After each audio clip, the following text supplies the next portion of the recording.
it. Yep. Not good enough? Pretty good. I don't think Freiberger wrote that one, though.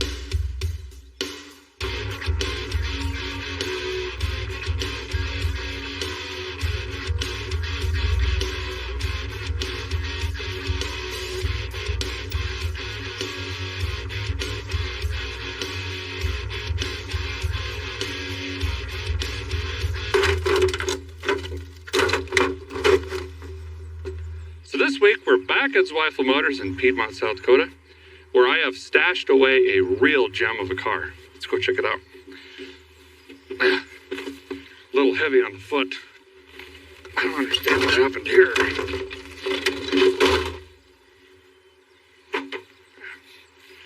Have to revisit that.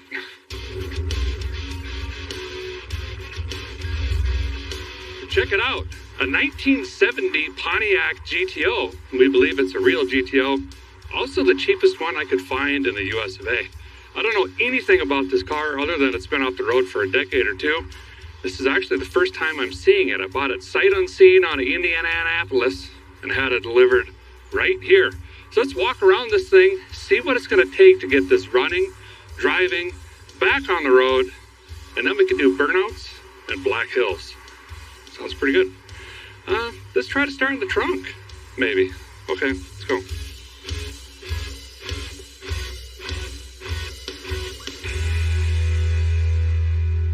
So I'm noticing this kind of seafoam green color.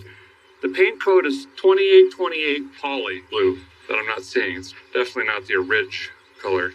But it's a beautiful blue with kind of a silver sparkle in it. Definitely not an original color here either. There we go. Ooh, broke the seal. Lots of water in the deck lid. That's what you want. Oh, we got an amplifier. She had the boom booms, you know, Dr. Dre style. I could probably sell that amp. Maybe get some sparkulators or something. Oh, wow. She is really rusty. Trunk's gone. Goes up into there. We're just going to pretend we didn't see that, though. Okay? Let's jump inside, see what we got going on in there.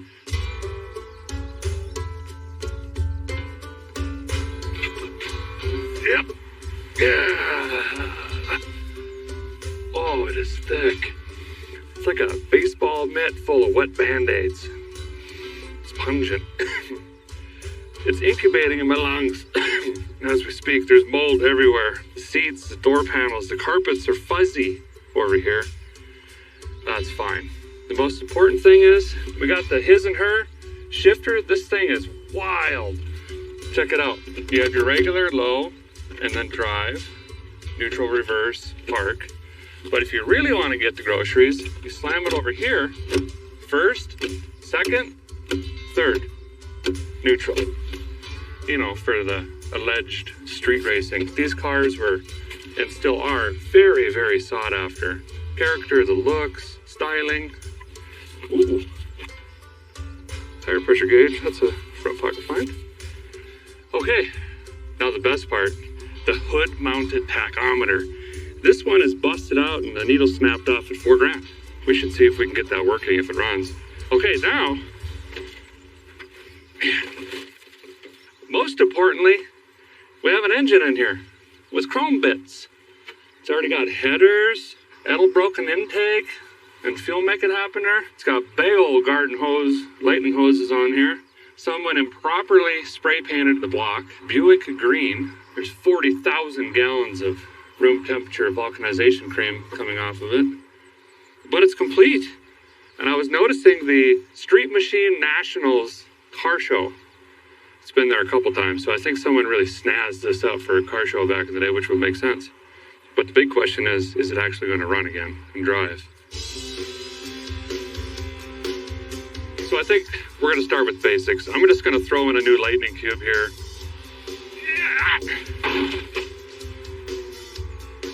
Stay put. Nailed it. Okay. New battery. And this one here. Let's try the key. Oh, we got some aviators. How'd I miss this? Now we're ready. Nothing happened. No wipers. No lights. Uh-oh. So, here's where we're at. If we're super lucky, the starter's just bad. If we're even luckier, the engine's locked up. Because I can hear the Bendix hitting the flex plate, but it's not rotating the motor. And now we have nothing. So, I got an idea. Listen, I'm gonna need some help with this thing. What I'm gonna do is throw this on a trailer, drag it up the road to my brother's house, surprise him, slam this in his garage, and convince him that he needs to help me getting this GTO going. Sean's gonna be really pleased about this one. He's got a 2-car garage in a really nice neighborhood, so we're gonna class it down with the old fuzzy GTO.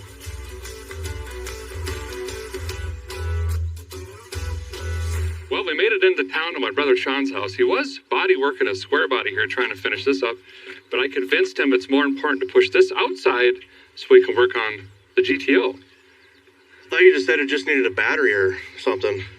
Well, I mean, it does, but also, you know, everything else? Tires and brakes, probably a motor, and interior would be cool and clean it up a little bit. You got a few minutes? Yeah, sure, we're here. Great. Well, if I could borrow some wind, we'll get some air in the tires, roll this thing off. Sean's got everything we need back here, including a mini fridge that I'm sure is stocked. Yes. Great. All right, let's dig in. We're going to try the air shocks. Ready? No, we got a blow line. Try the wheel. Is this going to roll and crush me? Going on. That's a loud compressor. Thought you were going to put wind in that tire. Yeah, it's already lost all of it.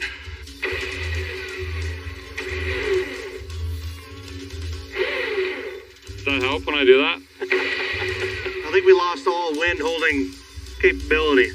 Yeah. You're doing good, Sean. Yeah. Now we'll just use the jack and... Yeah. If you pull the jack, I'll push with my rumpus. Ready? Yep. Yeah. Yeah. Yeah. That looks good there.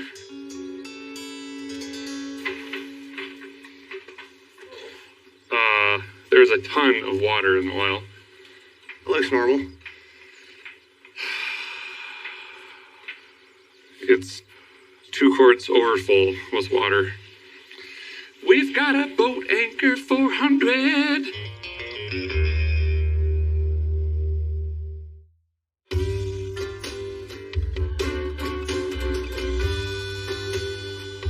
Okay, so common sense got a hold of me, and we're going to go ahead and try to rotate the engine with a wrench first, being that it's full of water, and the starter was clicking but not turning. Could be a coincidence, but anyway, I'm going to rotate it by hand, hopefully, make sure that we don't have any issues.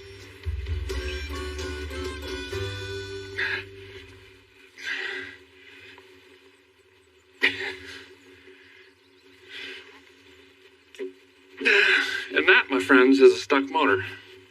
So the starter's good. That's the good news. Yeah, I got a cheater pipe.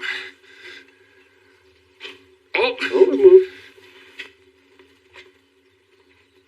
Oh, it sounds so bad. was that? Acorn just hit me in the face. Don't worry about it. You know what? We should juice it. Should we maybe vacuum the mouse poo off of the... Before we open all the holes up in the motor? Yeah. Yeah, we could do that. Oh, I just really... Caught some?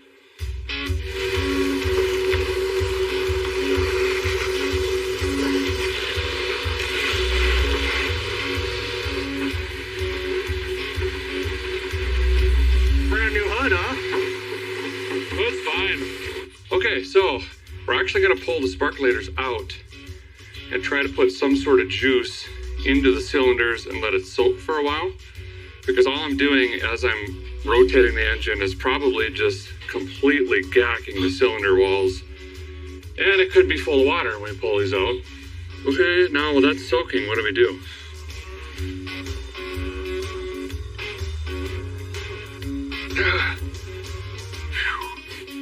Well, one cylinder came up, our piston. The crank is cranking to some sort of connecting rod. Oh, the upper ball joint is broken. Great. That's a really fun job.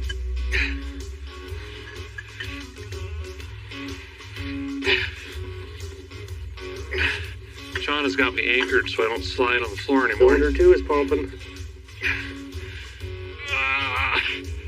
There it's going. Oh, I can hear compression now even. Well, should we try the key now? Here we go! It's good. Something's arcing. Wiggle the cables. Yeah, that's what it is. This cable appears arcing. Which one? Negative. Jeez, I got shocked. Let's stop doing that now. Yeah!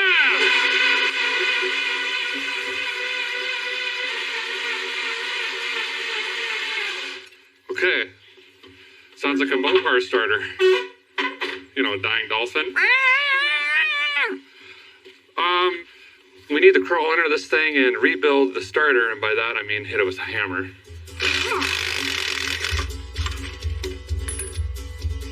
Sean Mean Wilst is taking off the tires, wheels,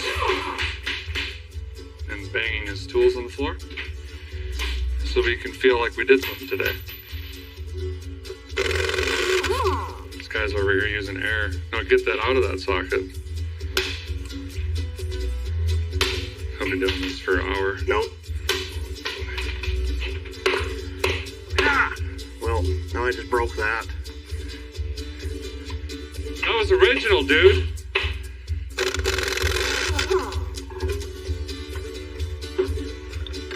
Why is everything stuck on this? This is unbelievable. I'm about to flip this car over. Oh, brake fluid in my teeth. Never had to use an impact on a... Oh yeah, good sign right away. 100% water.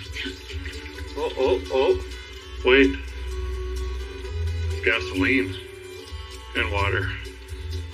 And now Folgers. And that looked like pigeon poop. Now it's looks like ham gravy with lumps. Yeah, this is not good, gentlemen. Hey, have me some brake clean, would you? See, what is that? Getting some really weird, chunky stuff out. Reminding me of the red dually. Remember that thing? We had mouse houses in there. I think we figured out the random oil pressure issue we were having. Well, we just drained the oil and confirmed that it was, in fact, a plugged pickup screen. I've never seen this before, and I've been doing this decades. Mouse house and probably several Mises came out of the drain plug hole into the pan. So without question, mice actually blew up our engine. Oh, dang. That's where they were at. It looks kind of like a dead raccoon in there. The crank's not wiped out, though. Oh, that's gross. Oh, you touched it. It's not looking good. So I'm going to leave the drain open. Sean's going to pour a gallon of oil on the top, and we're going to let it run to the bottom and try to flush some of this stuff out. There it comes. Yeah, I think think that's doing the trick. Gross. Some good stuff coming out of the filter, too. Oh my gosh, this poor car.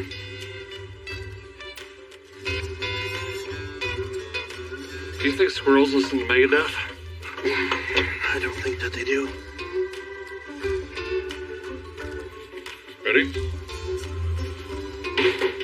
Perfect.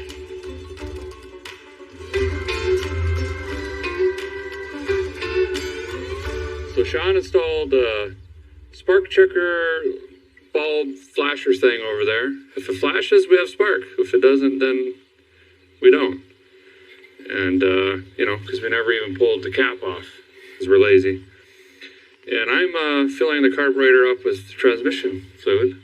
No, it's actually kind of got some gas in it. And if all goes well, we're going to hit the key and hear this thing fire off for the first time in many, many, many years, and hopefully not knock like a cabin screen door. Right? Right. All right, here we go. Bring the thunders! It's dead again. Did we lose our ground?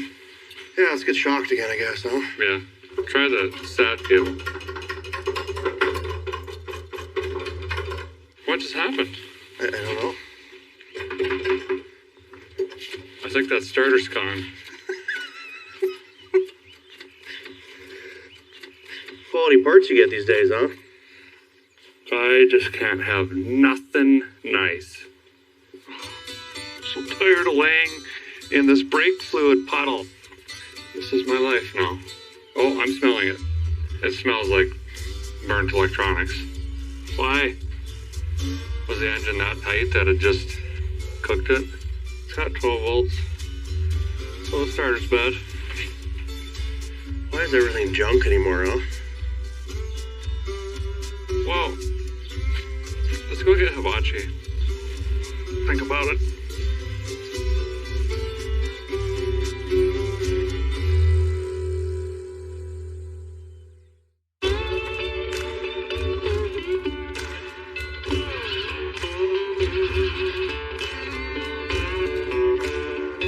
We're at Sean's place, Western South Dakota, working on the 1970 Pontiac GT Oh No. Oh no. Oh no. Oh no. Kind of feeling down this morning. We didn't get a lot done yesterday, but then, Sean, I realized this thing was locked up yesterday sitting in grass. It has moved, and the wheels are off. A lot of progress. Yeah. So we're on our third starter. I think we try to get this thing rotating today on its own. So you might be wondering, Derek, why are you pulling the radiator out while he's putting a starter in? That seems weird. Well, I'm trying to be proactive here because there's several things in the pot of mixing. First of all, Pontiacs are known for having timing chain issues. The pulleys themselves, with age, not necessarily miles, start to crack and break, or the teeth just completely wear off, and it throws your engine out of time, essentially, and it won't run. 99% of the Pontiacs around this era that I've had have needed the timing chain. We'd be extremely lucky if that wasn't the case. So we got to start thinking about that. I also noticed this timing cover is already broken. We've got a water pump, questionable installation there.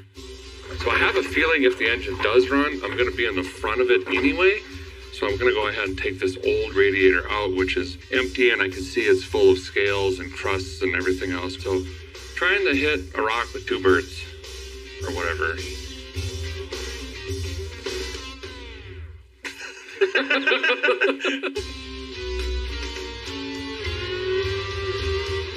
We vacuumed this for 40 minutes yesterday, and there's still a pile of poo 6 feet high right there. Sounds like the walnut storage area. Found the kitchen.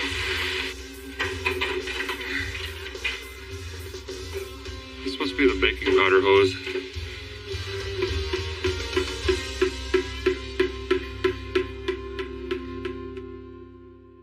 Well, Sean got a starter in, I got a fan off.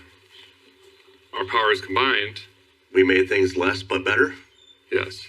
So let's see if the new starter will actually turn this motor over. Sean tried it by hand. It seems to be spinning, so we might have just got a really terrible starter out of the box. Battery's hot. Here we go. Absolutely nothing. Jiggle the ground. If not, it's the 10-gauge wire that runs the ignition. You can do it.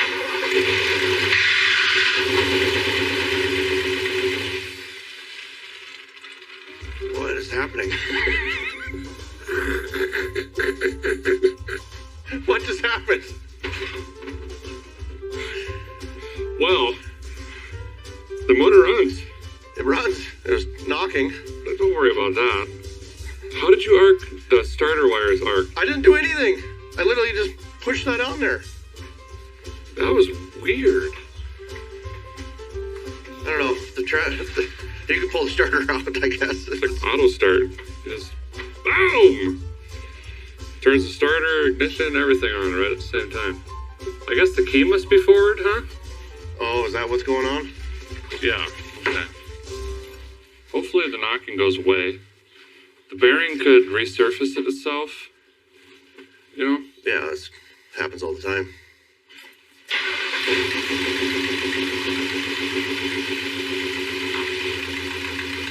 Just the header leak, yeah. Yes! We're not rebuilding it.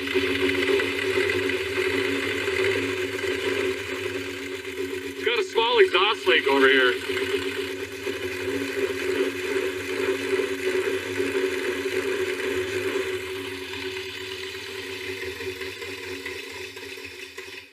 It barely smokes. Well, let's air this thing out for a minute, huh? What, the garage? No. Are you that sensitive to smoke? Yes.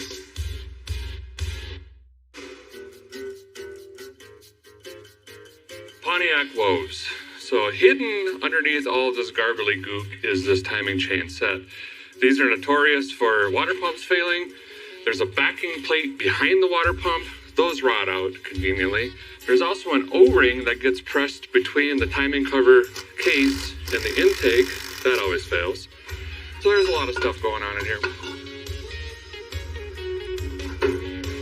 Wow. The entire front of this block needs to be disassembled.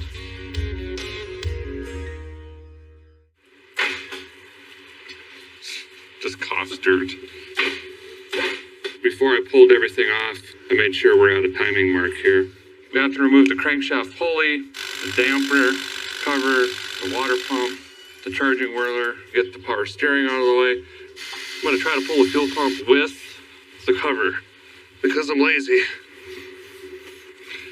So I think it's stuck.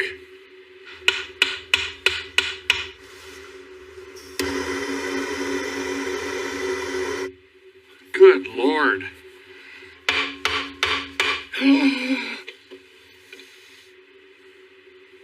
By golly.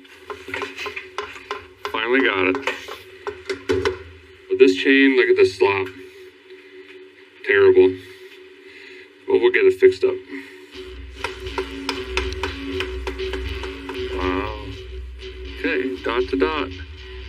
Much better. Well, Derek's working on the motor. I figured I will vacuum and clean out this interior and rip out this moldy carpet.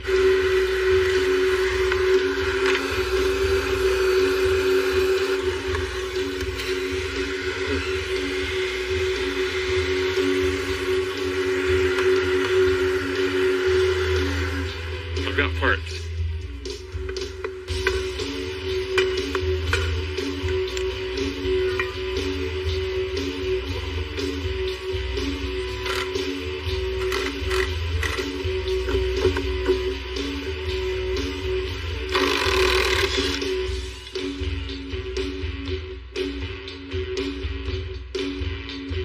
Honeysuckle, fuel pump's on. Well, you see, we got some ankle vents down here, so instead of doing the right thing and welding metal in there, we're just going to self-tap some old plates in there now. That is the right thing.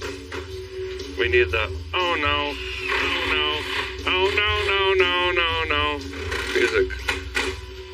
So what we got here is big stretch caulking for house remodels and stuff. It's flexible, so it'll work really well on the car. See them laying in like a bead? Well, a guy has successfully installed new timing gears, timing chain, timing cover, water pump and fuel pump in the rig, although we don't know if there's anything in the tank. Haven't even checked. Now I'm going to take the intake off, which means I'm taking the ignition off and the carburetor and all the linkages and doodads and whatnots and wires and hoses, because we're going to do some Rust-Oleum rings. You know, the old Craigslist rebuild. Lost receipts. Could be at my mom's, I'm not sure. We're going to paint this thing up, make it look new, via spray can. Now, it's a little bit tricky for us Pontiac fellers and fellettes, because it's hard to find the right color anymore. And as you can see, this guy used a Buick kind of turquoise, which is common because it's hard to find. This one here looks pretty good. It's an SP403. It's a titanium silver blue, and it's closer-ish to the original color, and that's what we're going to hit it with. It's going to take many, many, many light coats.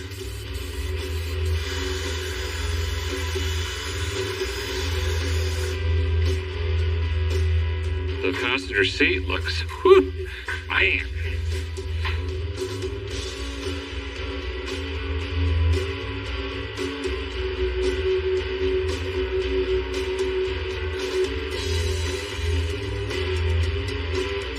Time for an intake on the Pontiac here. Gonna use a performance dual plane. Yes, there was one on it, but it was super cruddy. I actually decided to paint this, and I know that's weird. A lot of people buy these not only for the performance, but the look. But I don't know, I kind of like the color we're going with, and maybe kind of look like a stock intake. Oh, jeez. Paint fumes are getting to a guy. Woo!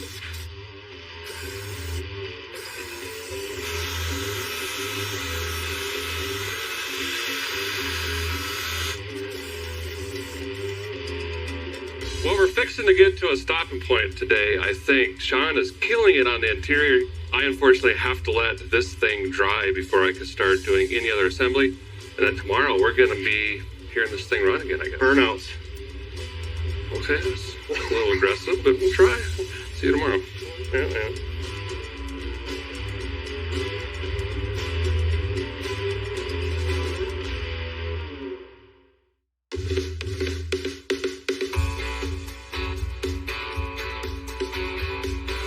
Well, we're back at Sean's garage this morning working on the 70 GTO. Paint is dry. I'm ready to finish assembly on this engine. I've got a different intake, different carbontator. We're going to update the sparkulator hoses. Those are all chewed up and whatever. New sparkulators, get some belts on this thing. I am going to upgrade the radiator as well and move it to digital fans. I've got quite a bit of work to do up here. Where are you going to start? Well, I think I'll start on the gas tank. Okay. So new tanks, we're not sucking up a bunch of rust and debris into the new fuel system up here. That's the plan. That would make sense. Our goal is to really cruise this thing around some different areas of the Black Hills, so we don't want to be changing out filters and beating on the fuel tank and all that. So we're going to divide and hopefully conquer, most likely fail. So. Oh, yeah. There we go.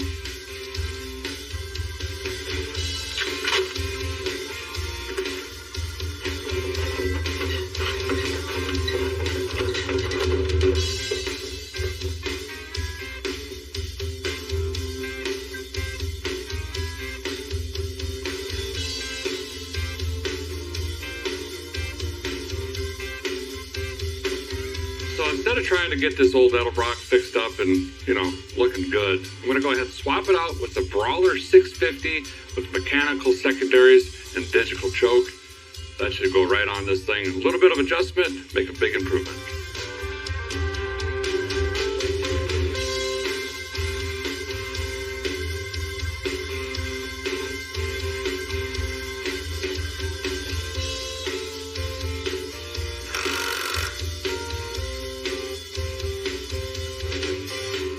Updating the cooling system on the GTO. We're going to go with cold case again. These guys make drop-in systems for pretty much anything out there. And what's great about that is we don't have to modify the radiator support or any of that stuff.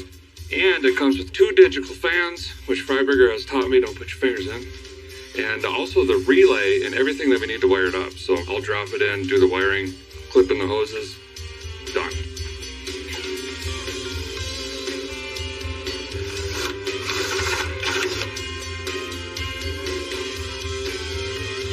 Derek, I might need a hand. just gonna break it.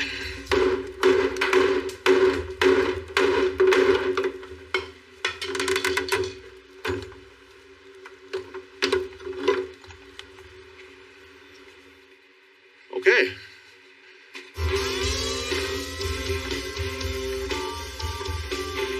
Whammo.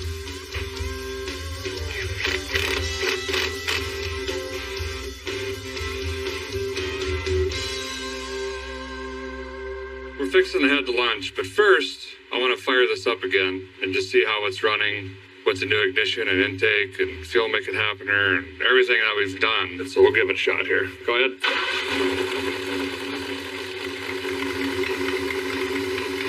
That planking is on this side. It's definitely a lifter.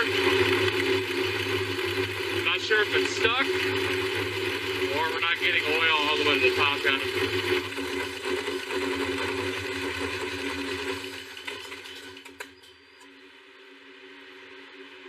Okay, time for lunch. Runs terrible.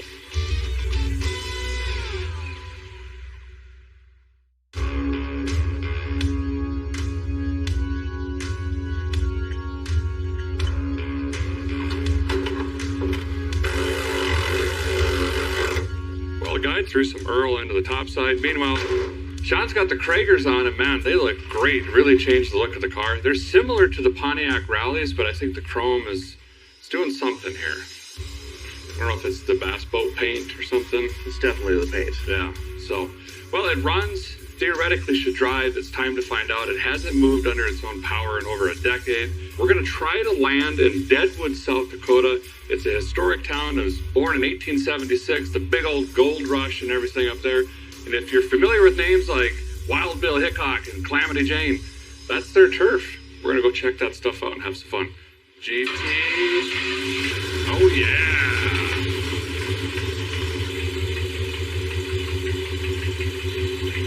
No brakes.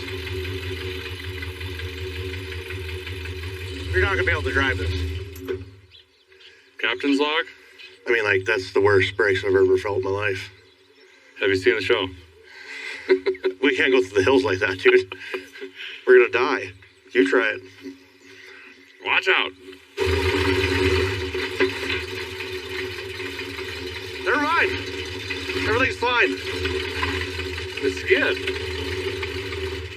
Okay. Operator error. I think you're just used to real brakes. Yeah, I think that's probably what it is. These are GTO no brakes. All right, let's scrub this bass boat up.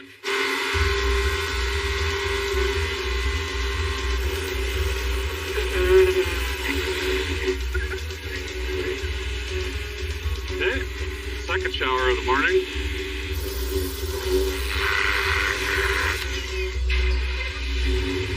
Wow.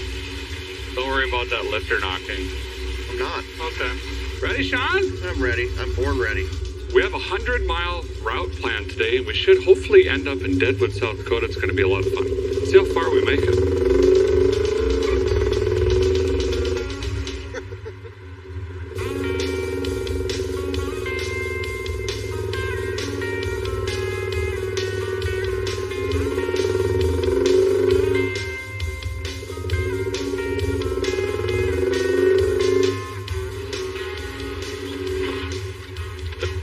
It shifts hard. It's got a shift kit for sure. Oh yeah. That steers. Shift. Jesus. Never had a car in the show chirp them in second. That is violent. It is. Just popped my back. Do we have third gear? That's the question. Could make for a long day if we don't.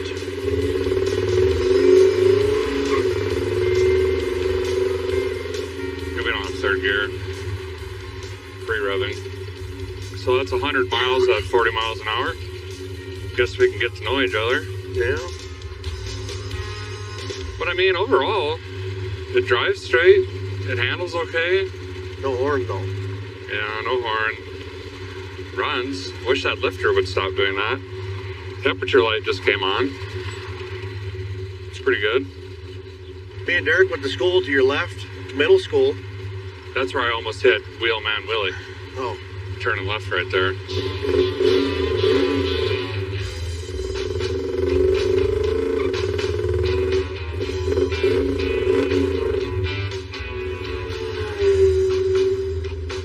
We really don't have third gear. It says we're doing 70. Second. Well, now we know why it was parked. I wonder, should we check the transmission fluid?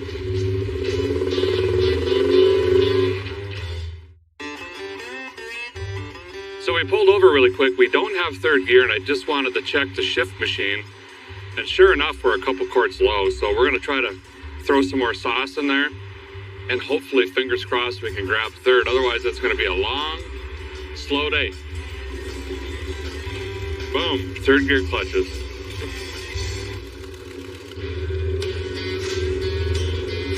Come on, third gear. Come on! Come on, third gear! Give it all you got! Yeah, whoa, it shifted. Let's keep rolling. We got third. Really had to just give her. Wonder if we just floor it again, we'll get third. Yep. Yeah. Well, that makes me feel better. She wants to run. Yeah, wants to be driven like a GTO. Why you light-footing me? You know, I built all those guardrail here, Derek. Yeah? Yeah. That's called a tri-beam. This is probably the first car I don't feel grossed out in. Yeah. There was so much mold on these door cards and stuff, I thought they were shot. That magic scrubby whirler he had, She did the work. that was the jam. Oh, we forgot to fix the ball joint. That's completely separated and almost ready to fall out. See how the tires angle around the corner? Woo! I also like the power steering clipping in and out. It's a really neat feeling.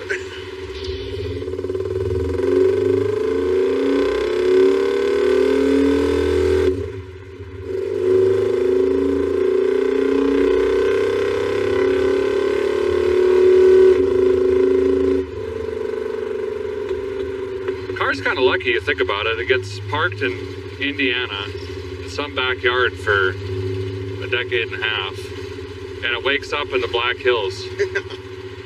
Gets a bunch of new parts, and we just jam it straight, no test, just jam it straight into the Black Hills and get the blast through here. No test, no ball joints, No brakes. no brakes. No, it's a lot of fun though, and I'm just glad that this thing is roadworthy once again, and someone's really going to get to enjoy this vehicle. You said it best yesterday, it really is a good platform for someone to It is. drive it, work on it, fix it up over time. Yep. It's not perfect, but it's solid. It's a solid builder, that's for sure.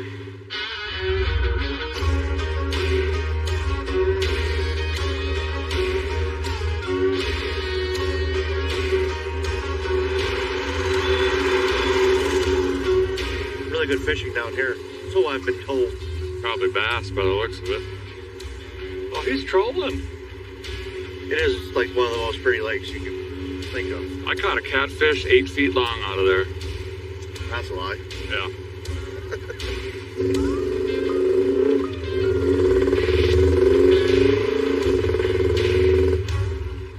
Oh, it's everything.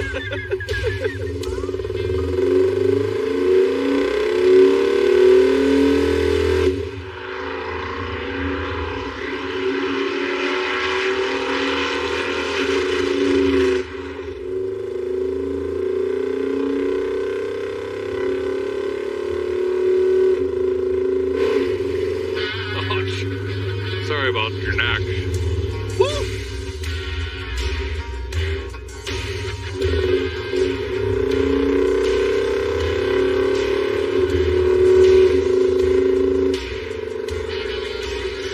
The Wild Bill Hickok and Calamity Jane are buried in that Mount Moriah Cemetery, which I think we're going to, aren't we? Yes.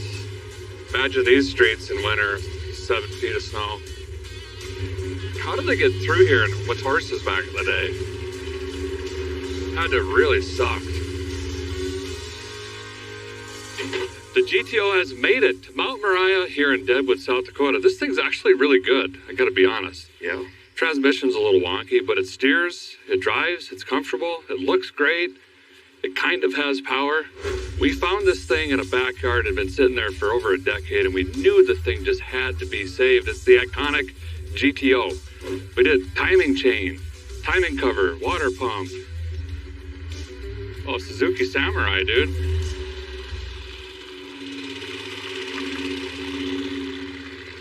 Ours sounds exactly the same.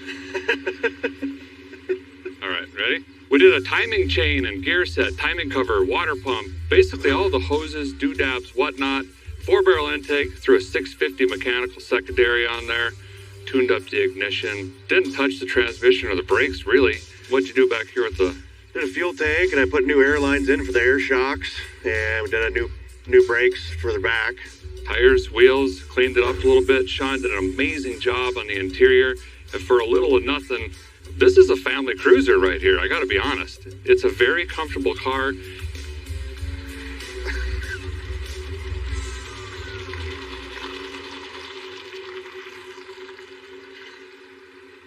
It's the scenic way to turn around, I guess.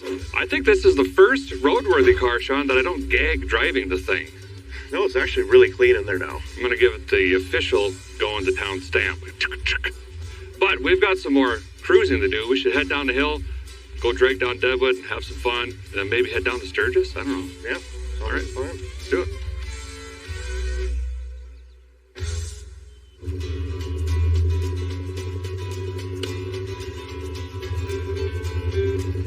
Pretty awesome drive today, huh?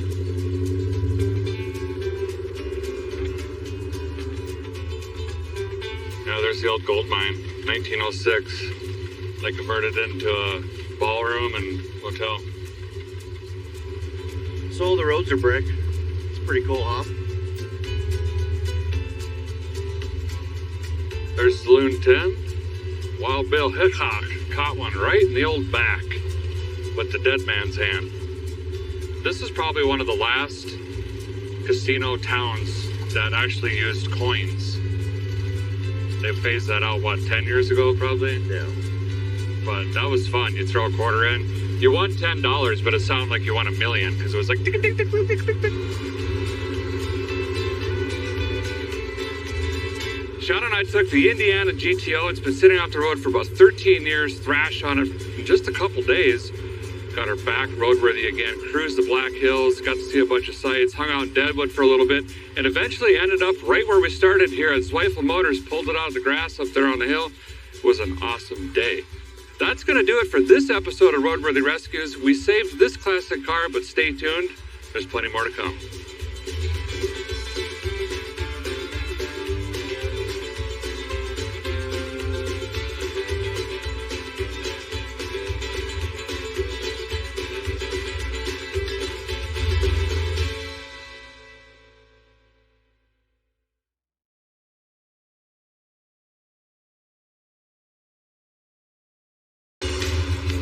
This time on Roadworthy Rescues, Derek and I are bringing in legend of Van Nuys Boulevard back to life. Yes! Nail it!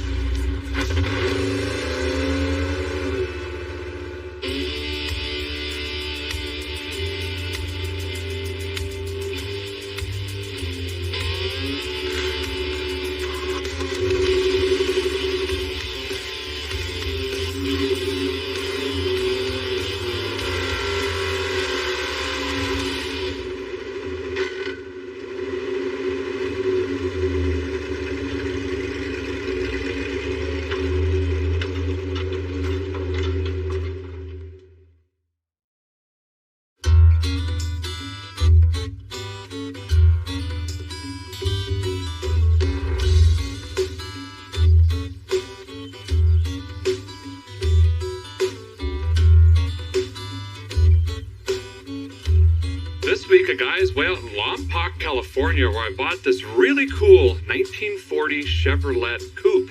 Now, I really don't know anything about this car other than it's been off the road for probably around 40-ish years. It's got a big block that currently knocks.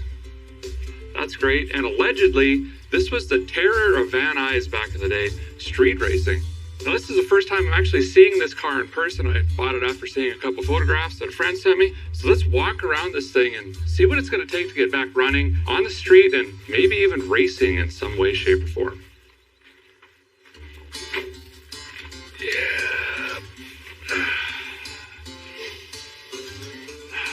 Smells like a sweaty roller skate full of broccoli and dentures. Musty, with just a hint of fungus. I like it, actually. The interior is great. That's done. Check it off. They look like kind of 70s van-looking seats, like the Winnebagos or something. Was orange at one time. Now a very pleasant, kind of tan, cowhide-ish, deerskinish, medium tan brown. Anyway, what do we got? Slide in this puppy. Of course, you gotta have the 3-blade steering wheel. Was chrome. Amperesses, oil pressures, and water temps. That's all you need. There's no tack. This guy just shifted by ear, apparently. Whole bunch of lights. We don't know what they do. Bunch of switches. Don't know what they do. It has a key. I believe that's a Ford key, actually. And a fuel gauge thing in the glove box. Oh, speaking of which, we never even saw a fuel cell in the trunk, did we? That's interesting. That's really about it. Oh, here's the shifter. That seems fine. It's a Select-O-Matic 9000. Brakes.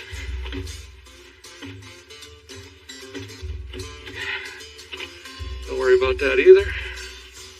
So far, no fuel, no battery, no brakes, no shifter. But we have a key.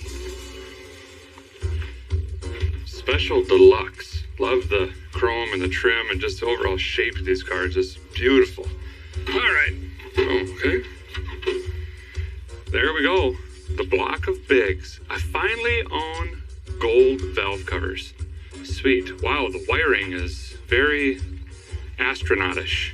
I've seen that before in a 70s built drag car I bought, and it was a nightmare. I think the previous owner was an electrician. Looks very much like a fuse panel in a 50s house. Great, wiring's my favorite. Anyway, we've got a 454 in here. It's already got an intake. She's got a Holley on it, double pumper.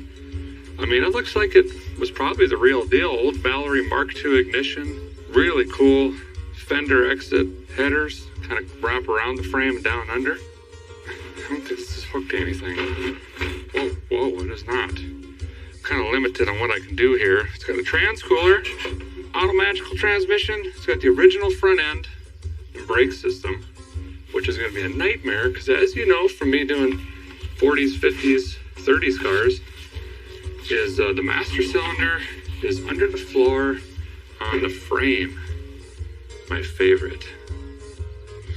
Okay, here's what we're going to do. This is clearly a basket case. I've only got a few days to get this thing going. Hot Rod Ranch is actually right down the road. I'm going to call up those guys, see if we could borrow a truck and trailer, haul this down to their shop. And I've got a friend on the way that's going to try to help me put this thing back together on the street. And I might even call him out for a drag race.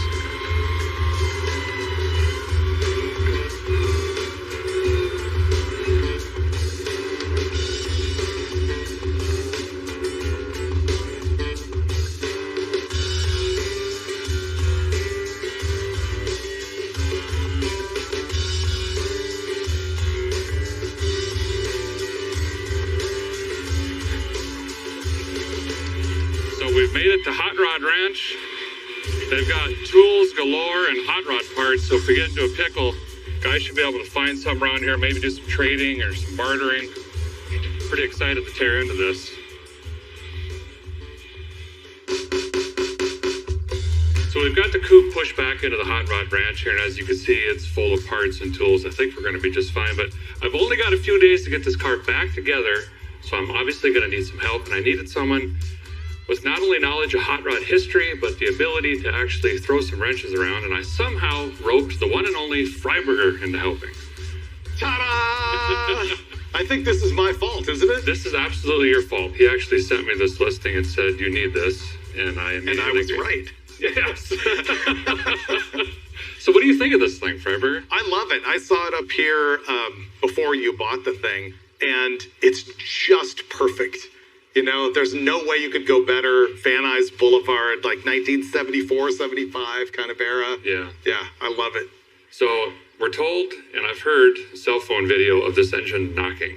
So that's probably the first thing we've got to address is figuring out what this engine's going to do or not do. Okay. So should we try to get this thing just idling? Running? Yeah, that's usually my rule. Start the thing first, find the problem. Because what if it's like a flex plate bolt? Right. Or, Something simple. A rod hitting a oil pump pickup or something like that. That would be ideal. It's a big block Chevy. Nothing can stop me. That's my theory. That's why he's here. Yep. All right, let's fire it up. All right. See if we get this hood off, I guess. Ah, there we go. That was easy. Launch. These headers are art. And the T-handles for the valve covers. Oh, it's got the old Mallory distributor. Let's see. Is it like a Unilite? No, it's a dual point. Epic. Love it. I hope that works. Old Mark II ignition coil. Here's the thing with dual point distributors. Remember that the coil saturates when the points are closed. And in the old days, guys would keep them closed as long as they could to get as much spark as they could. And when you have a dual point, what happens is they offset each other just a little bit so that they're closed longer and the coil saturates longer. And also it means that each set of points can open about half as much so you can run to higher RPM. So that's what a dual point's all about. Oh, it's also got a torque strap. See the cable around the frame? Oh, sweet. Yep. So a bad motor mount. Yeah. Right? Uh-huh. Look at the radiator cap.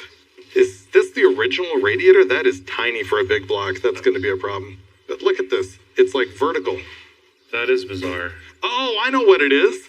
It's upside down. It's sideways. Or side. Oh, you're right. Yeah. It's a radiator from another car that's been put in. Here's the vertically. trans-cooler lines. Yep, that's it. So it has been upgraded. This is like I built it. Okay, battery install.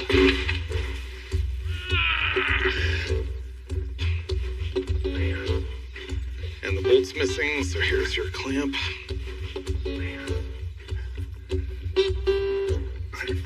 Brothers from another mother. Working with the vice grips. Okay.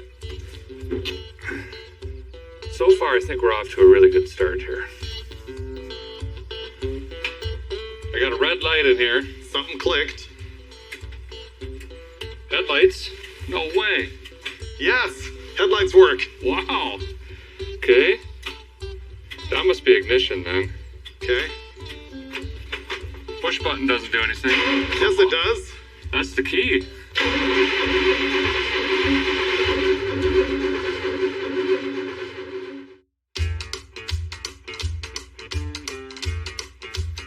Okay.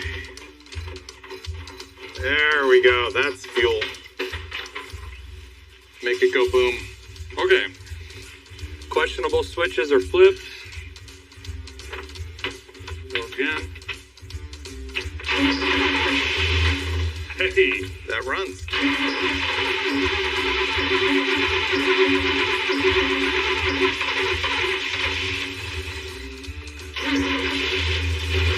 Oil pressure.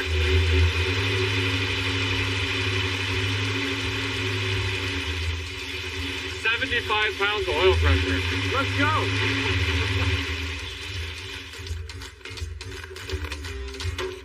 So I'm mocking in a temporary fuel system here. We got a clicky-clacky, and we'll just jam that into a drill battery or something. Stab this into some gas.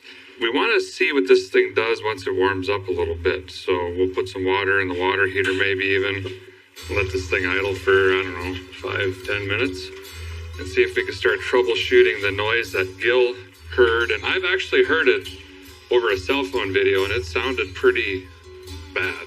We got to start tracking down if it makes noise and where it's coming from.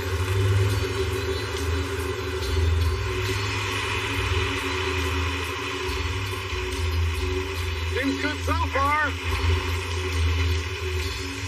Oh, hear that? Now I hear it now. That sounds up top to me. I just said it almost sounds lifter, doesn't it? Yeah. We're just going to quickly pop this valve cover and see if we can find a loose rocker arm.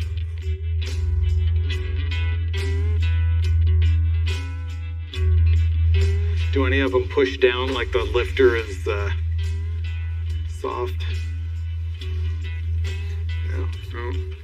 The other thing I'm noticing is the thread reveal is similar. Yeah. Usually if one has been worn out and someone's trying to quick fix it, they'll run this nut down to take up that difference. I don't know how to work this key. You got a manual?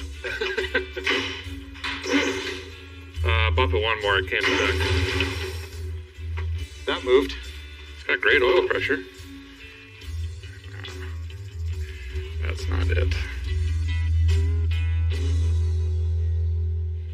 We're gonna go with the most hopeful theory is we've got a bad flex plate here. If Freiberger's gonna crawl underneath, I'm gonna try to turn this thing over by hand. He's gonna inspect the bolts, all the hardware, make sure they're tight. But what can happen is these are kind of a hub-centric design where they slip over the crank there. And there could be a crack from there up to one of the bolts or from bolt to bolt even. And as it's running or rotating, especially under throttle, they'll flex and move and they'll make a knocking or squeaking or clanking or all sorts of weird noises. There's no witness mark on the ring gear of grindage. You don't see anything, right? No, I don't see anything. No, nothing touching. And But it's a stock looking converter, isn't it? It's way stock. It's a 12-incher. If you give me the listener, I'm ready for you to start it with me down here. Okay. Going straight to level 5 danger. Certainly in park, right? Yes. Yes. Chested. Okay, cranking. I don't hear anything. There it is.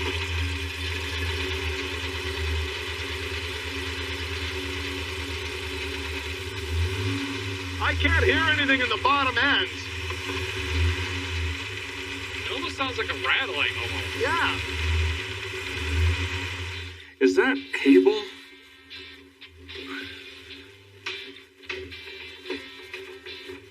That would be ridiculous.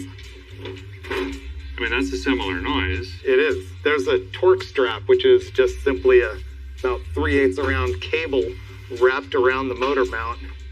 That would be epic. Yeah. Here, Because the motor's shaking. yeah. Here, let me wedge it. That would be amazing. Okay, I'm ready.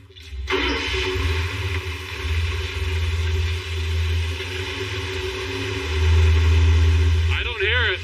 Neither do I.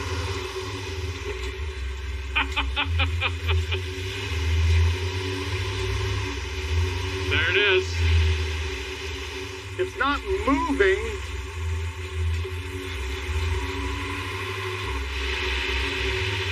I don't hear it anymore. I don't hear it. Right now, it looks like that torque cable was hitting the frame because I moved it. Now we can't hear the problem.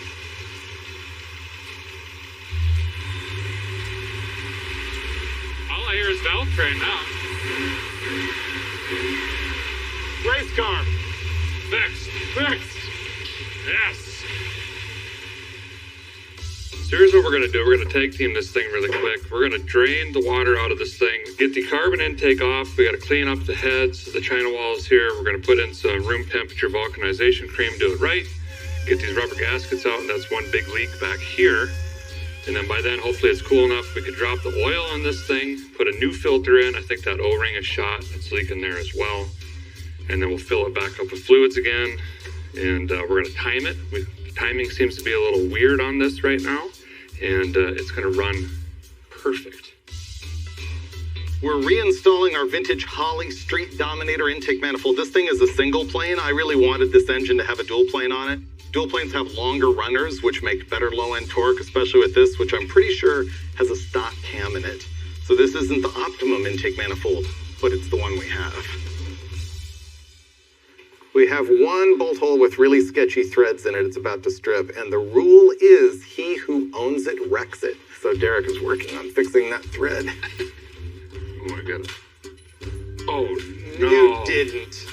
He just dropped the washer down the distributor hole.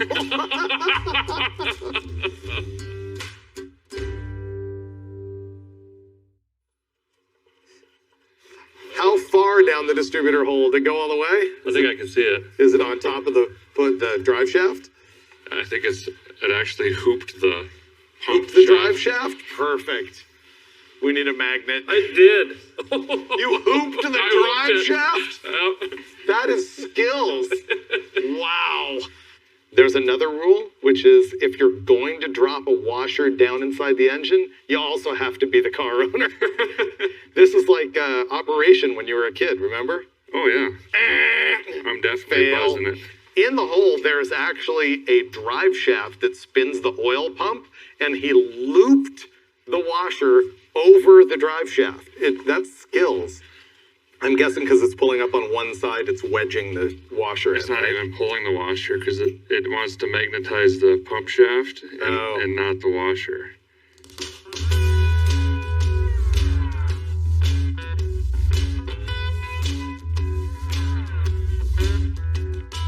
Oh, I found it. Really? Right there. So it is Right here? number 7. Yep. I'm an idiot. Listen, we were trying to spice things up today, and might have went a little overboard, but okay, I'm gonna not move. It's not there. No! Oh, I found it again. Okay. If you clear, I can get it. I see it. Oh. Yeah. Okay, this is gonna be a victory. Wait. Wait. Yes! Oh, Victory! Thanks, Freiberger. that was pretty good. Let's tape the distributor hole closed, I guess. Yeah. Okay.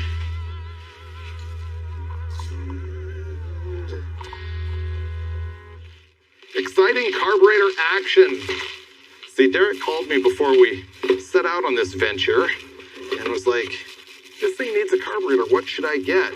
And I said, the Brawler Full Race 850 CFM double pumper. This is like a lower cost line of higher end carburetors, I guess is the way I put it. They're from Holley. There is a basic version that we probably could have used and likely should have, but this one's black with red blocks on it and anodizing and stuff. It's gonna run pretty good. The calibration on these is pretty well spot on. Oh yeah, this is coming out now. Maybe.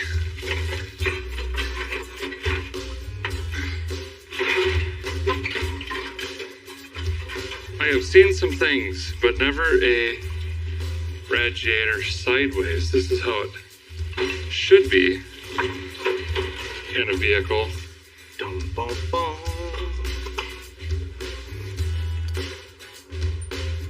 Well, it's getting late into the evening. I think we're going to call it a day, but we did do some things today, Freiberger. Things. Yeah. We've debunked, maybe, some sort of weird knock rattle thing. Yeah. Changed the oil. Pulled the washer out of the valley. That was the highlight of my day. Changed the distributor, got new intake gaskets, new carburetor. And we heard it run, which is great. We still don't know if it shifts. It definitely doesn't stop. But we'll make that happen soon. So we're going to go wet our back necks, eat some groceries. We'll see you in the morning.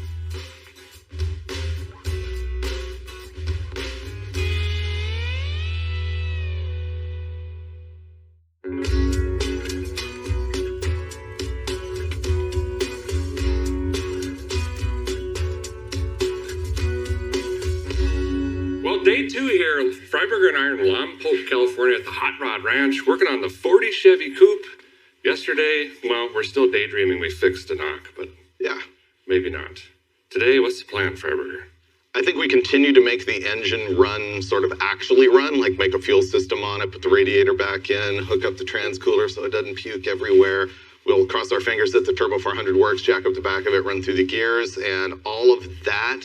If we can make it to the end of the day without touching the brakes, that'd probably be like a nice, happy thing. We're on the same page. We're procrastinating brakes as much as we possibly can. So, all right, I'll do rad, cooler, lines, and then I guess we'll do plug wires, throttle linkage, start to mess with the fuel system. All right. Yay. Linkage here. I am engine nerding a couple brackets, handful of them for the rad. I have to try to use the bolt hole provisions in the car, so that may involve actually TIG welding to The radiator. I am a pretty decent MIG welder. I am a terrible TIG welder. So, let's see what happens.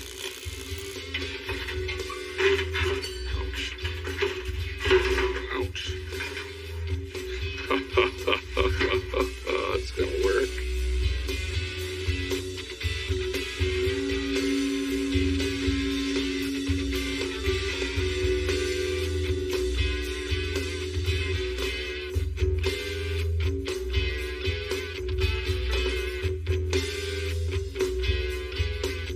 My sort of plan on spark plug wires is I always lay them in there and sort of eyeball it, and then I go back and cut and trim each one and make them fit nice.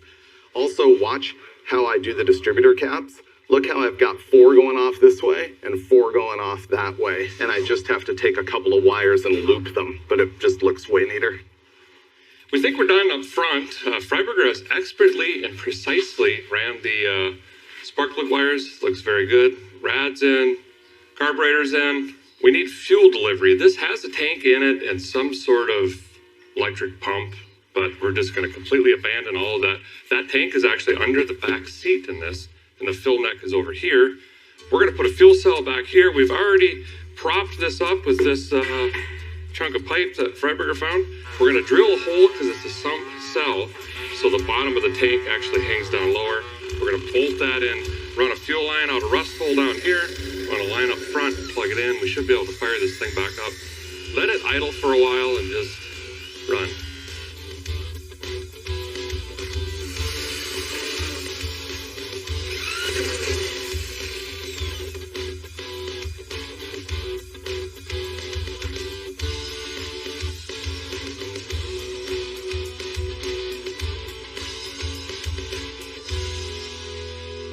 We've just completed the fuel system as soon as I install this right there with one of the derrick clamps, which is a dislike for me, but I have to admit it is quick.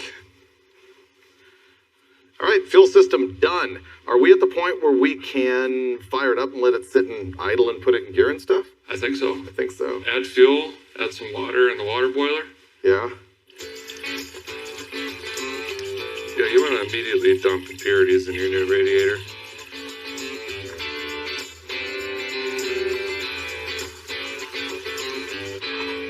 All right.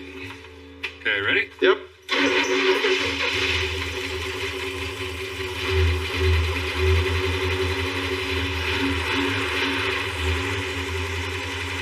Fuel pump work.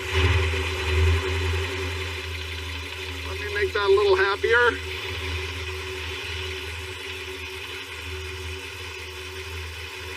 I don't hear the death rattle yet. No.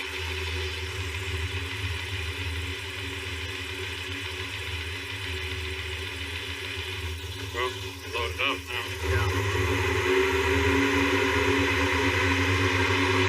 That's quite a bit.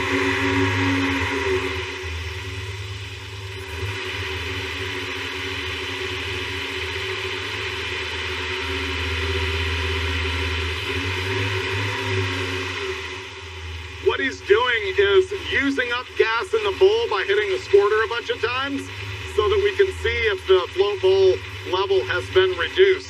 If you just let it sit and idle, it takes forever for it to seek its new level.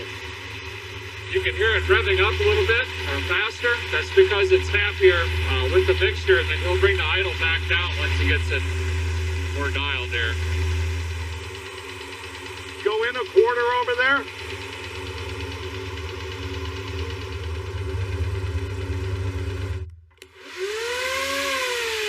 Seems like it gets down. Yeah, it's pretty good. Whoa, yeah. But that's the normal way. Right, go the other way. Now we need to reverse it. We're thinking we need an electric fan. It's getting hot idling here in the shop. Okay, reversing motor. Finger remover. Yeah. Take one. Luke, I am your father. Ah! There's blades in there. Oh no! Go tape that out. Oh, that one's a bleeder. Was going to mount this up front, but the more I'm looking at it, I think I might actually put it on the firewall, because one's got to go to switch ignition right below it. One's got to go just right here to the alternator. One's got to go to the temp sender, and then just one will come up here to the fan, and we'll ground the fan up here somewhere backwards, because we're going to spin the motor in reverse so that it pushes instead of pulls.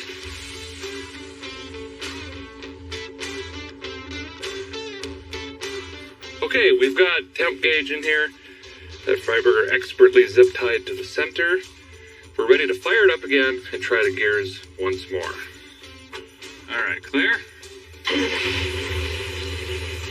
Starts great.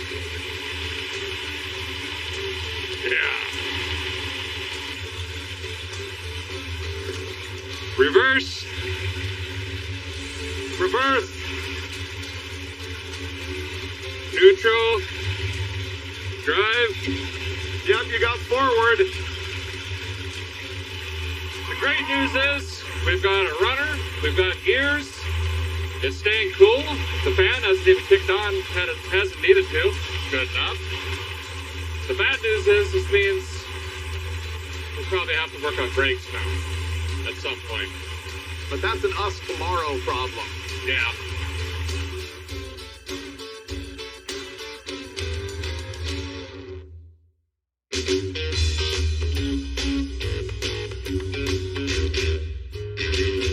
We're at the Hot Rod Ranch still in Lompoc, California, where just a few days ago this Chevy was sitting in a lean-to shed. It's been off the road for, I don't know, decades.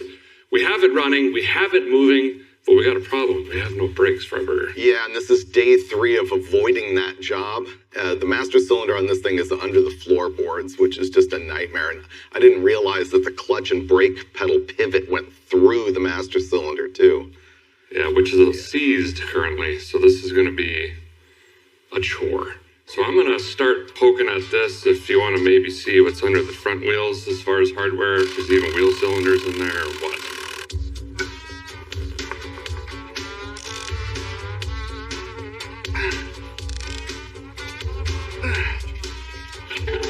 Oh! Just put that anywhere. Yeah, that's off. I got the drum off, and look. This thing has the original ball-bearing wheel bearings in it. It is not a tapered roller. It's old school. Brakes are all here. You know, when you get these old cars that have been sitting around a while, sometimes you'll pull a drum and there'll be no guts in it. But this has stuff. It's pretty good. It's unique.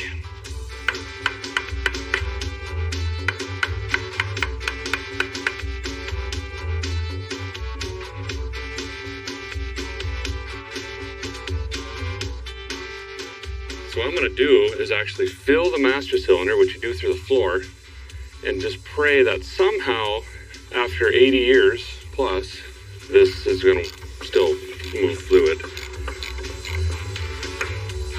Yeah, there's juice coming out of it. Want me to hold this while you Yep. see what happens? Yep, pedal moved. Yepper. We have the Freiberger luck, apparently. If it doesn't blow all the cylinders out. You tight again? Yep, go. That junk works. Hey, a different tire and wheel. These already have new tires on them, and essentially I'm just going to borrow these for this week. We're going to get these bolted on, and then we can get back to bleeding the rear brakes. Might look at the rear end, pop the cover off. It's a one-legger right now. Might have to fix that. Okay, go ahead. Pumping. 1, 2, 3, 4. We already have so much pedal.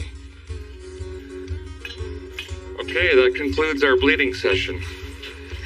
And pedal for days. Wow. Nice. That's a big win.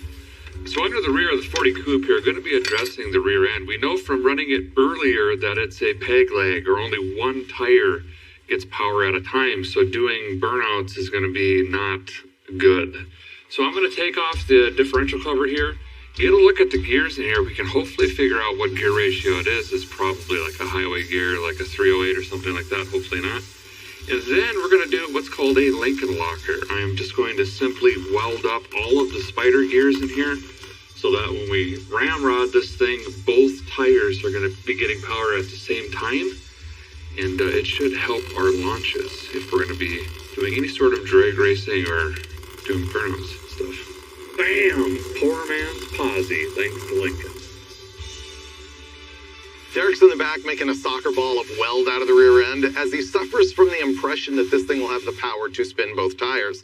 Meanwhile, I've been assigned to install the shifter, which is incongruously billet for this car, and also has a rear cable entry, which is going to make this a little bit of a challenge. But we're going to hideously mount this right here and reach for it as we shift.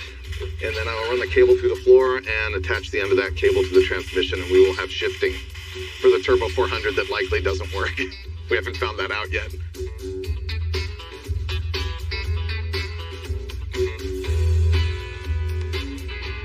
First, second, third, neutral, reverse, park. Okay. I just had to keep these wheels. You know, we were kind of fighting the same thing in the front, but I couldn't get a wide enough tire to go on this 10-inch wide wheel. And Freiberger was kind enough to loan me his ET drags off the General Mayhem. We got them mounted on that same wheel course. Just gonna throw it up here and look for fitment.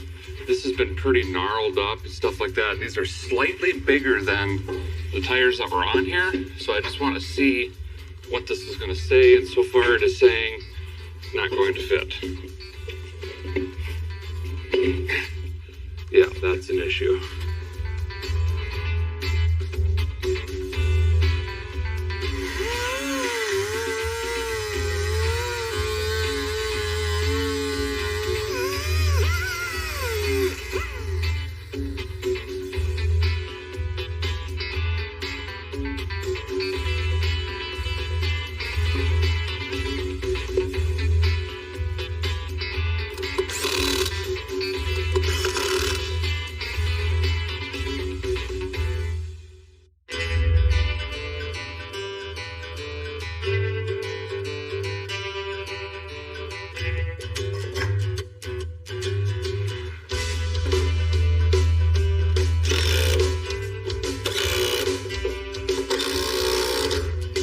After a little bit of wrenching, this car is ready to hit the road after sitting off of it for decades.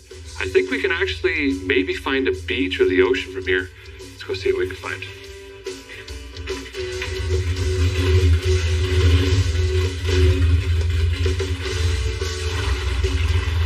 It's moving!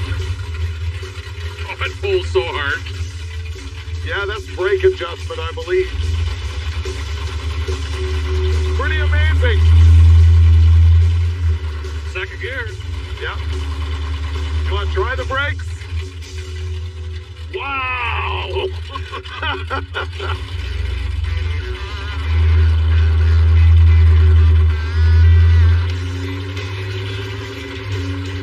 It's livable.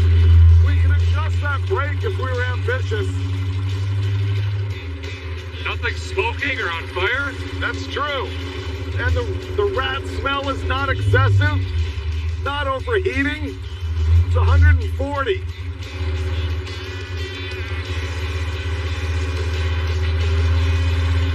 Even the headlights work on this thing. I'm actually jealous now.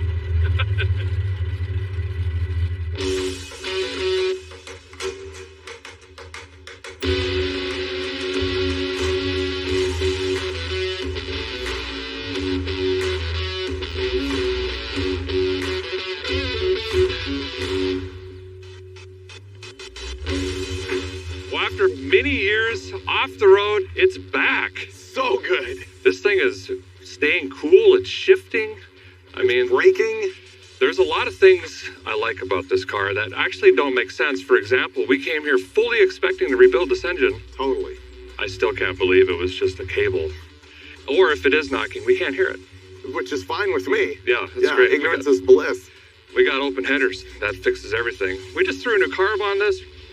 Radiator, cooling fan, Not much. Welded up the rear. Yeah. We didn't have to do a lot. Yeah, low effort, big win. The thing really drives nice. And we really can't do anything to the exterior. This is about perfection at this point. So it's going to stay looking just like this. But now that we know it's street drives, should we see if it could have potentially raced back in the day? Do it again? Do it again? I knew Yes. this was coming. I'm thinking my 56 Chevy is the unit. Okay, they would look rad together It would for look sure. really good. Nice. So I'm thinking we can put together maybe a 500-foot drag race. It's not going to be full on, but That's probably all this has in it. Yep. We'll just line them up. Can you drive us there? I don't know how to get there. oh yeah. Okay, Yep. sweet. All right, we're going to go race the 56 Chevy, the field car, versus the 40 coupe. See what happens.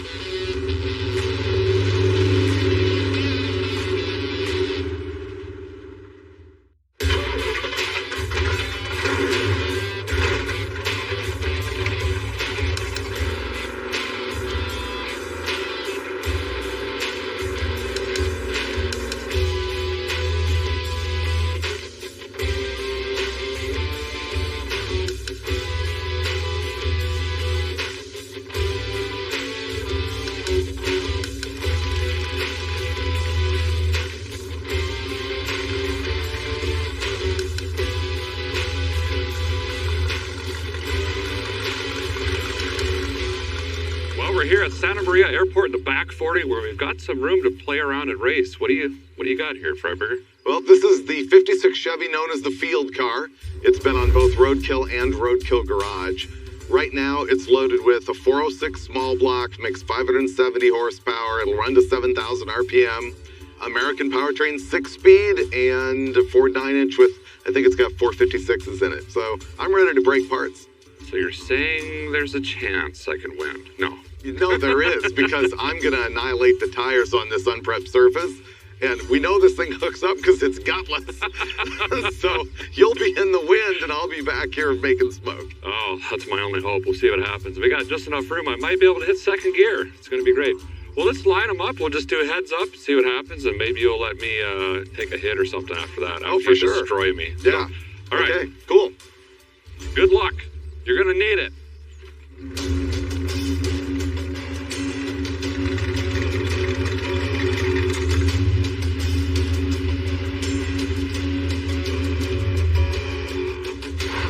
This is more like street racing back in the day than drag racing.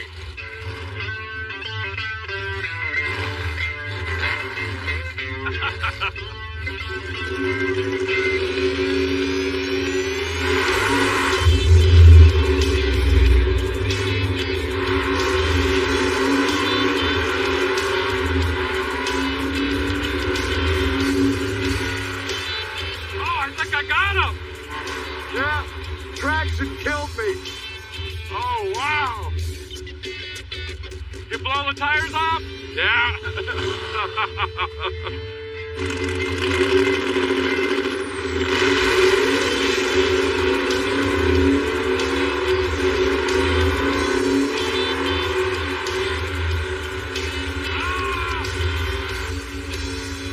Ah, you got me.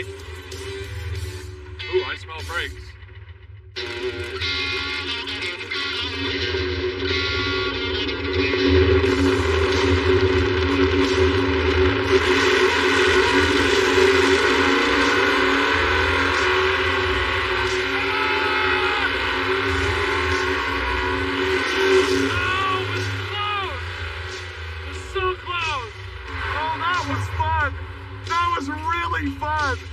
I spun the tires really hard, but then drove past them at the top end. That was so cool. That was a riot.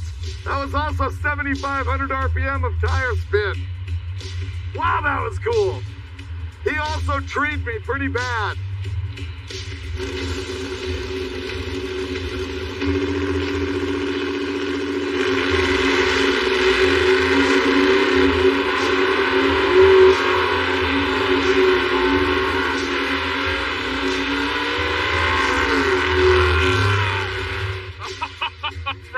Wins in the field car. Oh, that's awesome. Yes! Oh, it was so good.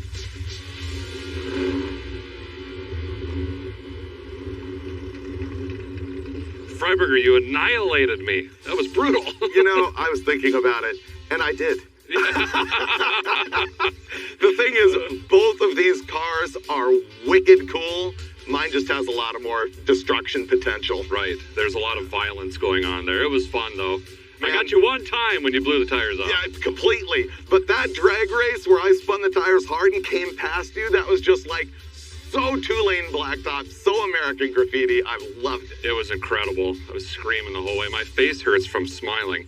You know, it lost the race, but just a few days ago, I was sitting in a shed. It's been off the road for years. We got so lucky on this car, the engine not actually being blown up. We didn't really have to do that much. No, it was easy. I had a great time, and we've benched Race a lot about how we can make his car more violent. Yeah, I think so. Well, thanks for all the help this week. It's been incredible. And that's going to do it for this episode of Roadworthy Rescues, but stay tuned. There's plenty more to save. Let's go cruise these things, huh? Yeah. All right.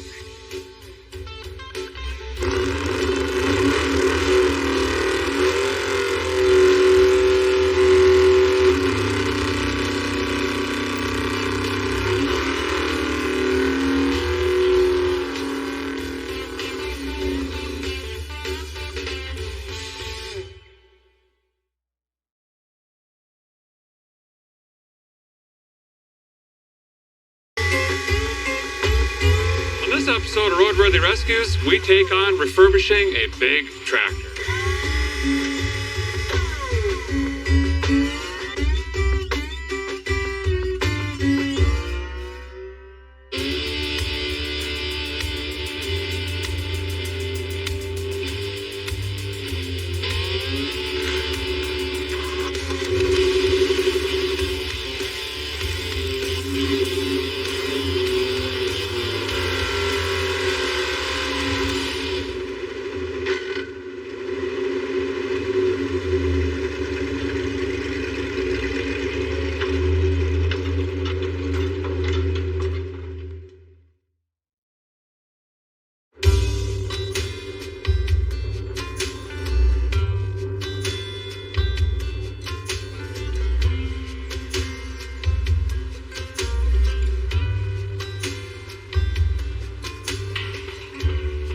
Something a little different this week on Roadworthy Rescues.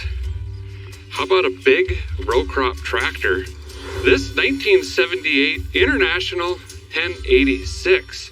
And I've got to drive it over 50 miles back home on the highway. That's great. First time I'm seeing it, let's walk around it, see what it's going to take to get fired up, and start getting some miles down. So the 86 Series International is probably the most iconic international tractor ever made. If you say, draw me a tractor, bam, here it is. This is the 1086 and it was followed by the 1486 and so forth. This makes 146 horsepower out of a 6-cylinder diesel. It's got an 8-speed transmission back there as well. These were made from 76 to 81. This one's a 78. You can tell because of the way that it is, basically. This one doesn't currently have duals. You can run duals on them. But this was your big farm tractor back in the day. You disc, cultivate, seed, hay, whatever. And I plan to pull a big baler with this thing for hay season. The engine looks like it's had some filters on it. Maybe the injector pump has been messed with. We can walk over to the other side, take a peek at it. And then I guess just jump in the cab and see if this thing fires up.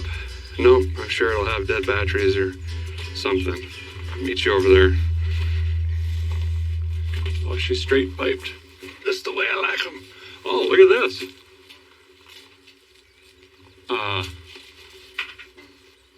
Okay. So we've got a friend along for the ride today. That seems fine. These filters, not so fresh. This one's probably 97,000 years old. It's had a charging whirler at some point, but otherwise we've got a lot of a ridge in here. You can see the IH casting on there. I really don't know how many hours this has. We'll try to figure that out, though, as we continue to look along. Surprised that it has doors on it. Normally the first thing you do on these is take the doors off. That one's locked, security purposes. These are normally mangled off. We still have a step. That's pretty cool. Rear tires are super weather checked. This thing is raw tin. It does have the dually hub though, so that's great. It's Let's go around back here and check out the business end. Got the business end of the 1086 back here. Big, beefy, fully adjustable 3-point here. Adjustable drawbar on this, side to side, in and out. And it's got a dual PTO. You've got your 540 PTO and your 1000 PTO there as well. And all the hydraulics and everything else here. You can carry up to, I think, 80 gallons on these. There's a primary and some had an auxiliary tank as well. And you're going to need that because these are not fuel efficient. If memory serves me correctly, that is correct. Other than that, it's just big red truck. If it ain't red, leave it in the shed, okay? Let's climb in this thing. We got some webs to move. My web deleter 400 here. Yeah. Ooh. Pretty sure that was a cockroach. Oh, it's a massive spider, actually. The seat says low hours. Also, I noticed the shifter isn't snapped off. Normally these break right here because you just have to slam these in the gears. All right.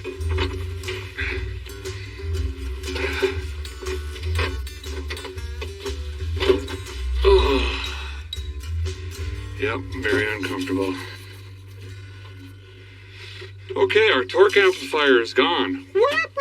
That didn't do much torque amplification at all. I love these consoles. It was kind of a precursor to what was going to come in the 80s. We got our ether, headlights, ignition, start button, all your basic stuff. Here you've got park, and you've got your high and low range basically in reverse. And then you've got your gear selector, first through fourth over here. And then you've got your hydraulics over on this side over here. This did have, the ACs, but it's been slightly modified ceiling-wise. I'm going to guess that doesn't work. Go ahead and open these up. So now as a tyke, this is where you'd sit. There or here. Well, I'm going to go ahead and see if this thing fires up. We're going to assume it runs. So I'm going to bump it off here. Park.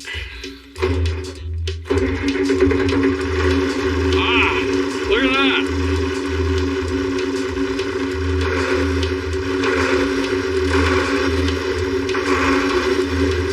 Nice.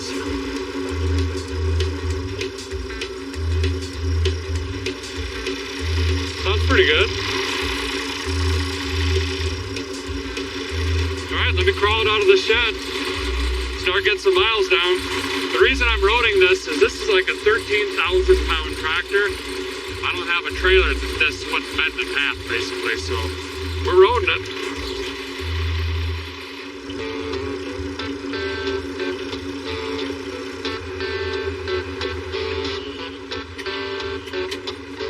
Shifter handle came off.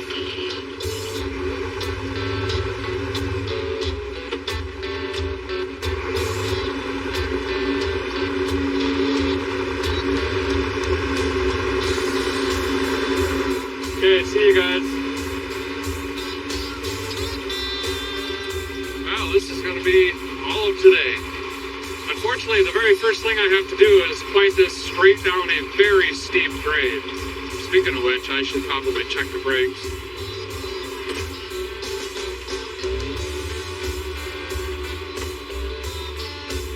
They seem to work, and now they're kind of stuck. There we go. So I'm going to choose a gear that I can brake with as well. Steering assist works. Everything is extremely loose and falling off. Hours say 1,479, so it's either 11,000 or 21,000. Maybe 31,000. I don't know. This thing is hammered. It's the cheapest 1086 I could find within 100 miles. One of the reasons I wanted a 1086 as well is I do want to run duals on this because there's a lot of side hills in Tennessee that we hate. And it's nice to have the stability. We're going 17 miles an hour. It ain't wide open. Reason being is these will start bouncing really bad and they get you bucket. And then the front tires are just dangling and it gets super sketchy. So, plus I don't know if this overheats. nothing.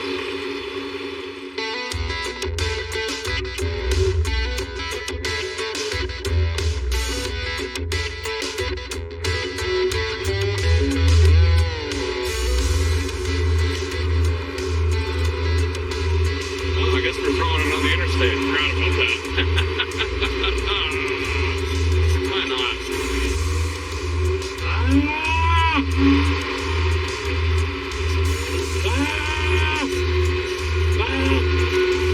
Oh, I think we made it. Ever.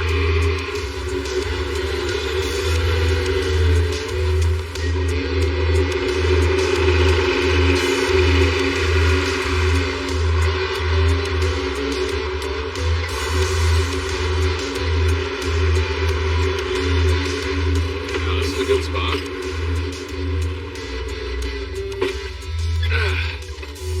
I got a little hungry and a little thirsty, so might as well run in and get something. Boop, boop.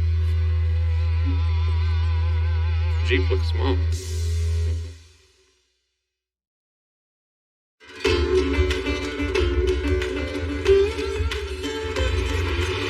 So our guy just finished up dinner. We got the International 1086 back on the highway. We've got 31 miles back to Vice Grip Garage. Just start making a list tonight of things that need repair, upgraded, updated. Tractor needs a little bit of help, but seems to be running great so far. And it's not getting hot, which is one of my biggest worries. So I guess 2-3 more hours of this and we'll be back, hopefully. Oh, some samples. You gotta go around people. I can't go any faster. Oh, speed limit 35. Well, let me slow her down with that.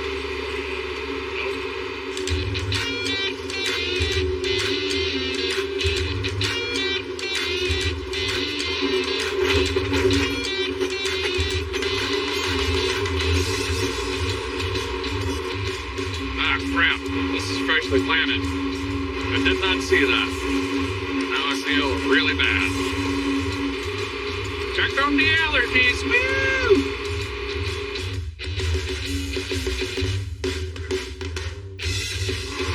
Shortcut through a neighborhood, I guess.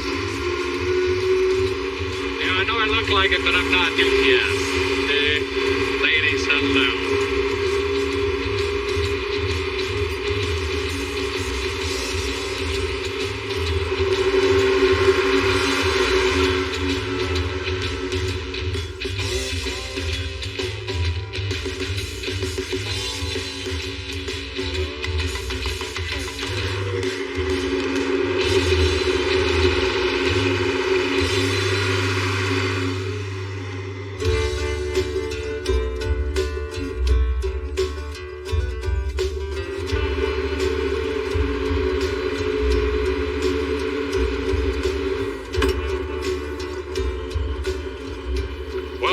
We made it. Over 50 miles on the road. We made it back to Vice Grip Garage's Southern Tennessee, which is where we're going to be working on the 1086. It runs really, really good, but I still have a lot planned for this thing.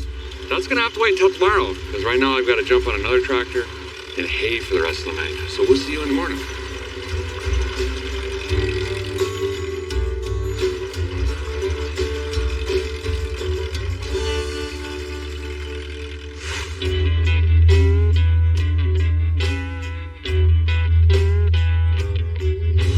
Yesterday, I rode this 1978 International 1086 over 50 miles to South Central Tennessee here, where we're going to be sprucing this thing up. Now, this 414 runs great, albeit noisy and leaky and smoky, but that's just normal, right? So for once, I don't think I got to do anything with the engine and transmission or anything else like that. So we're going to put the time and effort into the looks department.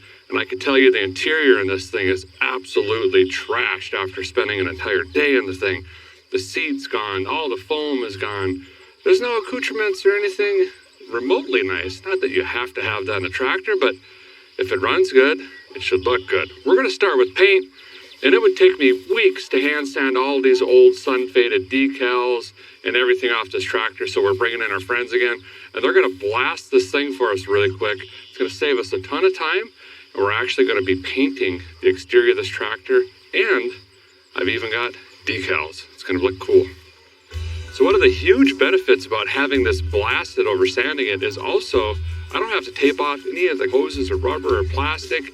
They have a material made of glass that's abrasive enough to get all of this paint and rust and stuff off of the tractor, but it's not going to hurt anything else, and it just falls into the ground and goes away.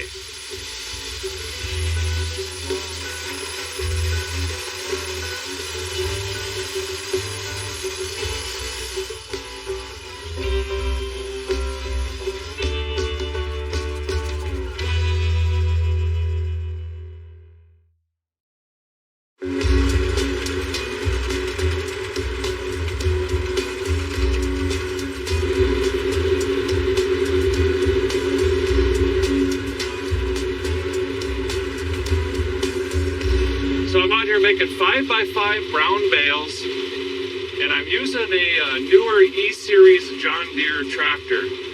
Now, ironically, I have severe outdoor allergies, which, right, growing up on a farm and doing this stuff is not ideal.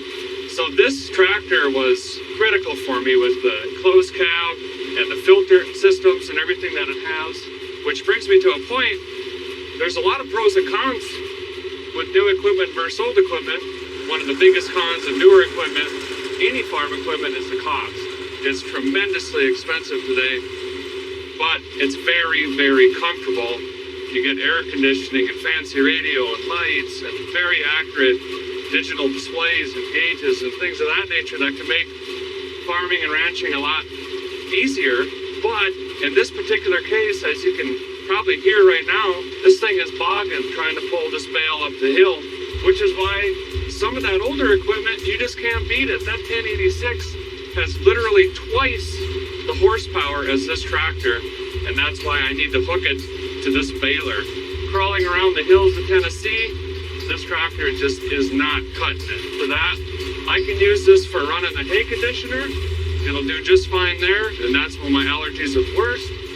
And then I can put the brute on and pull the baler up these hills here. Right now I'm just watching the bale monitor, trying to make sure we get a nice round bale.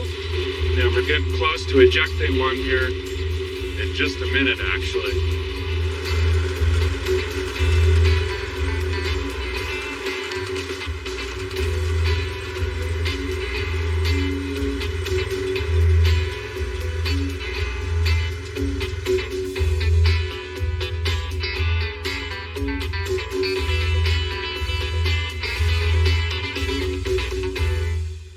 Guys have been out here blasting for the better part of a day, and it just goes to show you how much time that's actually saving. It would have taken me weeks to hand sand this thing to get ready for paint. Now, not only do we have Tennessee's cheapest 1086, but we're discovering I also own the rustiest 1086 maybe in the nation. The bottoms of the doors, the door latches, the roof, the top of the roof, anywhere where metal touches metal, that joint, there's no joint. So there's going to be a lot of spray foam and silicone and tape and I don't know. It's going to get weird, but it'll have color soon.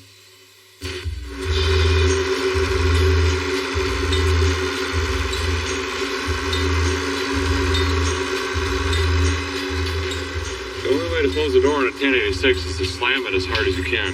But after years and years and years of abuse, this whole latch mechanism was basically just hanging by a thread. So the door was flopping around. So I'm welding in this box again, getting some structure back into the cab, trying to weld through rust and bent up stuff. We're not going to do everything. We're going to do the basics. So even though this whole tractor, particularly the cab, is just a rod box, I couldn't live with the rust in the bottom of the doors. So I'm going to town, putting patch panels in. You got to cut it out, putting in fresh metal in. Grind it down, put this skim of Bondo on it. I'm going to keep messing with that tonight. It's going to be a very long night, but I've got to get this done before we roll it into our blow-up paint booth thing. But soon, we'll have color on this thing.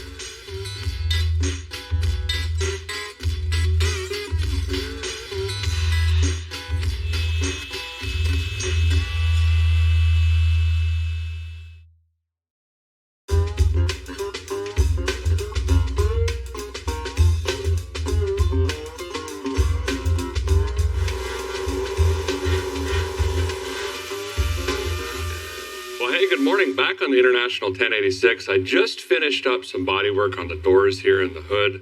No longer looks like Swiss cheese, which is great. I'm going to stop there. There's a tremendous amount of work that can be done. I've got to make the cab a little bit more water sealed, but we're going to call that good enough. Going to move on to the rear duals. If you ask any tractor owner, their favorite thing is switching tires and adding or removing duals. Said no one ever. It's very physically demanding and extremely dangerous, so I'm very excited to jump in. Now we're going to be doing some tire swap-a-rooney here. We're going to take the inside off. This has got to go down and get replaced. It's chunked, it's weather checked, it's not going to last. And we're going to put a dual on the outside for now so we can wheel this thing into our bouncy house paint booth thing. I don't know what's happening. We got bottle jacks and boards and pry bars galore. Let's see if we can get it done.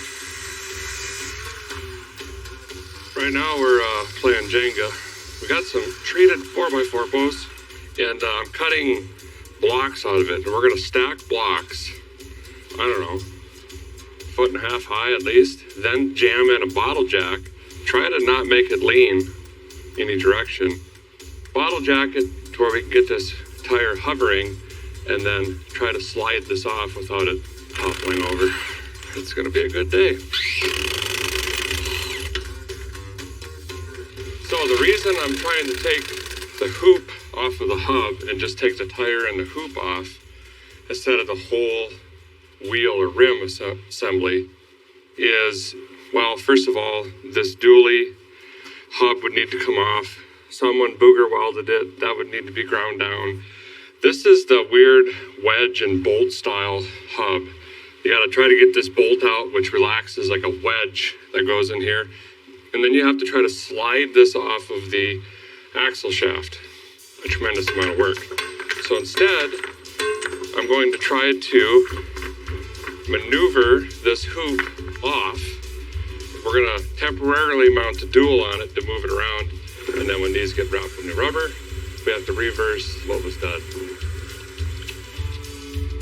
So this is actually a crew, not the hired farmhands. They're just manhandling it. They got the younger, lower back. It's this, you know what I mean?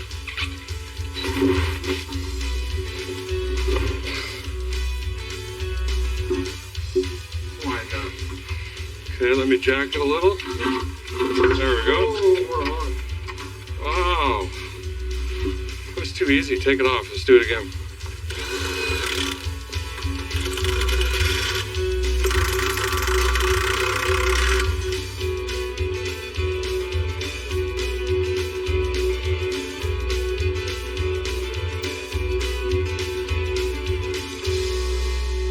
Look, the duals are on, but the insides are gone. Who knew they had disc brakes? They're even drilled. Yeah, sorry about that one. Anyway, now we need to finish sanding the tractor. Yes, we are going to sand at least some of it. Not any of this stuff, but the hood panels and things like that. I got to get a couple panels off. You know, I at least want to get somewhat goodish, okayer paint on it. Just good enough to where we can run it into the tavern again. And looking out the window, it looks great in the parking lot. We got a bunch of rotten rust in here, and I need to fix this right. Because we're in Tennessee, it rains a lot, just like today. We don't want moisture getting into the cab. Plan on doing something with the interior. I gotta patch the roof. So I've talked the crew into helping because there's a lot of metal. So we're using the old International scaffolding system here. Should work fine. Safe.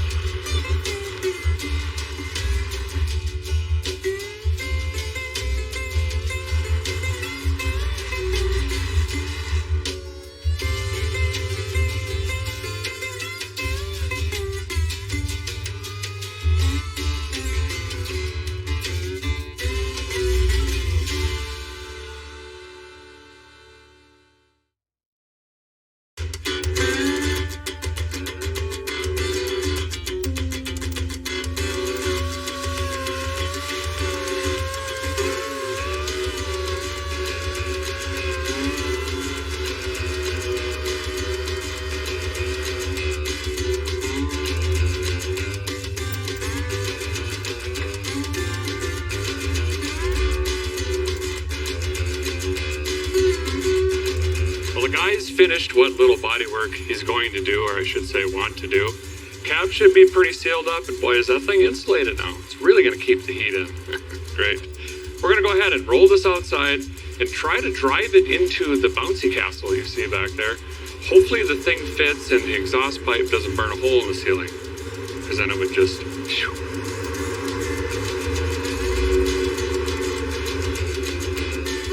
So there's 4 colors that comprise this whole tractor, basically. And I'm going to stick to a traditional look, but I am going to make a couple small changes. A, because that's just the way I want it. And B, I'm lazy, and it'll be easier. So hear me out. We're going to do the red, international red. Everything you see is red. Red, red, red, red front wheel. The cab, however, traditionally, the post is white, the roof is white. But right here on this door line, these are actually black. The frame of the door and the frame of the window is black. I'm not going to do that, though, because we'd have to come back and tape a third time. I'm just going to run this line here. The cab will be white. We'll use the textured decal on the back and make sure that that's done correctly. One of the bigger changes you're either going to love or hate is going to be the duals. The hoop was a silver color and the hub was red. Instead of doing that, I'm actually going to paint both wheels, the whole thing, the hoop and the hub, white. Kind of give me some different colors with the cab. And then, of course, you've got the radiator panel up here. This will be white here as well. So those are our main colors. We're going to start with the white, get the cab done, get the wheels sprayed, let that dry, and then we'll come back and blast this red in. And that's when things are really going to start changing. Should be fun.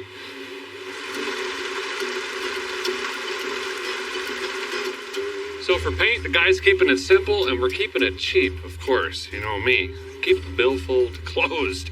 We're going to use the Krylon Farm and Implement paint, just a basic white. We've got the reducer for that, and we've got the catalyst, or basically a hardener. We're going to mix that 3 to 1 to half, and that's going to be our single stage enamel, essentially, our white color, and we'll have the same product for the red.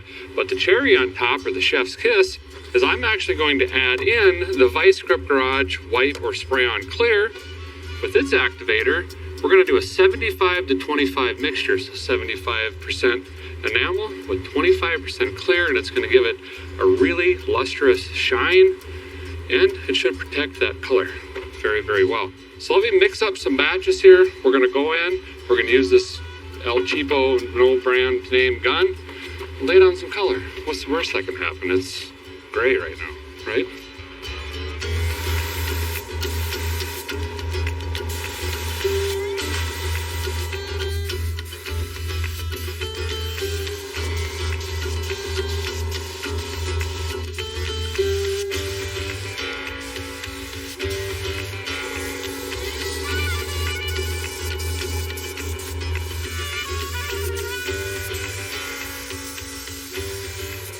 Laid on, it looks fantastic, although I have to admit I'm not as agile as Billy Goat anymore. I struggled there a minute, but we're waiting for this to dry. Unfortunately, 2 things are hindering us. One, I laid it on super thick, and the humidity is very, very high. It's actually raining right now, so it's hindering our dry time. So unfortunately, we're not going to be able to tape the red tonight. We're going to have to let this dry overnight. Tomorrow morning, first thing, we're going to lay bright red international paint on this tractor. It's going to look awesome. See that?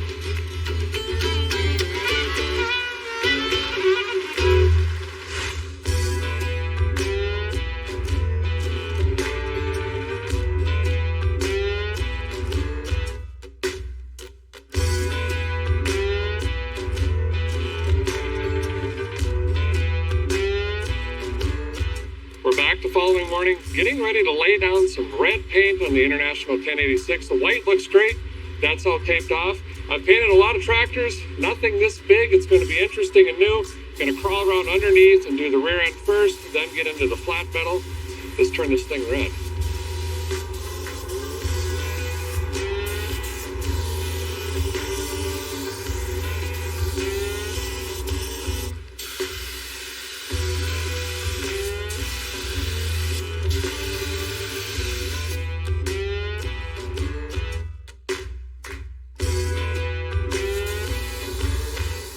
The tractor is red. It looks fantastic. I can't wait for you guys to see this thing all unwrapped. And I've got decals for it and a full Western interior kit you guys have got to see. It's going to be great. But I put this paint on really, really thick, let's be honest, especially towards the end. The guy was getting a little woozy. We're going to have to let this dry. It's probably going to take all day. So we'll see you, I don't know, see you in a while. We'll get back to work.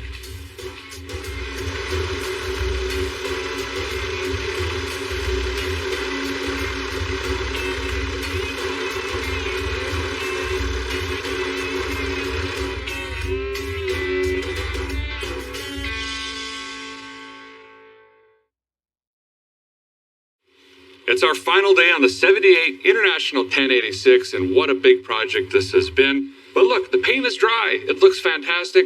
And Adam, the Tint Master 9000, is here adding 5% tint to the side windows and back windows of the cab, trying to keep this thing cool.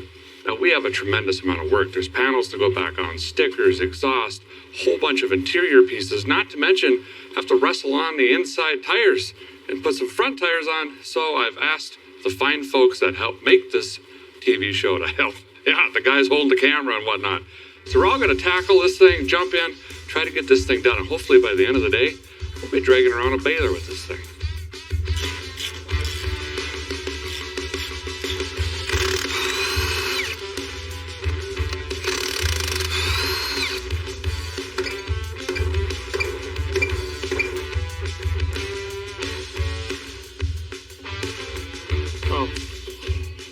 I think I see the problem.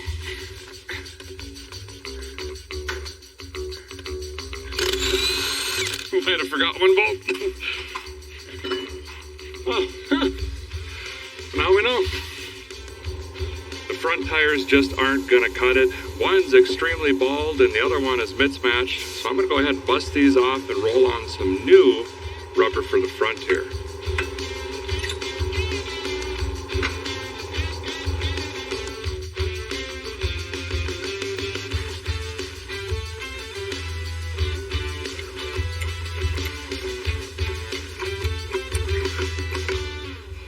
Jack this up, take some measurements from the face of this hub to this wheel, and then we got to bring in the other one, which has two options for offset on that wheel, and I think we're going to have to put it on the closest to the outside lip to put the wheel more in to leave room for the dual. I'm really hoping I nail it the first time because these tires aren't exactly light nor easy to move. So I'm actually trying to use tape measures and protractors, and I might have to get a compass or something, but there needs to be precision.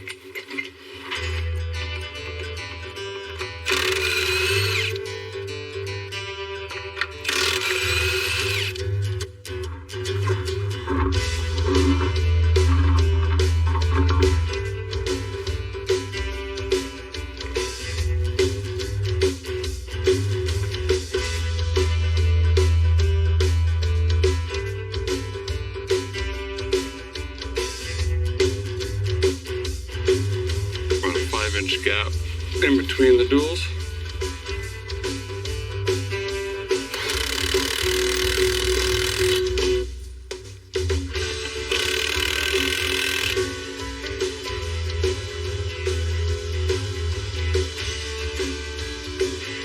Okay, I'll push, you lift.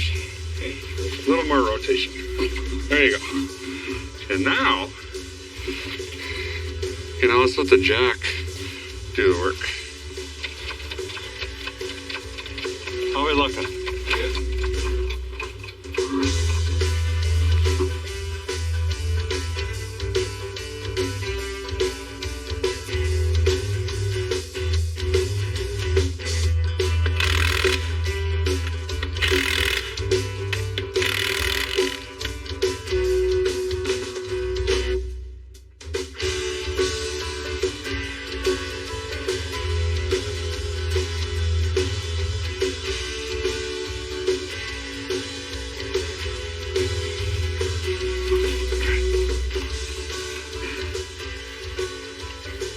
This pipe ain't gonna cut it.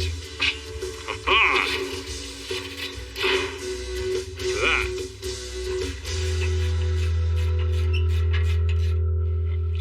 Hey, so we're actually going to tackle the interior on this because as you can see, it is absolutely thrashed. There's no telling if this is 11,000 hours or 21,000 hours, but it's had all of it. All of the seals are shot, they're broken, they're shattered. There's a bunch of foam that should go on the sides here. There's sound deadening and insulation that should be in the ceiling. There's a lot that's missing or just worn or in terrible shape. So I'm going to spend pretty much all day putting in new weather seals, door seals. I've talked to even the camera guys in the helping figure out the puzzle. We've got like 50 pieces laid on the ground right now. We got to figure out where everything goes in here. But this interior, when we're done, is going to be, I'm going to say it, show quality.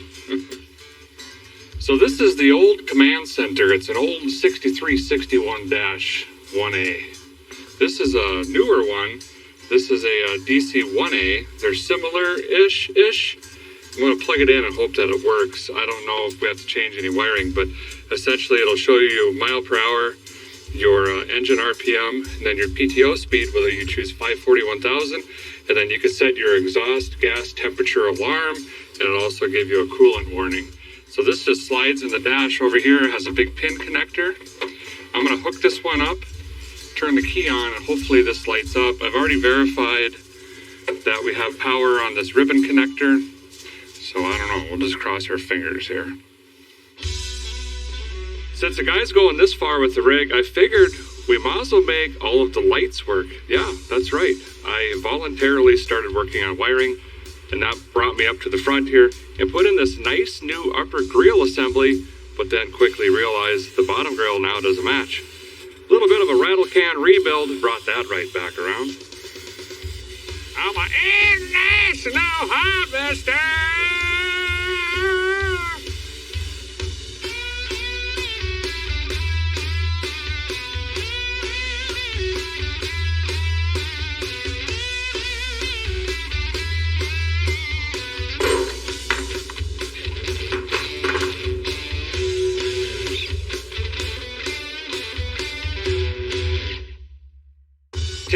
9000 did quick work of the 5% tint, so I went ahead and talked him into putting on stickers. It looks great.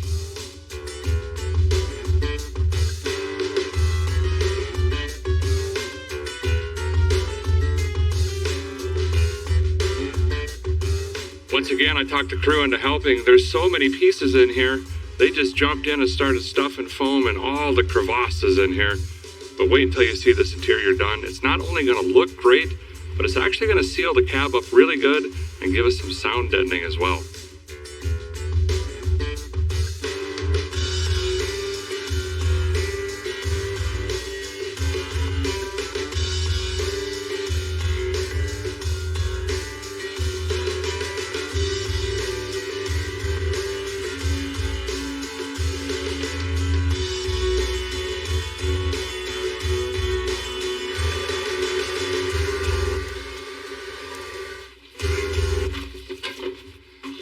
What a transformation this cab has gone through. It looks incredible. It's going to be quieter. It looks great. And it's going to be much more sealed.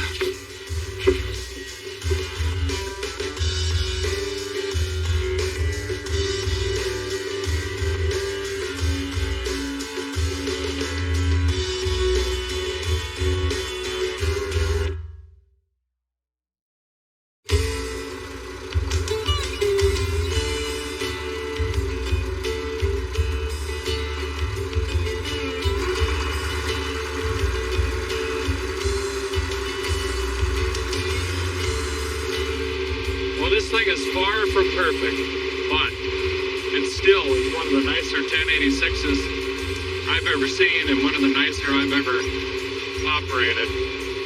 It is pretty slick. Just rough enough around the edges where you're not afraid to use the thing, get it to feel, get it dirty, use the thing, run her wide open to the windshield, but like 20 feet away, used to be proud of it too. I wish my grandpa could see this thing. He operated his entire farm and ranch on 1086s for the most part. And we never understood why. They're not really the most comfortable. They're not the most easy shifting, but man, they have just an absolute aggressive classic look. And they're tough. The 414s are an incredible engine. I hope he's smiling down. That's pretty neat, Deke. That's pretty neat. Now we're going to hook onto a baler. We'll drag that thing around and see how this does compared to that John Deere.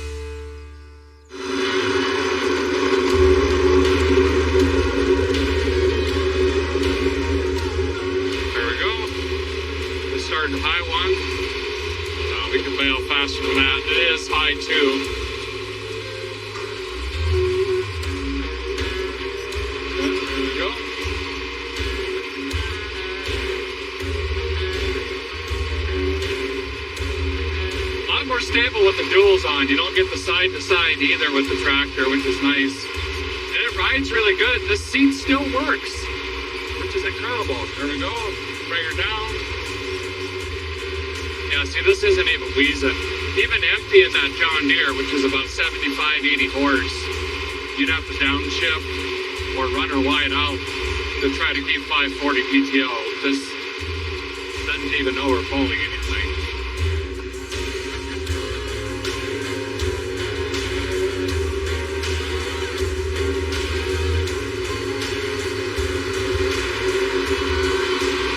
Sorry, we don't have any actual hay to pick up. I had to scramble and get everything done before about a week of rain hit us. We've been fighting that all week. So I've got everything done. We had a really quick first cut this year. It's actually nice for me.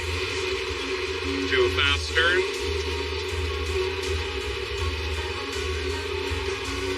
Side hill again. Nice and stable.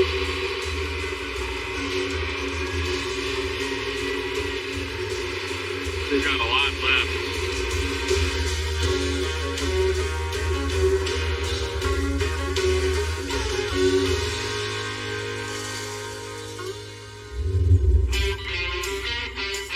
The 1086, in my opinion, is one of the most iconic tractors ever. Just look at this thing. It looks absolutely incredible, and I think this proves the point. You can have a powerful, comfortable, cool-looking tractor, and you don't have to break the bank and have a huge mortgage to get something new. This thing's going to do it all. Now, we did have to do a lot of elbow grease. We put new paint on this, albeit just cheap Krylon implement paint with a little bit of Vice Grip Garage Clear, the decal kit, 5% tint of the windows, chrome stack. We put some filters in it, but the engine ran so good. We drove this over 50 miles on the road back here to Vice Grip Garage. One of the big things we did was new rubber.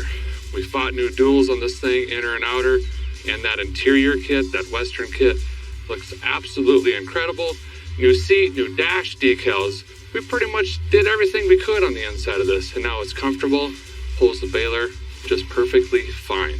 So this ended up being a really nice tractor for not a lot of money, but it's not nice enough a guy can actually use the thing, and that's exactly what I intend on doing. We're gonna put this thing to work. That's going to do it for this episode of Roadworthy Rescues, but stay tuned. There's plenty more to say.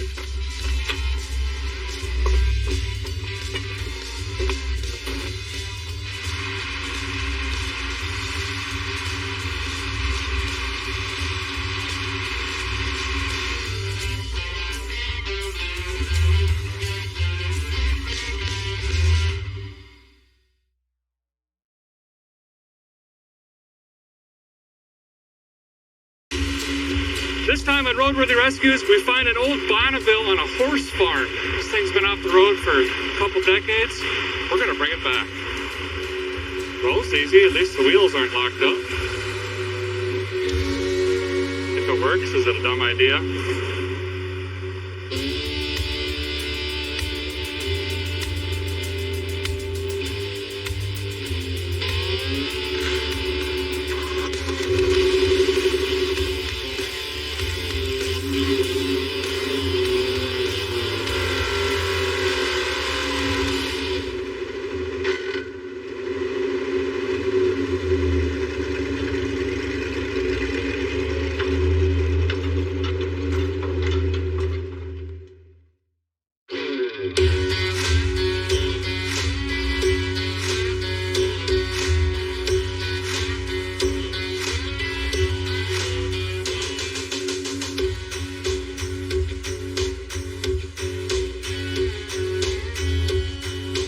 hunt for classic cars this time has brought us to a horse farm in Carlton, Michigan.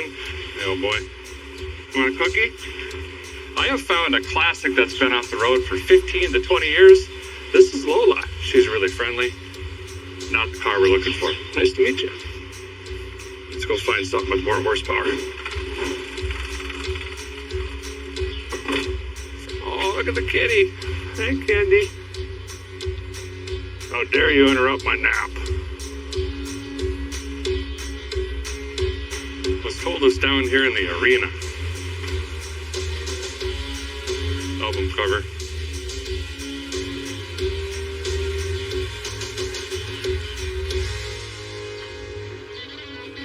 Well, here it is, a 1962 Pontiac Bonneville.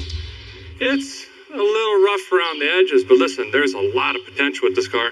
We were told it's been off the road at least 15 years. There was an engine and transmission swap started on it, and then it kind of just sputtered out, and eventually just got pulled into the horse arena here. These are pretty awesome cars. They were produced from 57 to 2005, but between us, we'll just pretend they stopped making them in the 70s. It's probably for the best. Now, this particular genre was created by Bill Mitchell, the legend himself, who also created Camaro, the Corvette Stingray, Tri-5 Chevys, a whole bunch of stuff, Cadillacs, all of that. And the protruding Pontiac front kind of started and really developed over the years. It just gave such an iconic look. This should have a 389 and hopefully not the Roto Hydromatic transmission. We're going to find out, I guess. Let's walk around this, drink it up, and see what it's actually going to take to put this car back on the road. Help me. It's going to need a lot.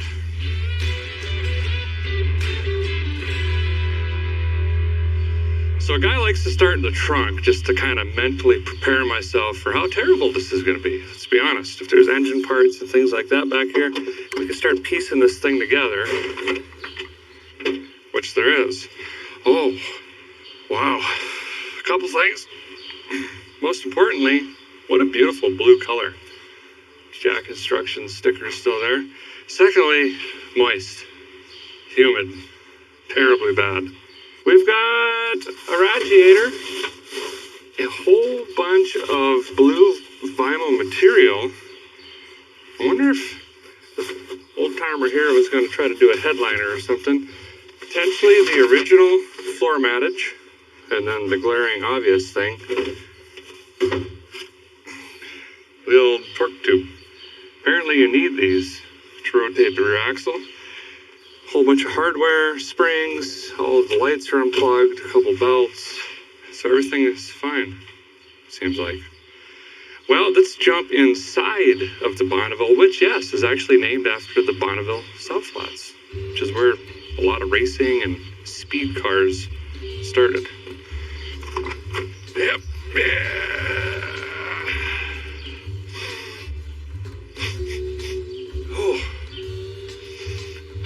Smells like a salt lick covered in warm ravioli, wet hay, and regrets. It's actually making my eyes tingle a little bit. But look at this beautiful Pontiac interior. This was the luxury car only to be ousted by the Grand Prix, or Prix, which came out in '62. All the interior options, the carpeted bottom doors, they had some walnut veneer in some of these. Just really, really nice interior. This, they were proud of, the Bonneville banner up here. And the old Teeth Chopper 6000. Right there.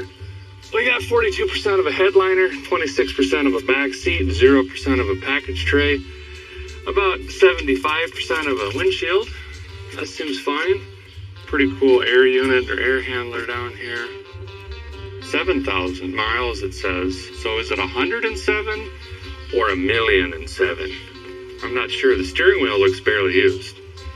We got more U-joints, more wires, levers. That's a shift lever.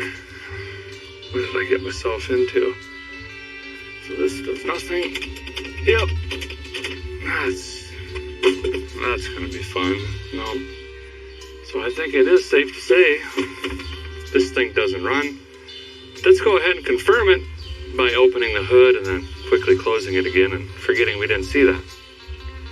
All right, here we go.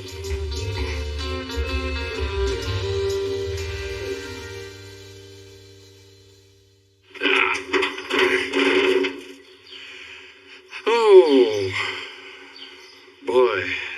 Confirmed. We do not have completage. Everything's missing. Fan, belts, pulleys, radiator, cooling lines, radiator hoses. Ooh, fuel making happeners on there. It does have a lightning whirler, and a bunch of the lightning hoses are unplugged.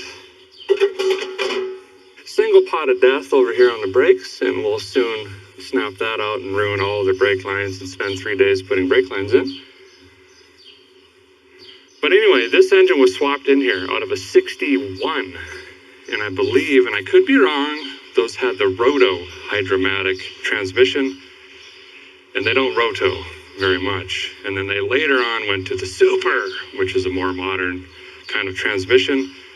So I think here's where we're going to start. There's obviously a tremendous amount of work to even get this thing rolling down the road. We should probably just hear it run first and verify this engine is in fact good. Then we should maybe find somewhere else to work on this other than the horse arena. Not that I don't like horse arenas, it's beautiful. But it's a little dirty, I'm going to be honest. And we're going to have to get under this thing, and there's a tremendous amount of work to do. Let me get some tools, see if we can get this fired up. Oh, I hope this Black Widow just keeps walking. Go around. I'm busy. All the wiring is cut. We've got 2 starter relays, both hacked up. We've got a different starter in here than what would have been originally. And the ignition is completely missing in the car. So not only is there no key, there's no tumbler or housing. So I have commenced the gone in 60-second mechanicals. We're going to just try to hotwire this thing. Just to see if the motor turns over. And then maybe we can juice it up enough to hear this thing bark off and make a couple sounds. And then we're really in it. I didn't realize initially, but wiring, yes. Cooling, fuel, brakes, driveline, probably transmission, glass, cleaning, tires and wheels. This is a big project. I ain't kidding you. I'm being honest.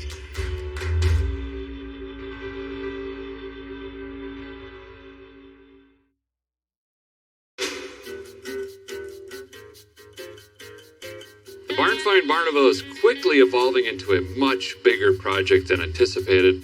We knew we were going to be under the hood doing some wrenching, being a barn find and all, but there's literally nothing connected mechanically, physically, or electronically with this car. But Beth's here to shed some light on why it is the way that it is. So my dad brought the car to the farm here at least 14 years ago. My dad's favorite was 61, 62 Pontiacs. He loved the drag racing era when they were building them better and bigger for drag racing. He had a 61 Bonneville that he took the engine and transmission out of, put it in this car, and it was a project that just got put on the back burner for many years. So what we're going to do here is, oh wow, that's blacker than my soul and low. Good enough for now. I'm going to throw a wrench on the crank here and just try to turn it over by hand and just try to make sure this thing goes 360 degrees. It's not locked up. We don't have valve train issues, anything like that. Yep, it's rotating. Good compression. It sounds like it's open manifold, actually. Yep, there's absolutely zero exhaust on the engine. It's just manifolds. It's fine. It's hot rodding. Need a landing cue. Okay, let's see if it rotates. It does.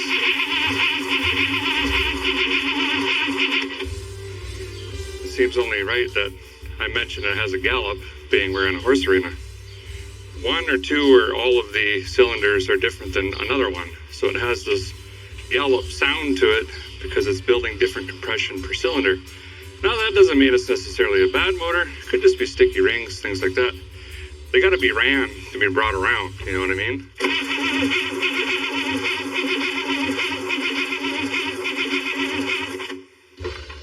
Feel like John Wayne's gonna appear any second. Okay, now we gotta start on sparkles. We're gonna need to get some power to our coil.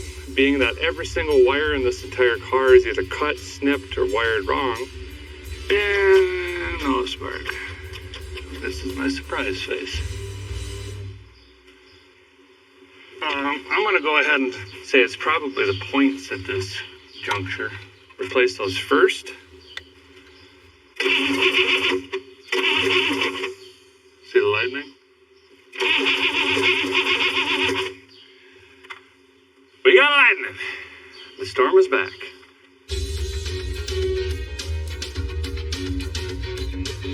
So I pulled the number one spark lighter out, and this is a really old, what is now AC Delco, but it's just AC. So we know that this engine has not had fresh spark lighters since 1974 or earlier. That's when the name changed, roughly around then. So that's pretty wild. It's been untouched that long. Could go ahead and use the old ACs. They're probably better than what we can get today, to be honest. Now I'm going to stick my finger in the spark lighter hole, roll this over, and feel the compression, and that's when I know it's going to be at top dead center on number one, and then we can set the firing order. Right there. We're to the point we have spark. Now we just got to add some fuel, and we should be able to hear this thing make some racket. I just want to make sure it's not knocking or banging or the insides aren't trying to go outside before we spend more time and energy on this thing. Bring in the thunders.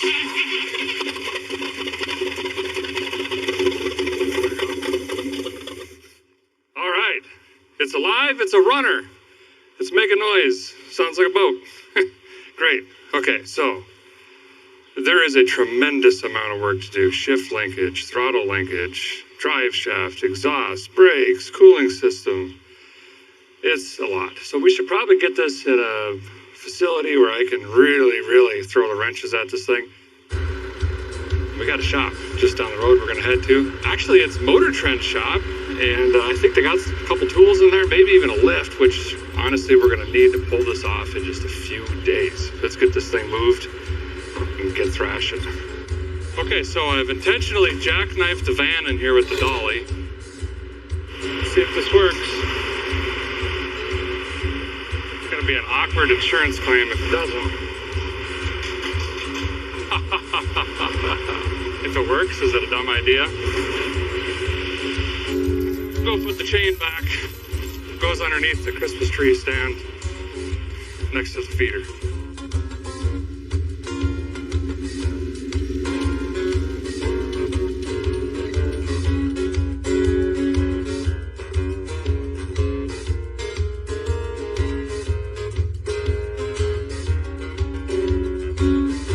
So we've arrived. Somehow these old dry rotted tires have made the hour drive to the Motor Trend Detroit office. We got the Bonneville up on the lift here, and I've just been looking through things, trying to make a quick mental list on how to get this thing on the street, and I've got to tell you, the spoon is full. The spoon has runneth over. We have got a plate full here, but it's not a bad thing. I'm actually pretty excited about this. You know, we call this show Roadworthy Rescues, trying to get these things back on the road and enjoy them. But a lot of times what you don't see is the nitty gritty, the engine swaps and the fabrication and, you know, the true hot rodding, using what you have and just making it work. And this is an example of it. And I think, unfortunately, we're going to have to redo it. So what we got here, this is not a roto. This is a later model hydromatic transmission. It's on some sort of cobbled homemade transmission cross member, which is not going to work. All this stuff needs to go away. The drive shaft is out of this because it's not going to work. It's not the right spline count. It's not the right length. We're going to need a drive shaft. That's another issue. Coming up here on the engine, one of the bigger issues is the guy, what I figure, Don is his name, is he's just an old school car guy. He was retrofitting this in, and I think where this project stopped was he did the engine transmission swap. He test fitted it and went, great. It's going to work. I'll come back another day, and just never got to it. And there's a lot of telltale signs, like the transmission not being bolted in. And the big one is he literally cut the cross member out of the 61 and laid that cross member over this cross member to just drop the engine in. So we have double stacked cross members. The engine's not even held in any way, shape, or form. He's just test fitting, scabbing things in. So for us to find motor mounts for this engine, a transmission mount or something like that for this transmission is pretty slim, especially in 3 or 4 days. I'm kind of thinking all of this just needs to come out and try to cobble something else together that's going to kind of stay in the car. So I'm going to make a list here. It's going to be pretty extensive, and we're going to have to legitimately just scramble and try to throw this together. It's by the seat of our pants. This is real life. So we're going to need a transmission cross member. We're going to need headers. We're going to need a mini starter. We're going to need exhaust. We're going to need a drive shaft.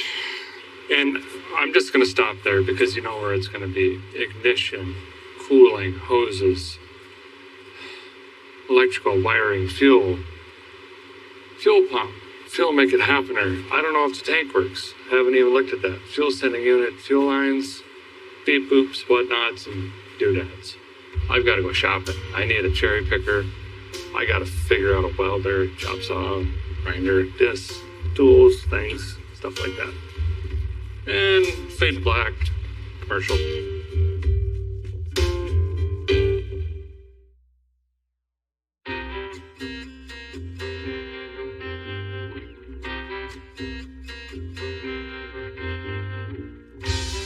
So yesterday we pulled this 62 Bonneville out of a horse barn, and once we got it on the lift here in Detroit at Motor Trend Studios, it became apparent that someone was in the middle of a project here and just kind of has things mocked in. There's a tremendous amount of work to do, and we're going to start, oddly, by taking it all back out. Undoing everything I did.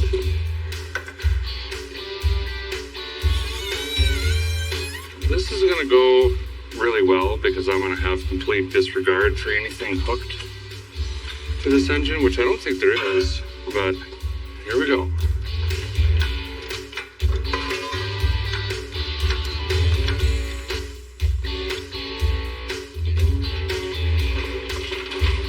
Hey.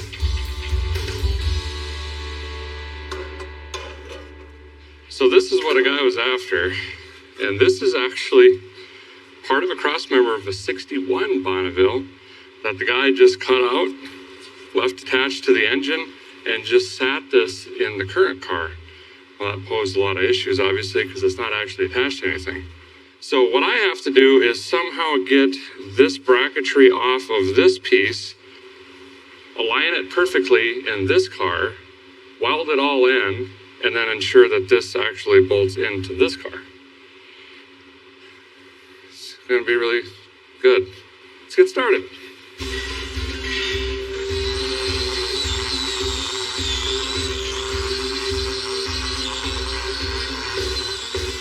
So I've got it cleaned up a little bit here. We're already starting to see those witness marks I was hoping to find of the original motor mounts that were in here. And they look pretty identical. They should be. This should have had a 389 in it from the factory. So I don't know if the old timer was maybe planning on repowering it with a Chevrolet or a Ford or who knows, and decided to hack these off, then changed his mind, potentially. Nonetheless, I have kind of an idea of where these should go, so now the task is trying to get this off of here as much as I can complete, and then test fit them slightly, grind them up, bend them, mount them on the engine, drop the engine back in, get it lined up correctly, and tack that in, pull the motor out again, finish welding it, cut, weld, repeat.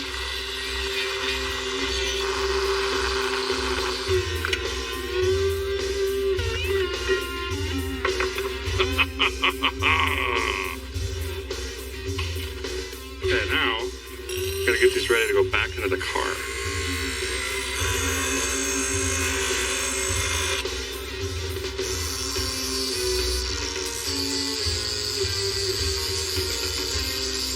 So I've got the mounts here and basically just ground them up to where I can get back to thick metal of the original mount and not the old welds and things of that nature. So when we do go to weld, we have some good thick metal there.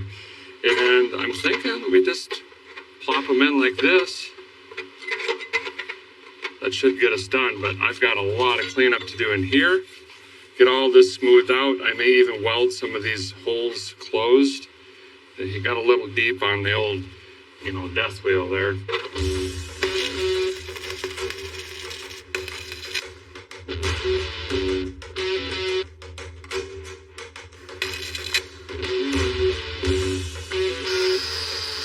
Once we get it all cleaned up, I'll bolt these to the engine.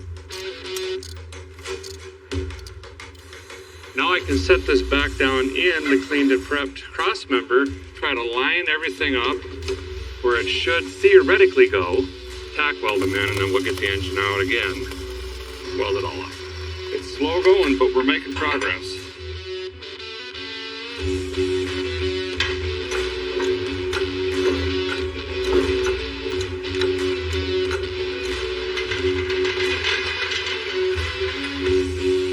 What do you think, Freiberg? That's as high as I can get it. Hey, that looks like that's where they're supposed to go. Whoa, what? That's normal. No. Come on, little guy. Okay, we've got these motor mounts tacked in. Now, I've just somehow got to convince this 120 volt welder to weld, and then we'll be able to put the engine back in again.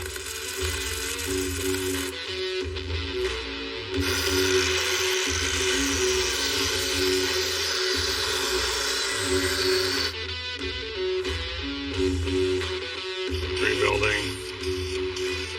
Hours and hours of fab work, rebuilding.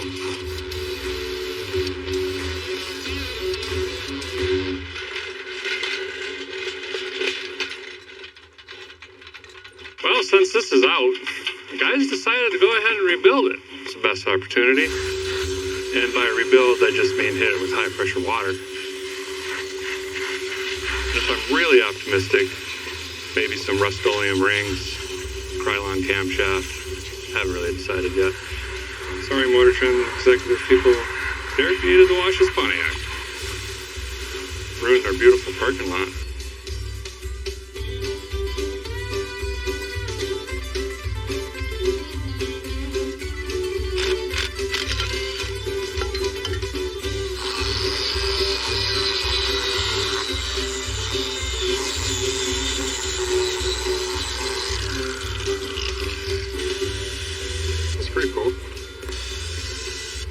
Coming to an end. A lot of futzing around today, but we did get some good progress done. We've got motor mounts in here for our 389, which is now hanging on the hook, painted, freshly rebuilt.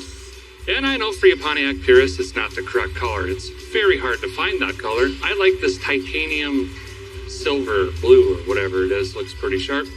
Now, to be honest, we had to scour the internet. We think we have some of the correct parts ordered. We've got a used transmission we're going to pick up. We've got an adapter plate. We've got some sort of miscellaneous universal transmission cross members I can maybe make. The truth of the matter is, this is just real life. Sometimes you don't know what you're getting into. You just got to figure it out as you go. And we're going to try to do that tomorrow. Hopefully we get engine, transmission back in the car and closer to firing this thing up and hopefully it moving under its own power. See you in the morning.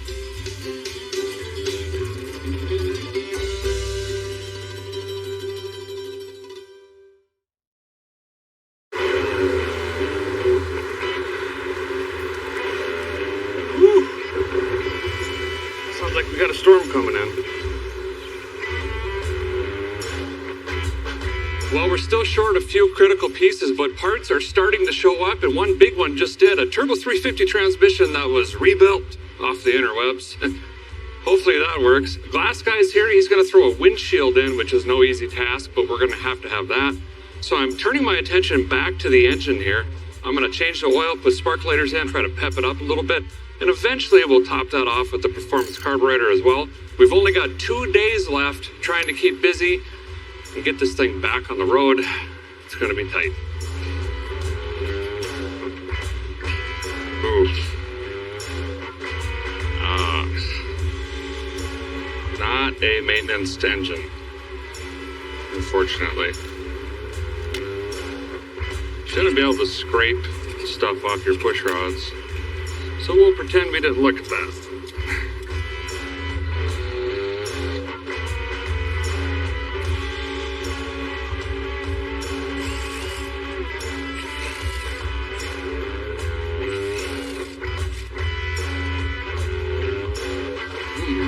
tasty.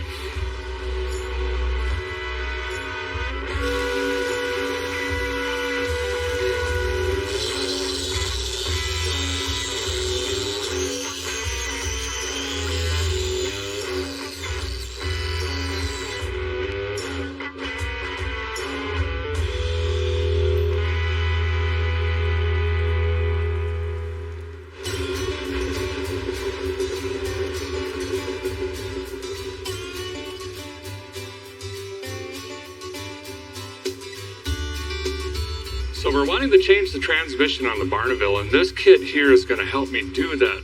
Now, we're pretty certain that the super hydromatic that came with the car is just going to be no good. Plus, we were missing a tremendous amount of linkages, doodads, and whatnots to even try to see if that worked.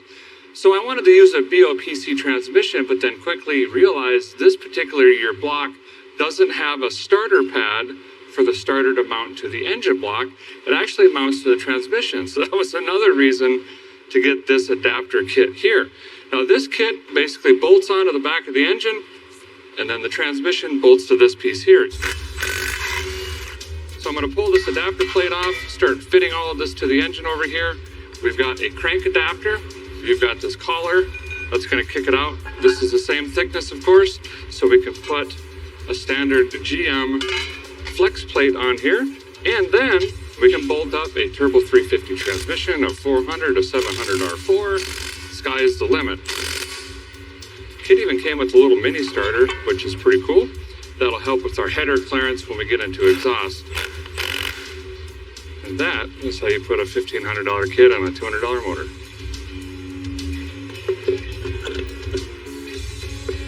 So this is like a no-name torque converter. I chose an 1800 to 2000 stall just to give the old 389 a little more pep feeling, having just a tiny bit looser torque converter.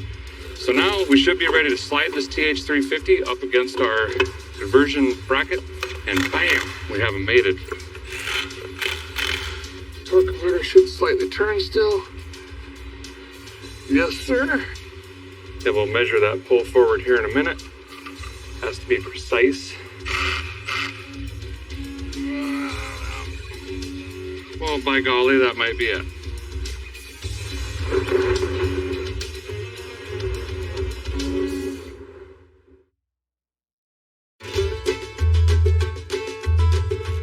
Somehow it looks worse now that it's outside again.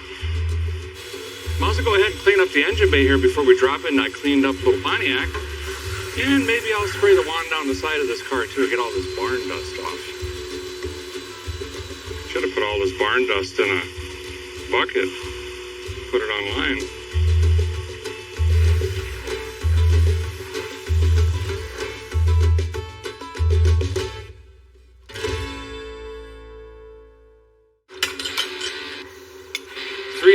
Turbo 350, getting ready to go into the car. So I've got Skylar helping me here. He's the muscle around this team, you know what I mean? So he's going to push this bad boy in. I'm going to kind of try to nestle it in and direct it and run the pump. Okay, in about 2 inches. He's going to do the push and pull and lift and grunting. In again. Uh-oh. Oh, my firewall paint. There goes 40 cents. What in the devil? Okay, forward.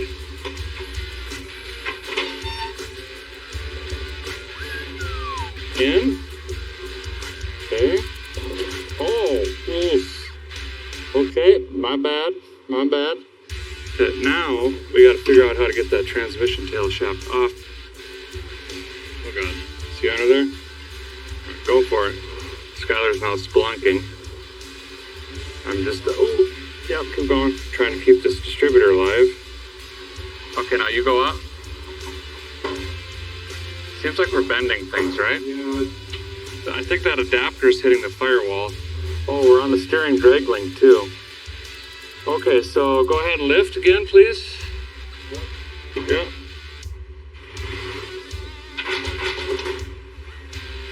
Hey, this side's in. Okay, man, if we could go up like half an inch and back, we'd be home. Oh, it's going. Yeah, I think we're there. Is it lined up? Like a glove. Woo! Yes, ouch! Ouch! Barneville bites. Well, luck would have it, the scab together motor mounts from the other cross member that was set over the other cross member cut off and welded to this line up. Everything fell into place. It wasn't the easiest, but thanks to Skylar for helping underneath the car, we were able to shimmy and shake it into place. So the engine is bolted in once again correctly. Now we just got to address the transmission because now we have a Chevrolet TH350 in here. So we're going to strap it into place temporarily, lift this thing up in the air, and I'm just going to start noodling and doodling, see what happens. Shocks are good.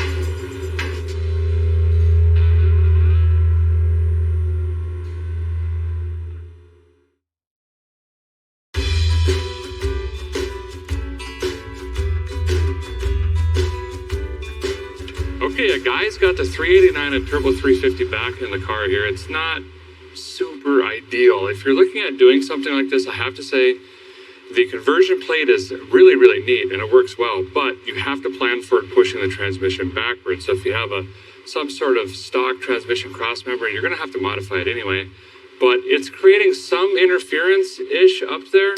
Tail shaft's a little bit farther down than I would like, but we're going to try to work with it. Right now I'm going to cut out this old transmission cross member, which you can see was a trailer hitch at one point, and maybe a fence post or something, a couple pieces of angle iron. I like it. I do. But it's got to go. And then this needs moved way up here, where we're going to have a polyurethane bushing. For this transmission, we need something to go across here, hold this in place. And then one of our big key missing components is a drive shaft. But at that point, when this is bolted in, I can actually send some measurements to our drive shaft guy so he can start making that. So this is a pretty big moment, actually. I'm looking forward to it. Do we have any goggle glasses? We build cars. Follow me for more tips.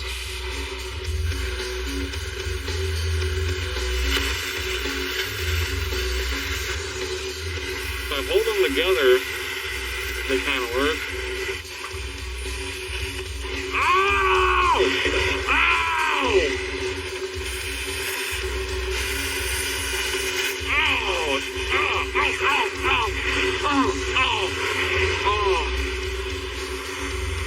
Right on a tattoo. I'd probably toss the ground, that's fine. Whoever invented the torch just chose violence that day. I think that's not free. I'm trying to slowly and delicately cut this out because I don't want to cut the frame.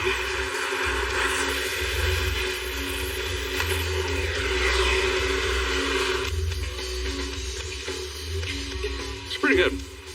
Precision. Okay, now I just got to get a hammer out, beat the rest of it out of the car.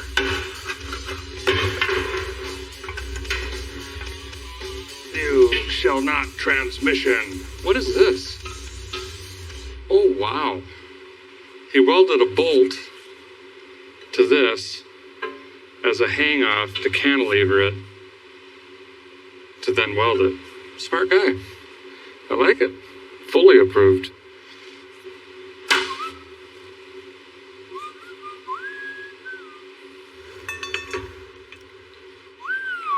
Time to get a transmission cross member in here. So we're going to be making our own essentially because they don't have a kit for the actual cross member. There are, however, a bunch of universal things out there you can get to get you started, which like is this. It's just a tube.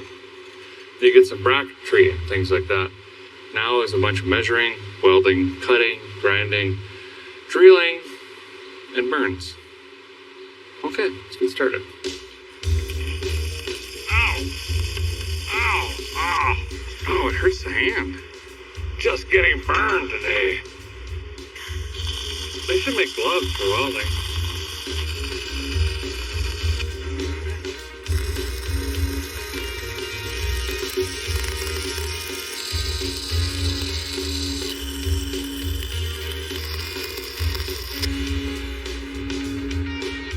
So what I'm going to do is actually elongate it.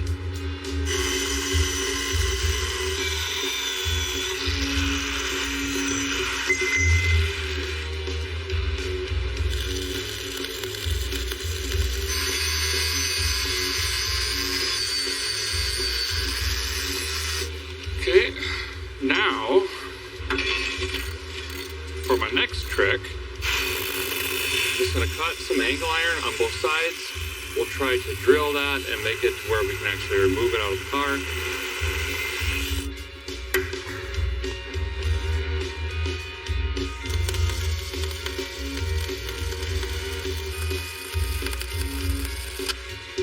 Oh, this, wow.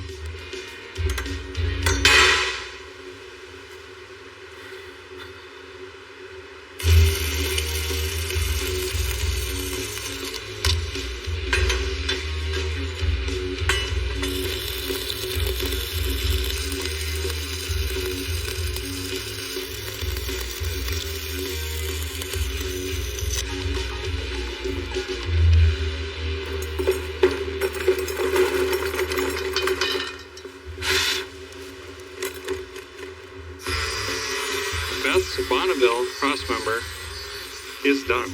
This is what we need. Boop. That's going to leave us enough room for exhaust, and although it looks like it's going to be fairly low, it's not going to be lower than, you know, the rear end stuff or the pumpkin or any of that. So we should be okay-ish. Yes! Yes!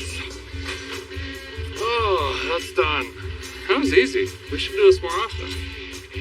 Finally, success! The 389 and TH350 is permanently installed in the 62 Barneville. It fits good, it looks good, but we still have a tremendous amount of work to do. But don't worry, Friday's come and gone, tomorrow's Saturday. There's still time to get this thing back on the street in time for Woodward cruising. See you tomorrow morning.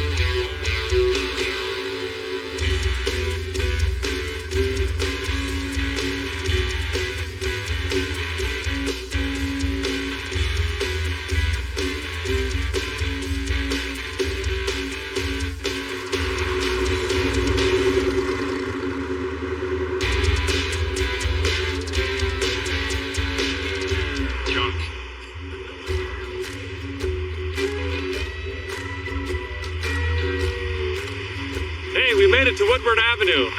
Not quite the way I wanted to. Day 5, we're out of time. We came to Michigan for our 1962 Pontiac Bonneville. This thing sat in the barn for many years. And, well, we bit off quite a bit on this one. The super hydromatic wasn't going to work. So we spent quite a bit of time researching and ordering an adapter plate. And now we have the 389 hooked to a TH350 transmission. Made motor mounts for it, made a transmission cross member for it.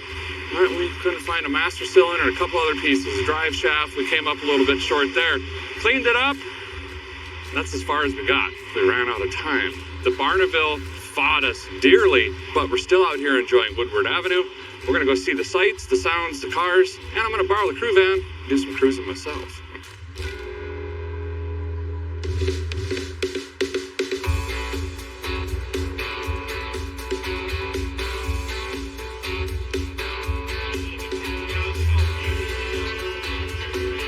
Smells better than mine. Woodward truly is a special place in automotive history, and the car culture here lives on today in so many different ways. This Cars and Coffee gathering is a prime example. There's so many great cars, all different makes and models and walks of life here. It's definitely one of the best car community vibes you'll get anywhere in the country, and some of the nicest people you'll meet. I've got to explore some more.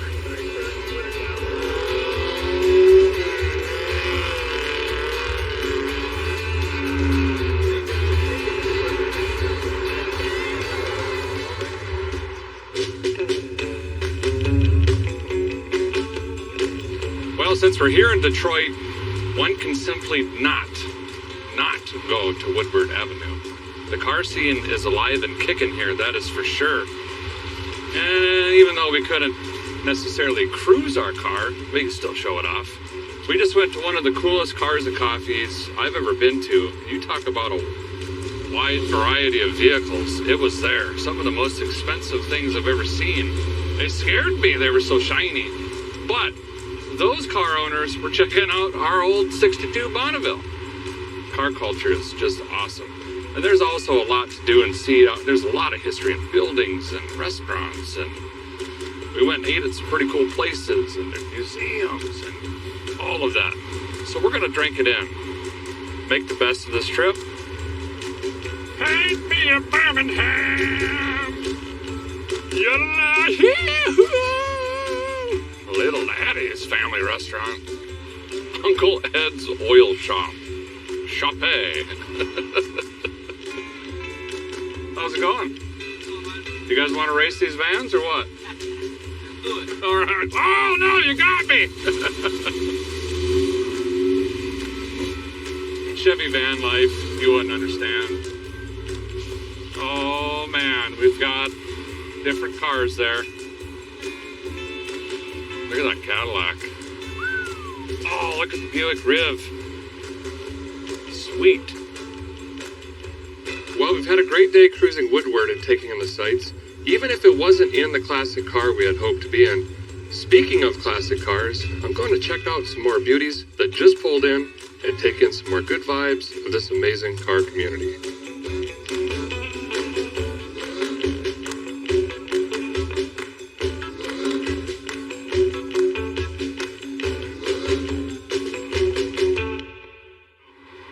Well, this week didn't go quite as planned, but this is as real as it gets.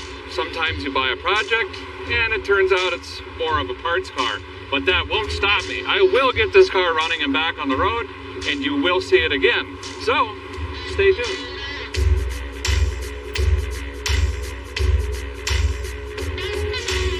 How was that? Everybody like it?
week on Roadworthy Rescues, the 1961 Pontiac Bonneville is back.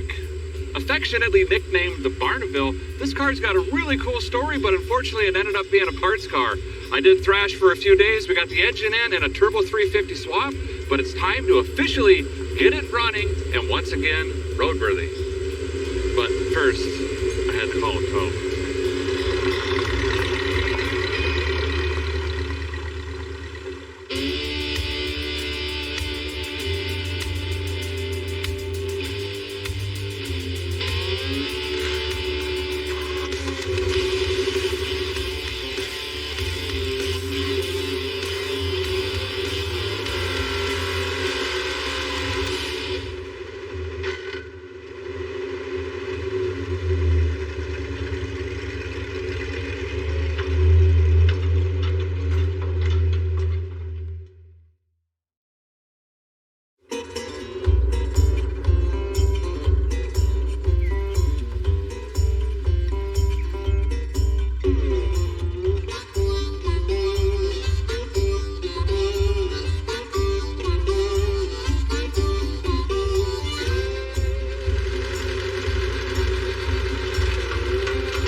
Sketchy. And I have no brakes and I'm about to buy my neighbor a fence. Great.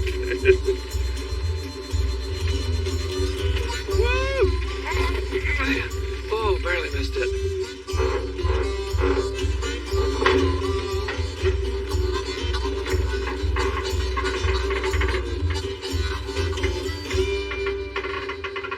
Last time on Roadworthy Rescues, we found the 61 Bonneville in a barn up by Detroit, Michigan, and we thrashed on this thing, but unfortunately didn't get it back on the road.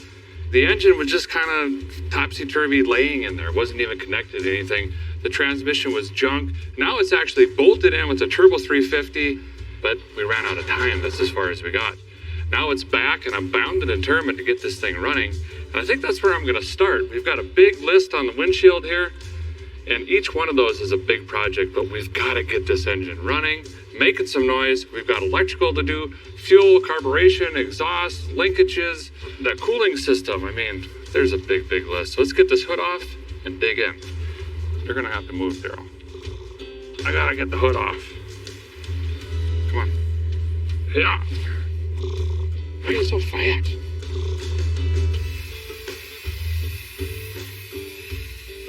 Lavender and basil mix. There's centipedes rolling out of here. Snake. I thought I saw a kangaroo. We got mice. We have an ecosystem in the back of the Barneville.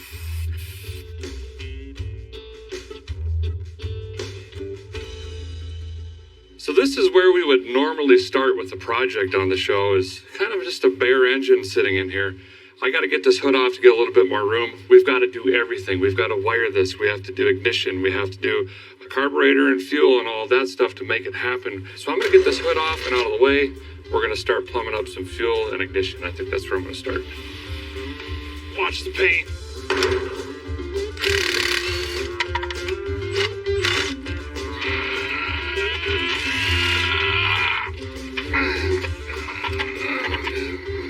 So I'm just soaking up the fond memories of working on this Pontiac. And remember that the bolt snapped off in the intake here. So before I start bolting on accoutrements and whatnots, I've got to fix this first, because this bolt is very, very important. There's a little gasket that goes between the water pump and the intake.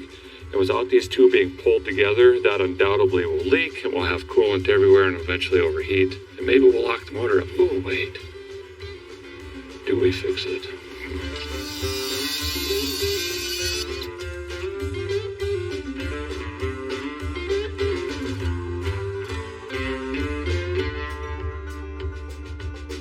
Fuel Make It Happener is on. That maybe might work. I'm actually going to swap these valve covers out. We've got some cheap chrome ones because A, we want to add horsepower, and B, we want to get home.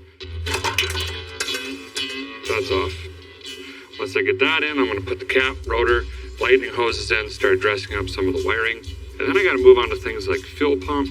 I need to add a oil pressure line to the standoff over there, get an oil filter in this thing.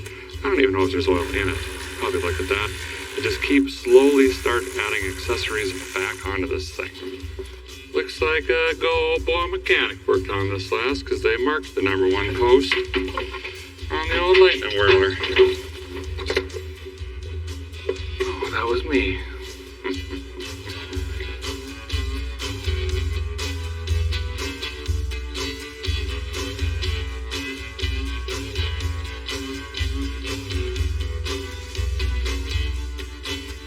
So, guy up top, we got some stuff done. We got the fuel make it happen in, added some horsepower with the chrome valve covers, got the lightning hoses back on, distributor cap, everything like that, got a fuel pump jabbed in it, and started thinking, hey, we get too far ahead of ourselves here, we still can't fire this thing up because we ain't got no music pipes hanging off this.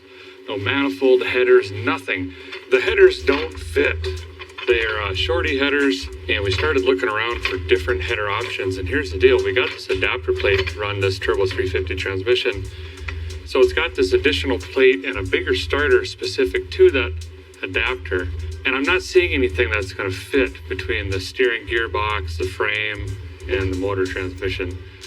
So now we're kind of looking for stock manifolds again. And keep in mind, we only had one, and we might have pitched it after the last episode because we didn't think we'd need a stock manifold again. We are down a river with 2 canoes on that. So I'm diverting my attention to this transmission cross member, which I just booger welded in here with a 120 volt welder.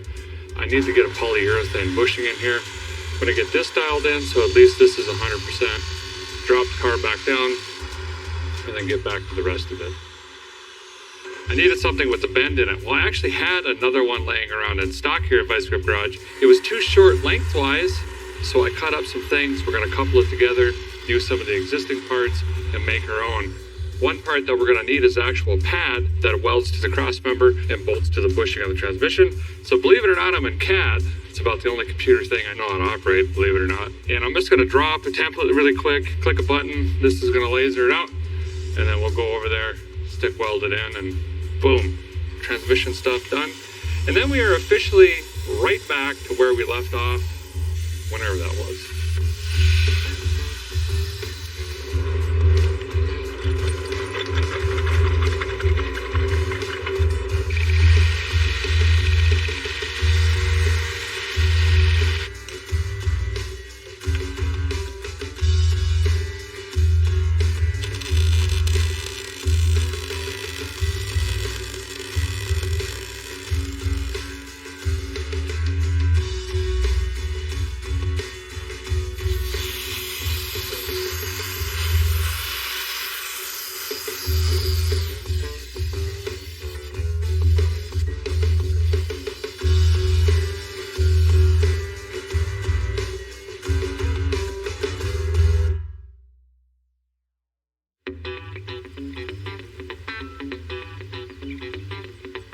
Day 2 back on the Barnaville here. We got parts and things to do. I'm going to leave it up in the air and just start attacking this underside. I'm trying to get this car running and driving after being stored in a barn for at least 10 years, probably way more than that. It was a parts car, but no longer.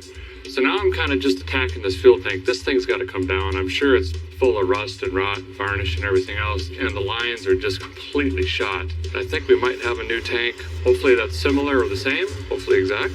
And then we'll have to inspect the solid line that runs all the way to the front. If you remember, the brake lines were completely rotted out of this thing, and the fuel line runs right next to that brake line. So if one's rotted, the other one maybe isn't.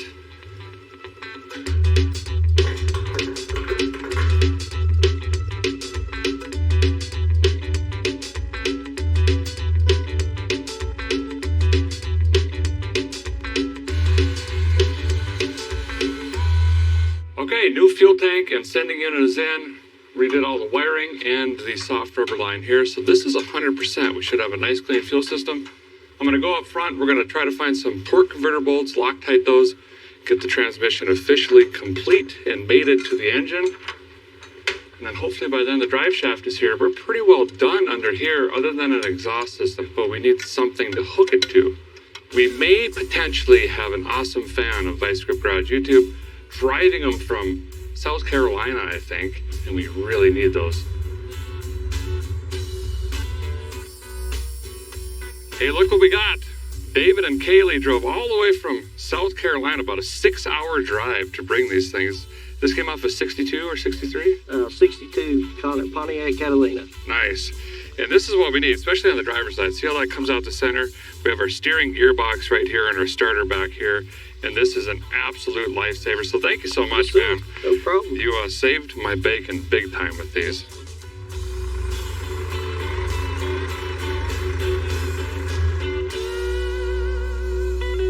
So we're back at the shop. Let me show you really quick why this manifold is so important. We slide this up here. The exhaust exits right where my arm is, essentially.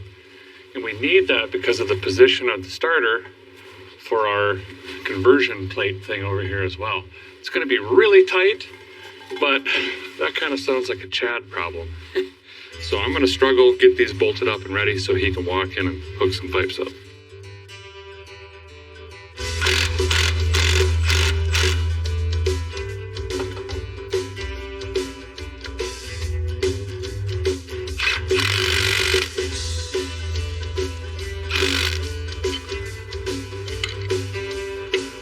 Feels like I've done this 15 times.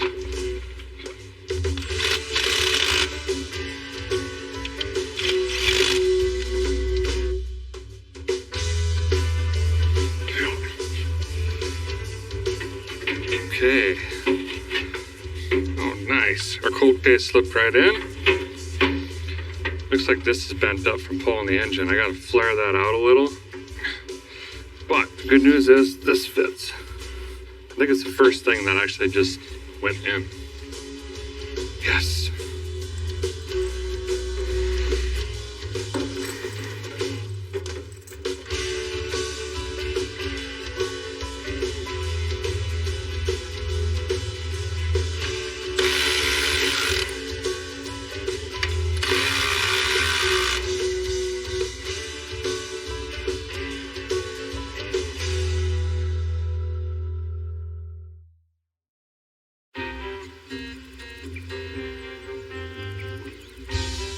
Here's our beautiful drive shaft. Rocket City makes these for me. They do a really good job. They shortened it up, balanced it again for us. So let's knock this in, get it bolted up. You just think about it.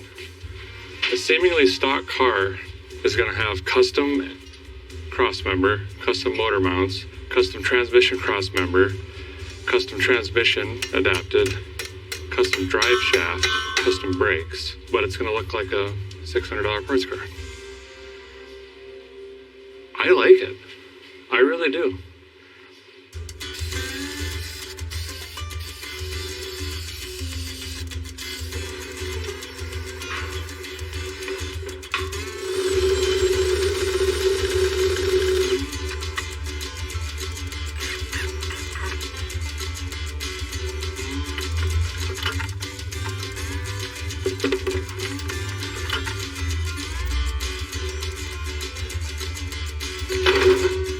Hoses are in top and bottom. Got a battery in here. New negative or SAT cable and a positive.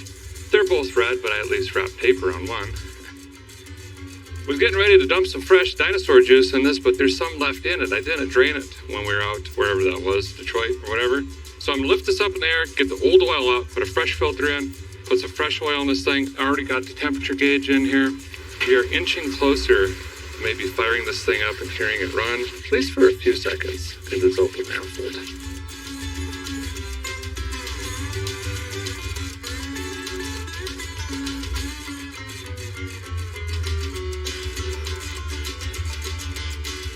Well, it's been a good day, a productive day here on the old Barnaville. Getting ready to fire this thing off, just have to top off the transmission here. I got my Lone Wolf 6000 over there. We're gonna pull the trigger. Now remember, we only heard this sputter for just a second or two. I hope to get this fired up and running for at least a minute. We can verify it's not knocking, it builds oil pressure, things of that nature. Gonna apply my key.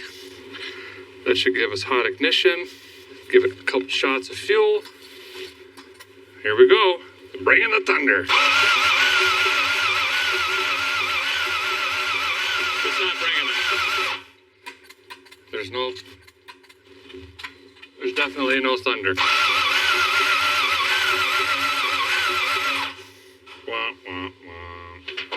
Okay, back to basics. We need spark, compression, valve timing, and fuel.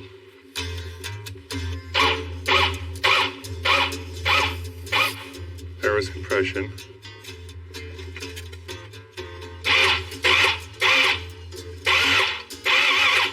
That's sparking, and now there's exhaust coming out of there.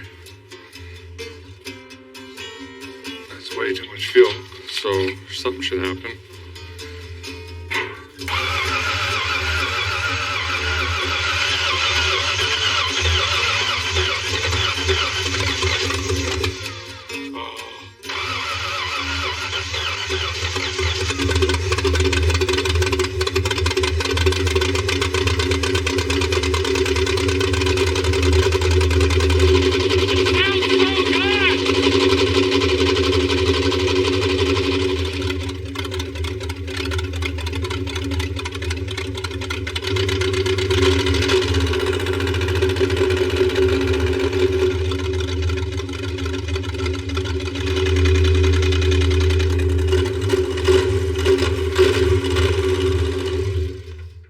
It's alive!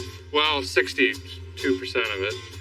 That sounds really terrible, and it's running on 4. Great. We've accomplished our goal. We've heard it run once again. So since it runs so terrible, I'm going to get some rest, and tomorrow we're going to put in disc brakes and the full exhaust system.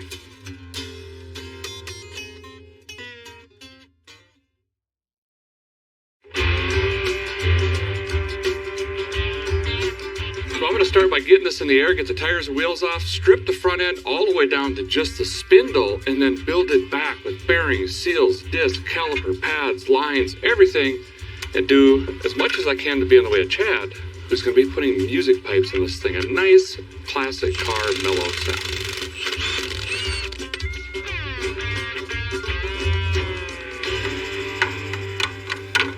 So some of you might be wondering, Derek, you mentioned this is a parts car multiple times, and yet you're putting a lot of work into this thing, obviously. And here's why. Every car has a story, and that's my favorite thing about vehicles. It's not necessarily the make or model. It's the history and where it came from and how we found it. And if you remember Beth, this was her daddy's car. And he always had a dream to put this car together and fix it up. And unfortunately, we lost him way too soon, and it ended up sitting in the barn there. So what I'm trying to do is just fulfill his dream and get this thing put back together, get it on the road, get it running and driving. But I'm also trying to do it for the average guy. We're not going crazy with parts, as you can see with the engine and everything else, but we want to make some small upgrades to make it reliable and safe, hence the aluminum radiator and disc brakes in the front and some of those things like that. And for me, the payoff, getting this on the road, is worth every single minute of sweat and cuts and bruises and French words and things of that nature. Speaking of cussing, Chad is here. So instead of hauling the rig to Cookeville, Tennessee, thankfully I talked Chad from Volunteer Muffler and Performance coming down to our shop, save us a bunch of time, and he's going to lick out exhaust on this thing, and we're kind of thinking dual straight out the back like it had originally, right? That'll be perfect. And then maybe, we talked about doing like a porter, what are they, like a steel-packed muffler or something? They're like steel-packed muffler. Yeah, so that'll give us that like 60s kind of vintage sound. It'll get a little bit of rumble, but it's going to be not crazy like a traditional glass pack, so that, I think that'd be pretty good. And cross member that I spent a bunch of time on might be not so good for exhaust. I wasn't thinking about that. So I'm going to leave him to his vices and let him figure it out, tear it out, go around it. I don't know. That's why he's here.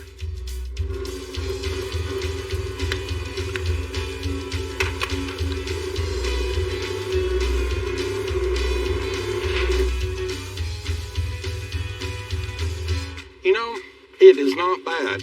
I have seen way worse on high-dollar cars. I've got to get a little too close to the floorboard, or it's got to hang down so low they can plow with it. It did come from a farm, though. That might be helpful.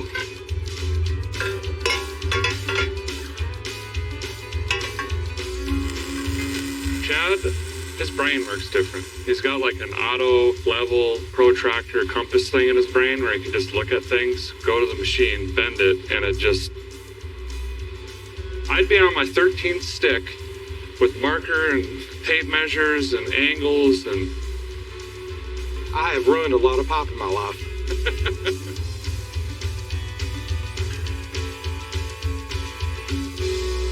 So we're using a kit from MP Brakes, and the reason I mention that is this is a kit that lets you leave the stock spindle in place. Most kits, you got to take this whole thing apart, which means you're into the ball joints and everything, which I guess is fine if you're doing like a complete restoration, but we want to save time and money, and this is how we can do that. It looks like, I've never used this before, but flipping through the constructions here, we got some brackets we're going to put on here, and that is going to mount our new caliper to this. We'll slide our disc on with new bearings.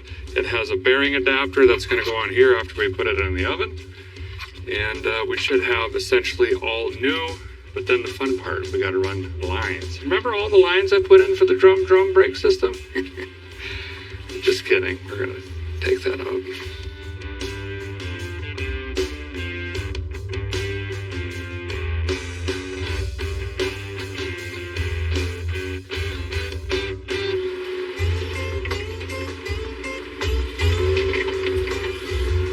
This car back so Chad can fit the exhaust pipe around the rear axle without cutting it,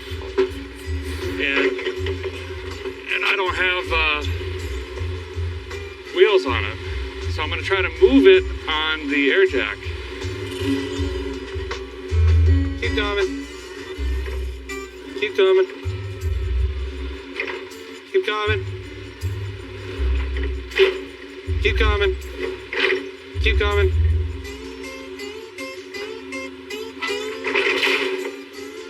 Is that all you got? I think that's it. Let's see what happens. Margaritas and Misadventures, Volume 3.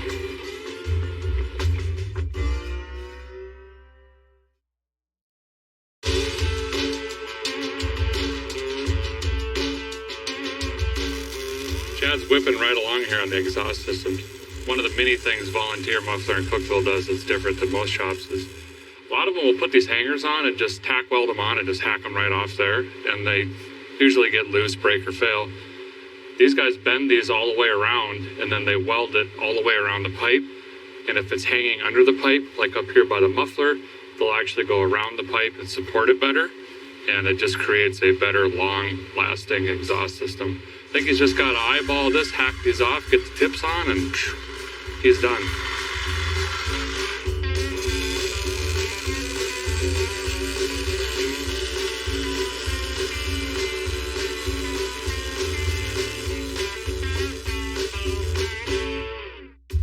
That's it for the exhaust. Now we just have to make it run goodlier. We're going to move on to finishing up the brakes, and we'll meet in the middle somewhere in the cab, I guess.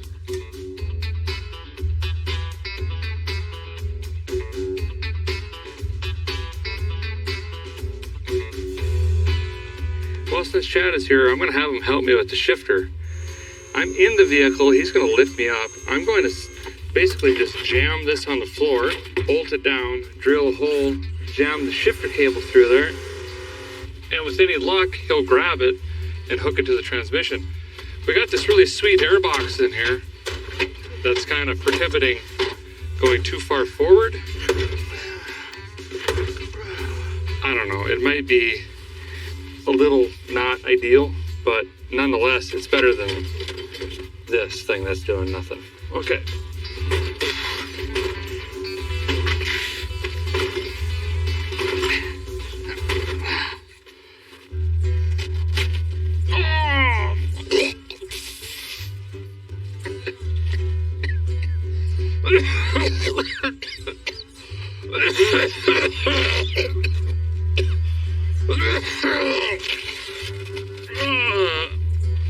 On this episode of Roadworthy Rescues, we make a really nice Bonneville.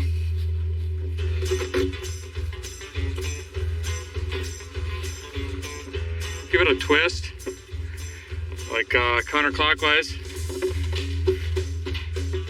There you go.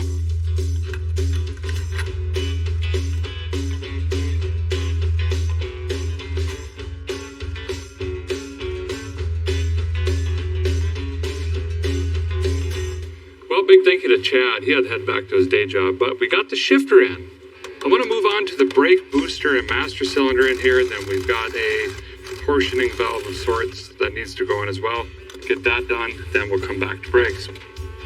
Oh, look at all the water and juice that came out. All right. Oh! Did I go in?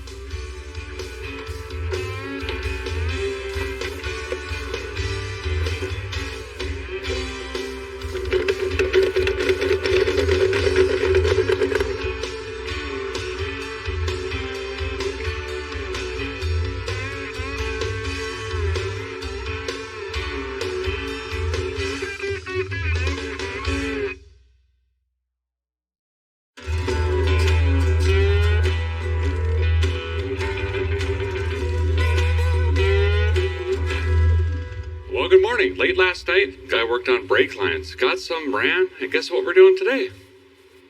More brakes. We're gonna mount up the calipers on here. Bam! Discolator brakes. Gotta run some rubber hoses here, connect everything, and then start the very fun process of bleeding. We're gonna try to incorporate the rear drums as well into this master cylinder, get everything bled out, pump. Gotta hook up the pedal still inside. It's a whole different throw and booster and all the parts, so it's going to be kind of challenging to get everything set up, but it's going to be really nice to have an upgraded brake system where this thing will have kind of a little bit of go, but a whole lot of whoa.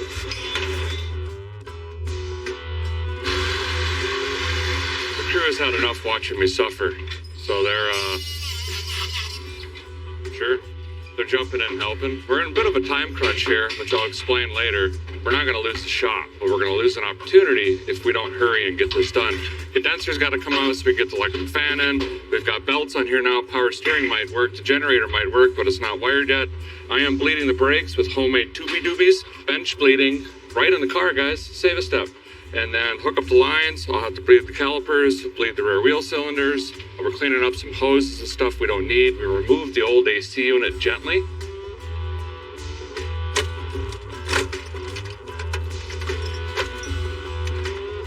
After this, I got to figure out wiring for the fan. We got a big relay that's got to go in for that. And I also have to start wiring like the generator. I've got to wire in a switch that'll actually start this thing.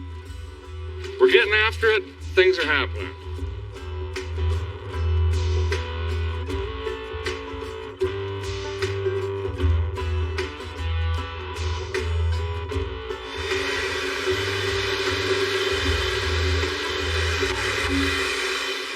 This is a wiring harness out of whatever vehicle this came out of. And I just cut that off because I'm going to graft this into the dash harness and or run all of these lines newly in the car. We got battery. Purple is always start on Buick, Olds, Pontiac, Cadillac, BOPC. Ignition, the black stripe with pink for like coil. Brown is going to be like accessories, which we need for 12 volt for a fan. But I'm just kind of going through this, trying to figure it all out.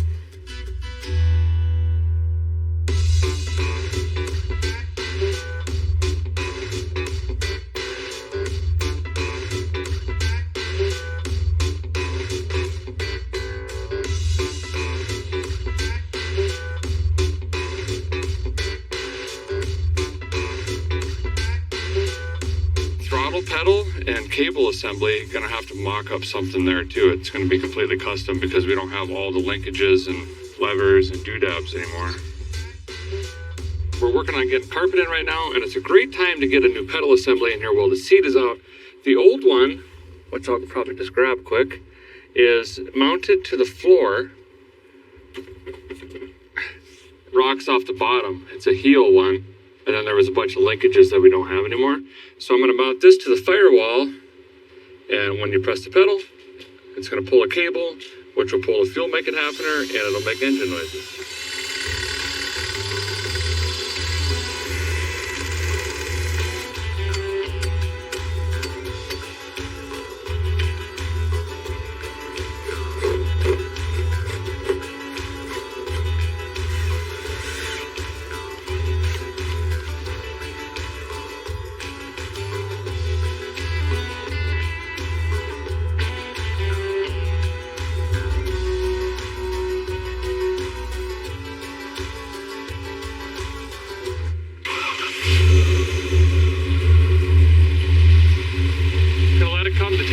for the first time. And make sure we got some water in the water heater. Go left, go right machine needs some juice. Make sure the head gaskets are going to gasket. Things of that nature. Electric choke's working.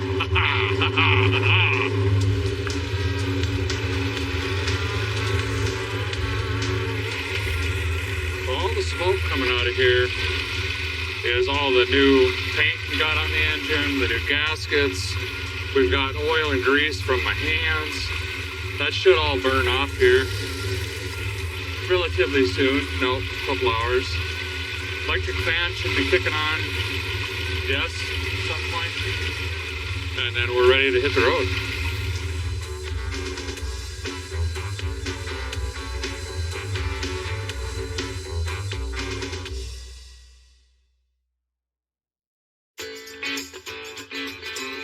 Well, it was another very late night on the Bonneville, but progress was had, and I'm starting to see the locomotive in the tunnel with a light or whatever that saying is. Patched up some rust last night. Just took a sheet of 16 gauge, made my own patch panel, fox tinted that in. Also decided to paint the steel wheels. Everyone has primered wheels, and everyone has black wheels, so let's be a little bit different.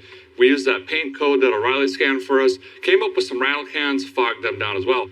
I'm going to mount them on the car, roll this thing outside, and I'm going to SOS this, wash it down, clean it, get all the chrome and stainless as clean as possible, shine juice this thing, get the hood on, and I think we're finally there. By the way, we just ran it for quite a while. Didn't get hot. Electric fan worked. A couple transmission leaks, had to tighten some fittings.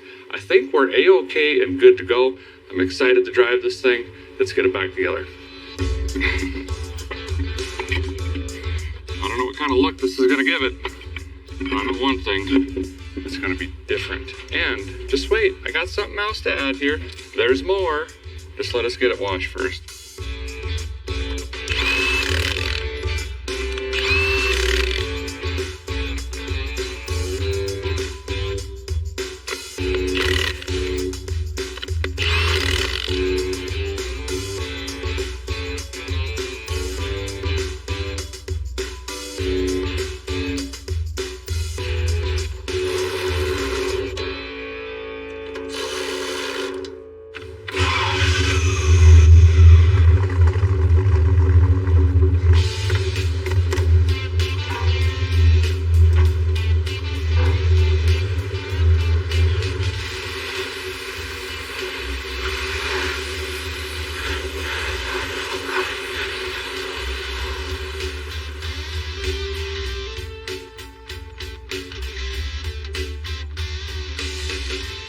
What I assume is the original bumper on the 62. It's a great shape. It doesn't have a lot of dents and stuff like that, but it's stained and really, really dirty. I'm not even sure what this is. It's like sulfur and barn dirt, and I'm not sure. But a quick trip to get it off is Quad Zero steel wool, and I like the ones with the soap in them. You find them in your kitchen aisle at the grocery store. Get them damp and just come in here and start scrubbing, and this is going to do wonders to this bumper. In fact, I'll do half, leave the other half alone, and you can take a look at it with your own eyeballs.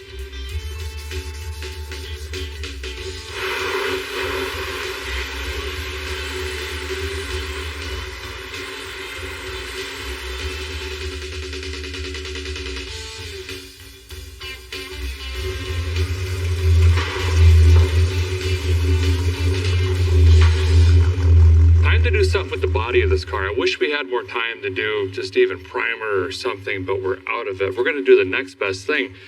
Now, there's not a lot of paint left on this car. We've got some of the original primer, some of the paint, some of the respray, different colored panels, even some new bare metal when I fox tinted in a quarter panel over there. So we're going to seal that rust and paint with the Vice Grip Garage Shine Juice. This is oil-based. It's kind of a temporary solution to seal everything in. And we can make up our mind what we're going to do with this thing later, or someone else can, right? So all we have to do is just dump a little bit in this. About like that. Dip any sort of applicator or rag. And we simply wipe it on. It's going to give us a nice matte or satin finish. And we can wipe it on literally everything on this car. And it's going to protect it and give it a shine. That's crazy. Just never gets old.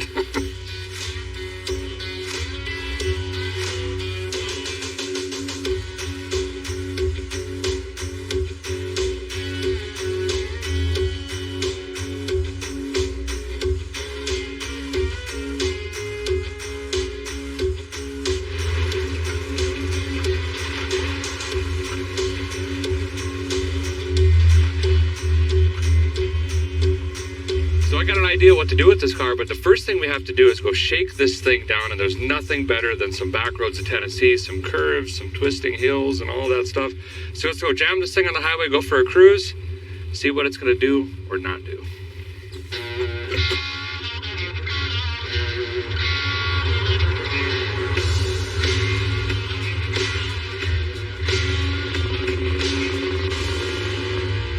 So we've got the Bonneville back on the road for the first time in more than a decade, probably significantly more than that. And this is my favorite part. It's so much work. And really, it's the same car. It's just elbow grease and time. But it's so rewarding to get them back on the road. And I know that's what Don would have wanted, which is Beth's dad. This was his car. He wanted to put this car together and just make it run and drive and have fun with it and ultimately restore it. And unfortunately, didn't have the time to do so. And it rides great. I didn't touch the shocks or anything like that, and just as is. Steers great, rides great. The Turbo 350 was needed. The 61 engine we just reused seems to be doing okay. It's got a little bit of a miss to it, but it just needs some miles. You take a car, you don't have to pour $1 million into the thing. Just get it running and on the road. Who cares what other people think about it or say about it? It's not too far gone. You can restore it a little bit at a time, over time, and that's exactly what Roadworthy Rescues is about. And speaking of which, this has got to go to a new home. I can't keep them all. Someone has got to take the torch and carry it forward and see that this car gets the rest of the love that it deserves. And I've got an idea for that home.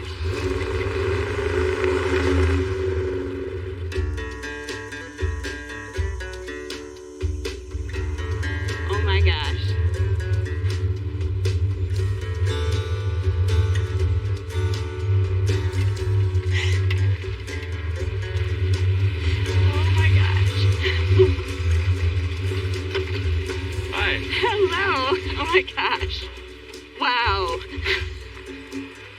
Good to see you.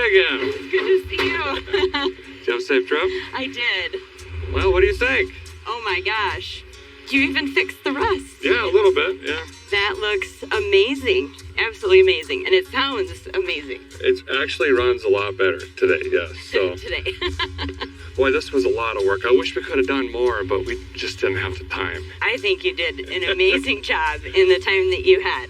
So if you remember Beth, this is actually who we got the car from, and this was her daddy's car. We actually pulled it out of your barn. Had been sitting there for a long, long time. Yes. I'm humbled and honored that we got the opportunity to go through the thing and get it running. And it started with the engine your dad put in. It's the same engine, but we updated it to a more modern Turbo 350. So it's a 3-speed automatic, so you don't have to worry about reliability issues or parts or anything like that. Wonderful. Custom drive shaft. The suspension's pretty much all the same, but we did upgrade the brakes. You have disc brakes in this thing now. Very nice. It's safe, it stops. The exterior, obviously, we just cleaned it up. We put some Vice Grip Broad Shine Juice on it to seal it in. New tires, steel wheels. We had the paint matched. That's the paint coat out of the trunk. Is it? So all that matched in. Brand new dual exhaust system on the thing, new fuel tank, sending unit. So much we did, actually. You've done a lot of work. Interior, we cleaned it. It's got carpet. Look at that. Oh my gosh. It's got gauges Beautiful. that work. We put the shifter on the floor instead of the column shifter. Okay. This one's a lot of fun. You can either put it in drive or you can slam shift it if you want to get a little bit rowdy. Cleaned up the original seats. I love the bowling ball shirt kind of design on these seats, so we just kept all of those. Cleaned up the stainless. And it's worth mentioning, I didn't do all this work. The team really jumped in on this. There was so much. The guys behind the cameras, the sound dude, everyone was in on this thing. Very great team, yes. Yeah. And it's a lot of fun to drive. You want me to pop the hood? Okay. Yeah, let's look at what's under the hood. Okay. So your dad found this engine. It was out of a 61, right? Yeah. 61 Bonneville. Same make, just different year. Wow. So Wow. cleaned it up a little bit.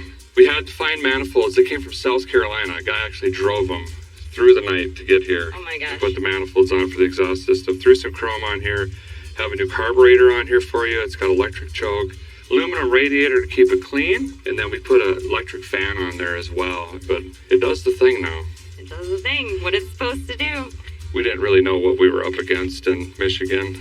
So we kind of ran out of time a little bit. But I didn't know what you were up against either. I did not. Yeah. Okay, Beth, here's the thing. Yes.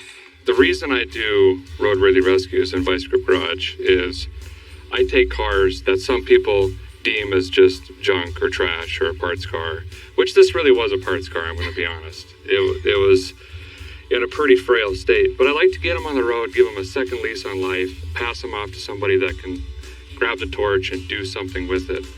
And with this car, I can't see it going anywhere other than you. So I'm going to give it back to you. Are you really? You Oh bet. my gosh. Oh my gosh. Thank Back. you. Here's the key. It's yours. Thank you so much. You're welcome. Oh my gosh, what a wonderful thing to do. Our pleasure. Jump in.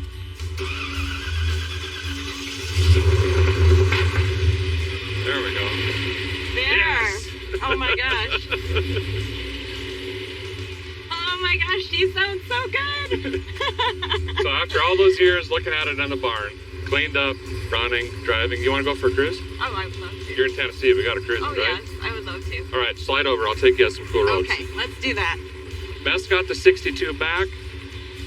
Man, it just feels great to give. And this is a perfect example. You just got to get these things running, give them a chance, give them an opportunity, and she'll do something cool with us. I will. Keep it updated. All right, here we go. Here we go.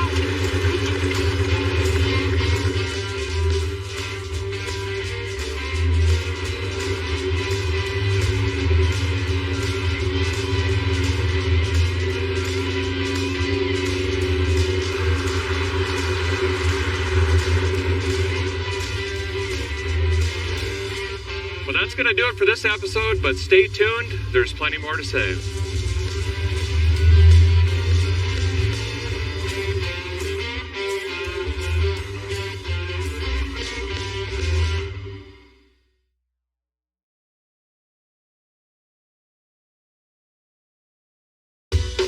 This time on Roadworthy Rescues, we build a 38 Chevy. By unbuilding it first? Yep. Just trust me, it's fine. I don't know what's going to happen in a foot from now.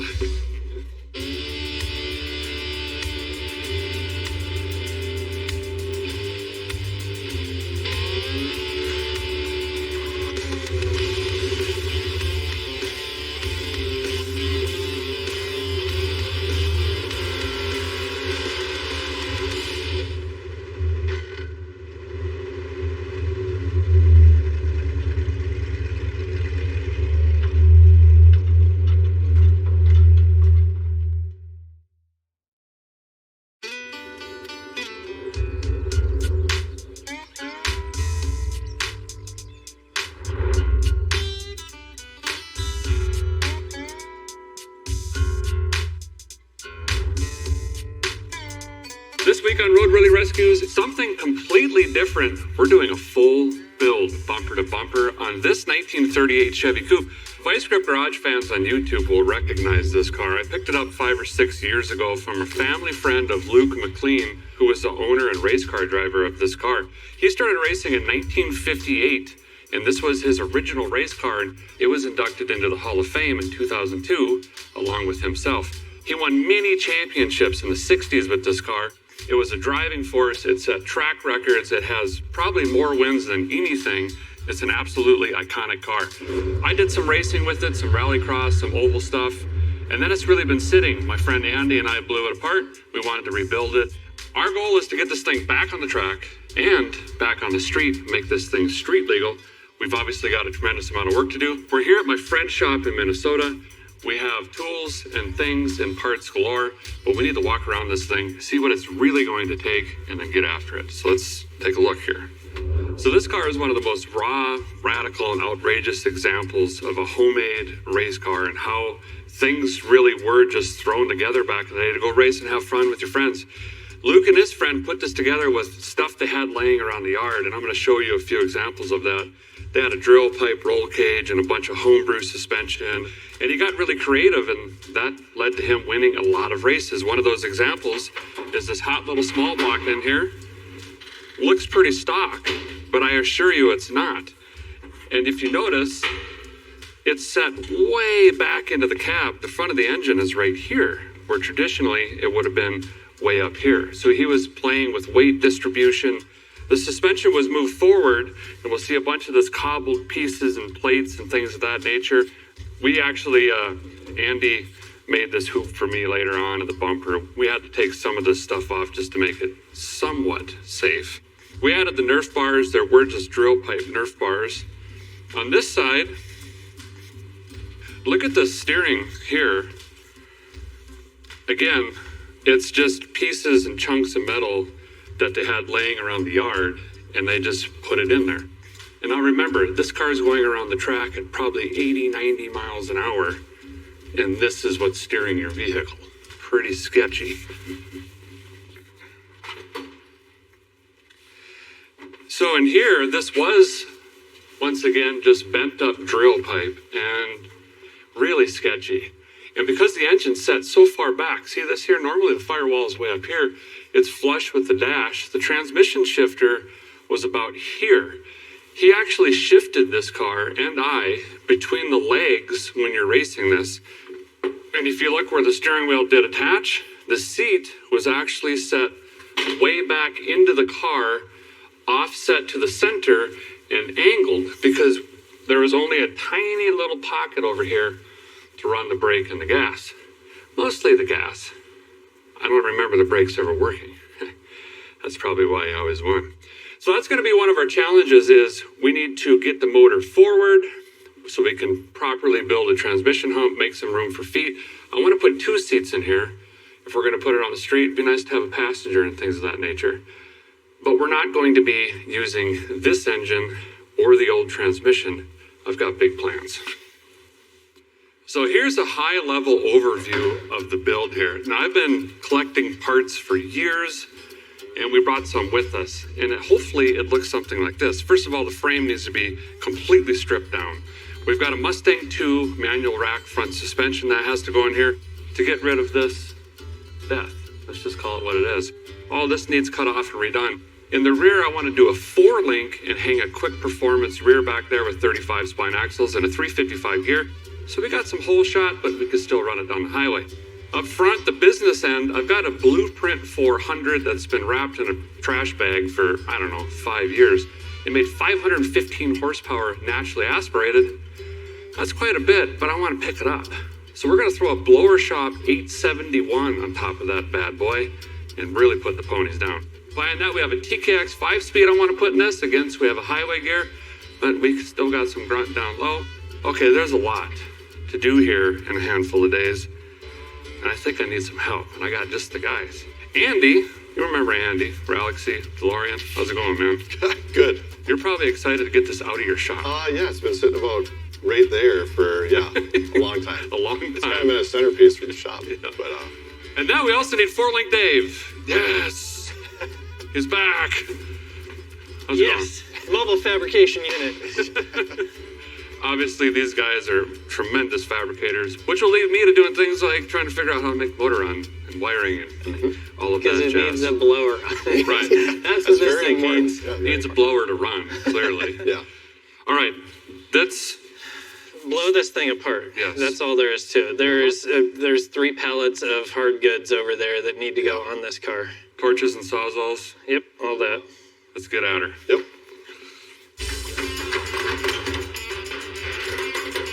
So here's the general idea of where we're going to start here. We've got 3 of us. We don't want to be crawling over each other, but there's certain things that need to happen so we can all work independently.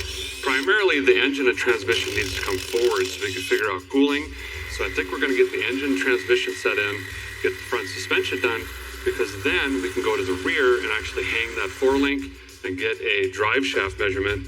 We're gonna have to get that out right away because that's gotta be custom made. We're not gonna worry about any of the sheet metal or tin or wiring or any of that till the very end. Basically, it's bend and tube, welding, cutting, torches, all of that stuff, engine transmission placement. There's time at the end, we'll doll it up. Now it's just disassembly.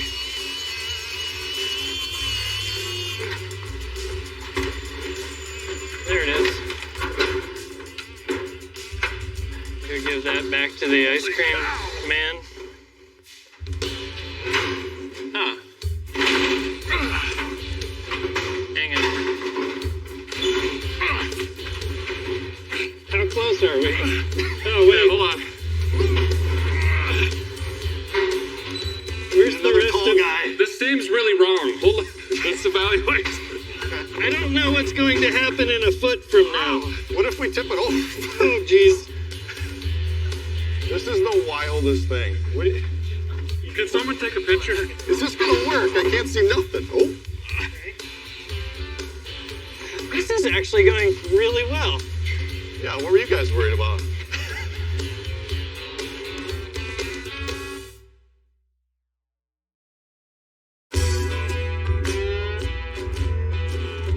We're gonna pull off the fuel make it happener. Actually use the tool as it's intended, a cherry picker, and lift the engine out and then redo all of this. Front axle goes away, shock loops go away. Yep. This gets cut off, this gets cut off, everything gets ground, cleaned up. We gotta fit the front end in here because that's gonna dictate where we put the engine.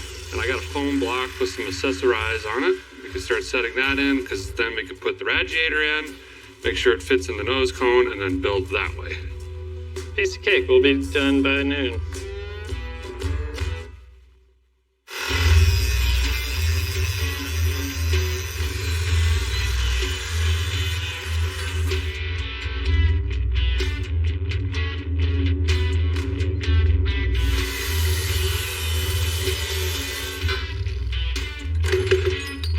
Ah! Yes! How many grinders do you think we're gonna kill this All week? of them. 14. We're gonna divide and conquer. Dave's setting up a torch. He's gonna start cutting a lot of this. Andy's gonna come in here and actually weld this cage together because as we're cutting a lot of this out, we're losing some of our stability. He's gonna weld that in, zap it all up, maybe put another bar in there. He's also going to work on the running board. And I think that'll probably close out the day. I'm working on the little step plates that I had done on the other side, so I'm trying to copy it. I had done it by hand years ago, so I'm trying to use the technology and draw it to CAD, and then go put it on the CNC plasma and cut it out. Save some time, so we'll see. So far, so good, I guess. The front of this thing was on a straight axle with leaf springs. All the stuff was like moved forward. It was welded in the wrong places. It had scabbed over patch panels. It's nuts how much stuff we cut off of this. This is the weirdest way I've ever built a car. All right. It is back down to almost a bare 38 Chevy frame, which is really cool. It's a great starting point. If we keep hustling tonight, we should be able to have this thing like fresh and clean. So tomorrow we can come in here, we can throw a cross member in it, do that Mustang 2 suspension, and actually start making forward progress. But the amount of disassembly today has been amazing. It's just crazy. It's so much work.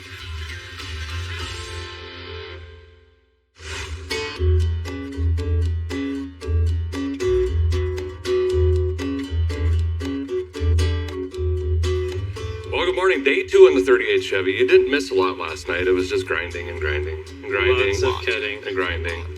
So I think you guys are going to work on the Mustang 2. Yeah, I want to square up the chassis a little bit, even if it's just trying to like pull a tape measure on it. And then I want to get that Mustang 2 cross member welded in and start sort of fixing these front frame rails back up so they're not total Swiss cheese garbage. Yeah. So what he's talking about underneath here after we got everything off, it's really rotted, thin metal, stuff like that. So he's gonna try to put some stability in it with the help of Andy. I'm gonna stay out of these guys' way. I'm gonna go over here, start working on engine stuff. So I'm gonna assemble the blower. I gotta get the transmission out. We're gonna see if the clutch is correct. We've got the accessories to figure out. We got a body built kind of back behind us, and then our powers combined in 40 minutes, we'll put the motor in. Yeah. Okay. We are not throwing the solid front axle back in this thing. That was old news. We're now throwing in this Mustang 2 front kit from Heights. This is actually a full independent rack and pinion front suspension. These have been on the market for probably 30 years now, and they always work really good. So they usually fit well, they go together, you don't have problems with them. It's going to be a coil spring, and then I think it has some sort of an adjustable shock that goes in here. We're going to go and fit this to the chassis. It's actually made for this frame width, so it should go together pretty quick. This is one of my favorite kits to do. I've been doing these things since I started doing chassis work, and it's always a good time. It is going to get a little bit weird when we're trying to set up that engine in place, because we're going to have a steering rack that goes kind of right past where the motor mount needs to be, but we should be able to get creative, build some like little tube mounts, and get the engine where it lives and have all the room for Derek's gigantic feet. I feel like I can actually weld this thing in and not have to worry about the thing driving down the road crooked.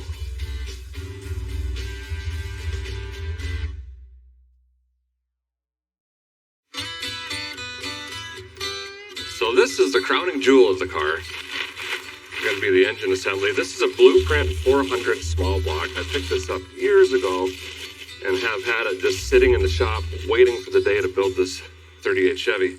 This thing here made 515 horsepower at around 5,900 RPM, naturally aspirated. But this isn't complete without the blower shop 871 blower. This is a Roots blower that's going to be going on top. Apparently the Hot Rod Garage budget's a lot higher. Their credit card went right through for this blower, so that's pretty sweet. Thanks, guys. Appreciate it. And then we've got a CVF Racing accessory system that ties everything together on the front with one nice belt. It's going to be rad. So I got to build this thing. I'm going to use a dummy block over here to figure out all the accessories, start measuring, start assembling. So when the suspension's done, we can start figuring out where to place this engine in the frame rail. I need to move it way forward so I can fit my big old cowboy boots in there and run the pedals, which we still haven't hung either on something. We need a firewall, and then everything's going to be fine. Just you wait, see. We got lots of time left. No, we don't.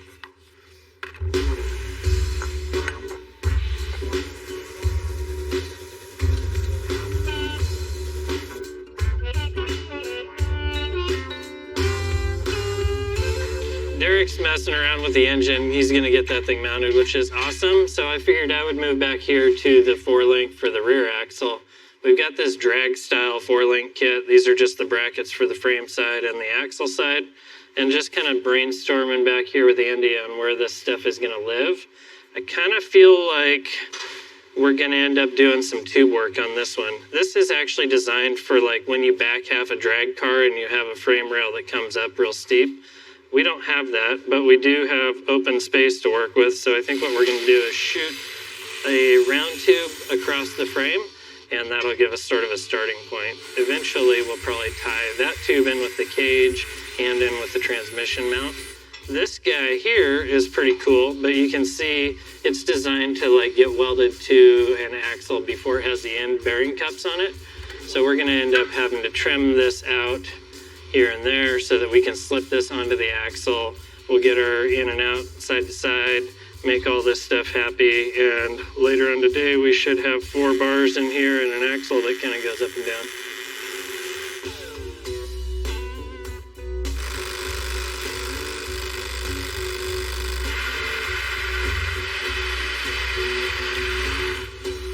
Trying to get the motor mounts situated in here. We've got a couple different styles here, and I'm going to get creative on the captain's side because we've got a steering rod that comes off the rack that has to travel through here and make its way into the cabin there. There's another bracket that I'm going to try to use to push this forward to give us more height, but I've got to start making marks to make sure this is in here square, get everything figured out where I think it needs to be. Then I got to pull this back out, put the bell housing and transmission on it, get it back in. We know this lift is level, so then we can start eyeballing where we want the engine to sit as far as tilt and final height and everything.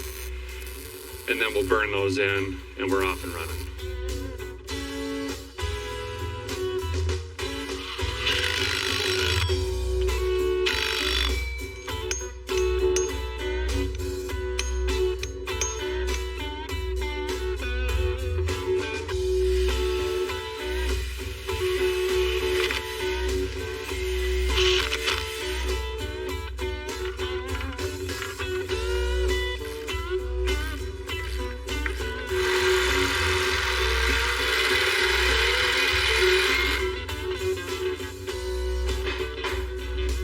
Get in there.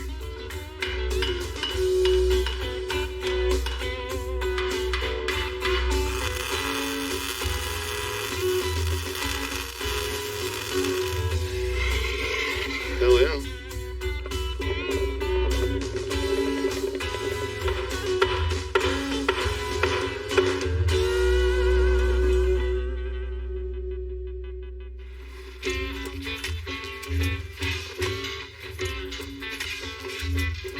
Got it. Okay, that's pretty good. Bang that blower pulley right off on the cross member. Let's go down.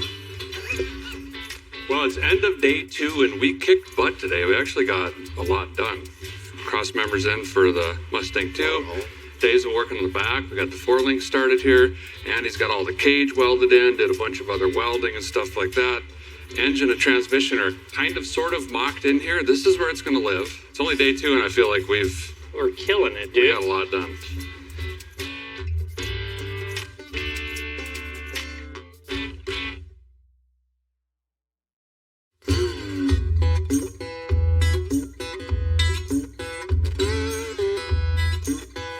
It's day 3 and we are almost finished. It's really getting there. We have a plan though. Dave's been absolutely rocking on this 4-link back here. He's got like all the bracket doodabbies welded on and the thing I'm sitting on welded in. Yeah. And you're gonna do the arms, levers. Yeah, this morning I'm busting out 4-link bars so this thing can swing in its own axis or whatever you call it. Mhm. And then I want to do coilover mounts and kind of wrap that thing today. Nice. Andy and I are gonna throw in a transmission cross member quick. And then we're gonna get a drive shaft measurement, hopefully, because we gotta get one made. And then I'll come back and help Andy clean up the frame horns. And I think we're gonna try to paint everything.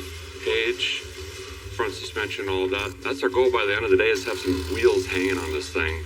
And it should look like a car. Yeah, it's definitely going to look like a go-kart.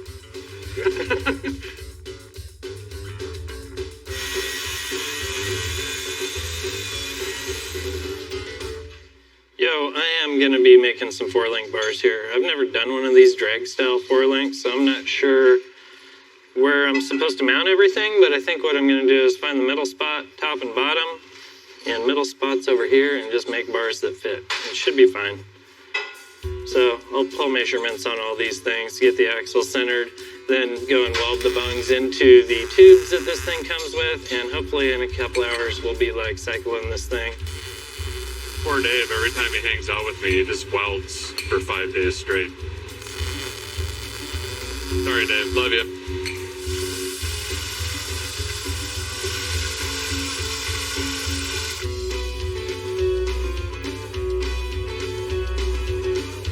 So a guy brought in 2 transmission cross members to give us some options on here because I really had no idea what we were getting into.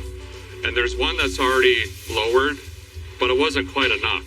So we're actually taking the straight one, running it through the bender here, and adding our own 19.5 degree whoop.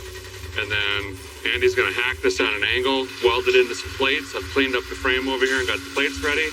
And then we have a custom cross member and the transmission will bolt right up this thing.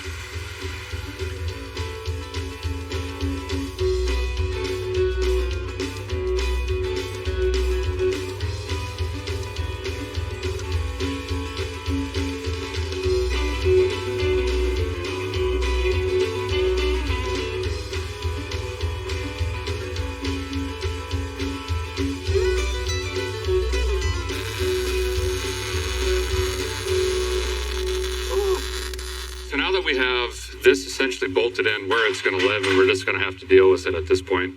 I'm going to go ahead and just yank this back out. I still have a ton of just piddly stuff that takes up time to do. Put a starter in, put the sparklighters in, put the oil in. Now that I've tested the accessories in the foam block, I got to build everything out here, get all the pulleys to line up, do all that. I got a different bottom pulley for the blower I got to put back on. And then I got things like, I got to plumb oil lines, I got to drop the distributor in, I need to time it. There's just a lot that needs done.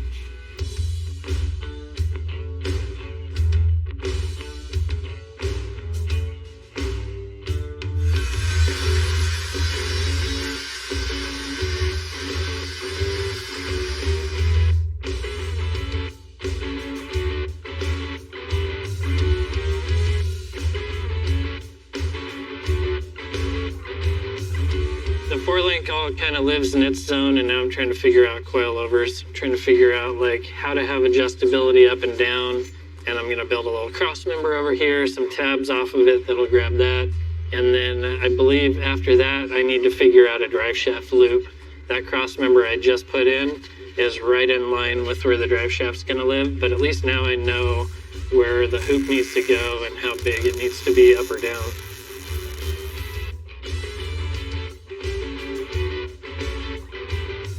The goal today was to get to a spot where we could sort of blow it apart and start painting parts white. And I think this is pretty close. I'm going to do a little bit of fab work for a drive shaft loop, and then I can kind of put a bow on this thing and say it's done.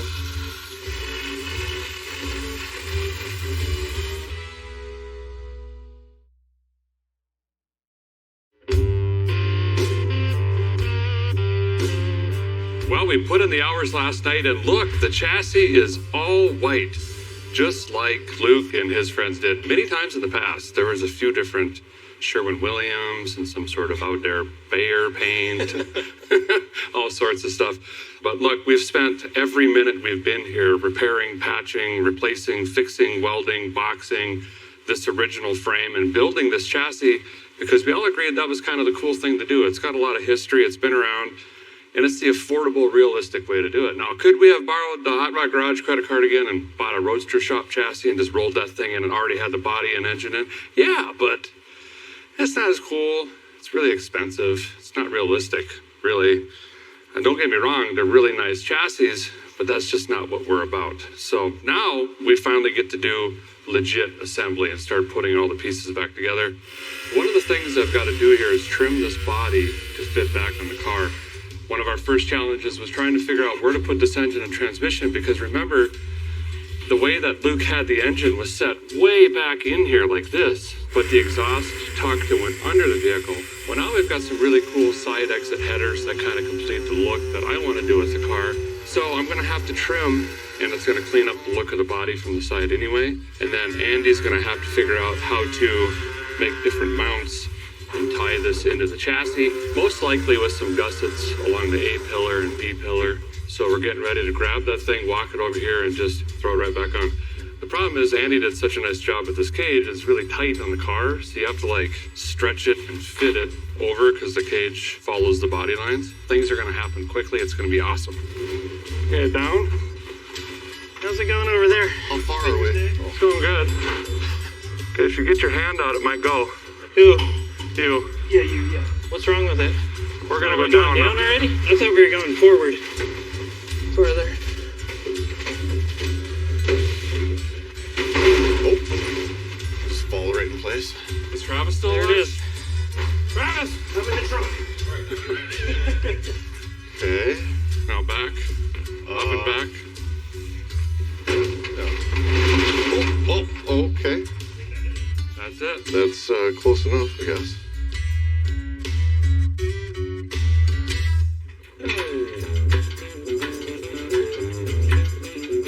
We are putting the motor in finally.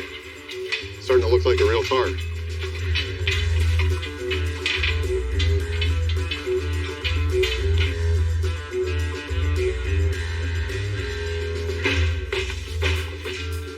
Okay.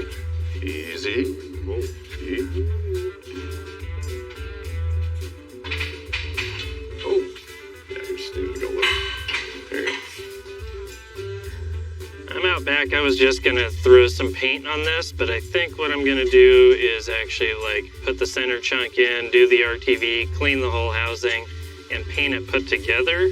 It'll be less masking and a little bit less work in the long run. So I'll be out here, we'll get that thing in, we'll get axle shafts in it, kind of button this thing up, and then paint the whole thing white all in one shot.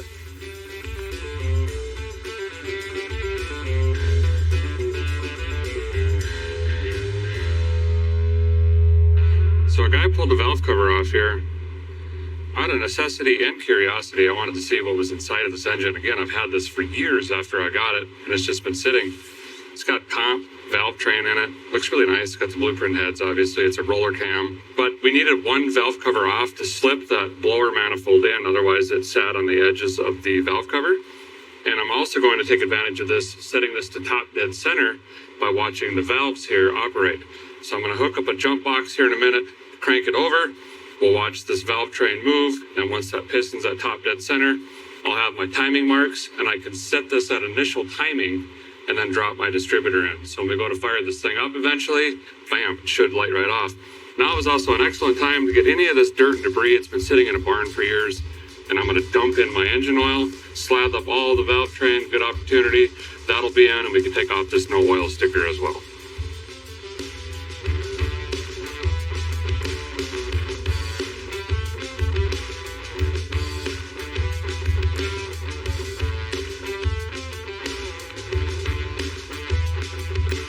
Well, since the guy has never owned an engine part this nice, I'm gonna go ahead and take a flap disc to it. Here's why. I just went to plop this thing on, and it is not playing nice with the blueprint heads. There's these tabs here over the intake ports, and these are interferencing with the heads. So I've traced out an intake gasket here with a marker. That's our do not enter zone. I've got to come in here and just angle this chunk right here and here on both sides, so hopefully this sits down on that engine. I really don't have a choice. I can't go carve into the heads because then the valve covers will not seal and will be blowing oil up everywhere else. So this is going to be terrifying, but fun.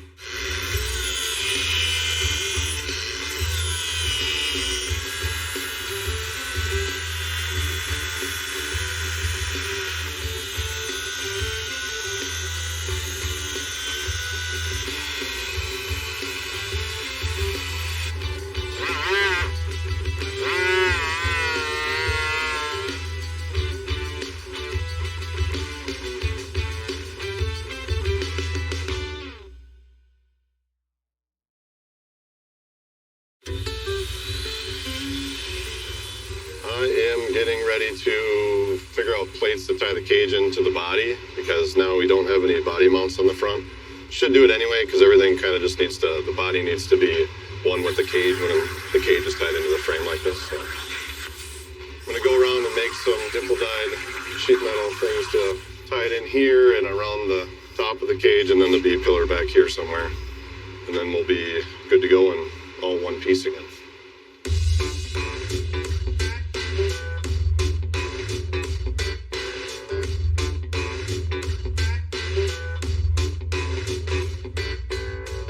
Drive shaft coming in. Coming in hot. That goes through that hole. Right here? Yeah. Oh, okay. And then up to that thing. I was going to say, why did we put that there? But, you know. Oh, thank God it went in. Look at that. That's easy. Just let it hang and I'll go grab the axle and hopefully all these things attach to other things in the right spots. That was cool. We just like randomly gave a drive shaft guy some notes yesterday, and now we have a drive shaft. We'll find out if it's the right length or not here in a second.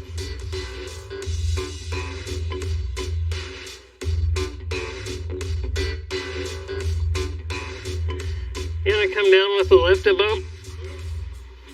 Oh God, my hand was in there. A little more. Yeah, that's good. Dude, I'm dialed. The drive shaft is going to be perfect. We're going to connect all these dots. And it's going to be a car here pretty soon.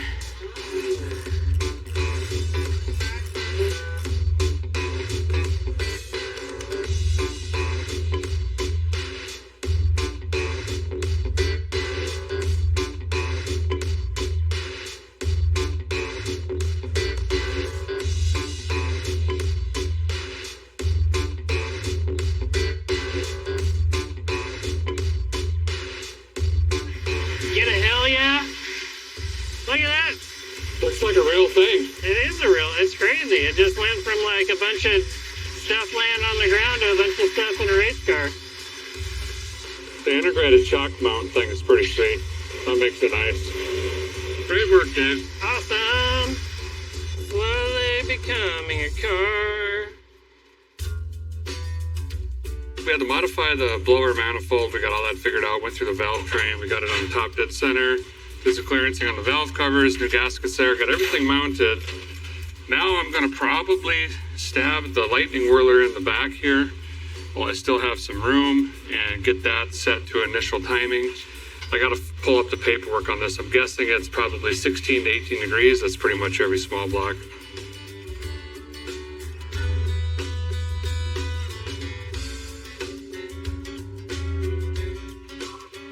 After that's done, I'll get the blower belt on after I torque on the case, and then we can find our throttle body and throw that up here.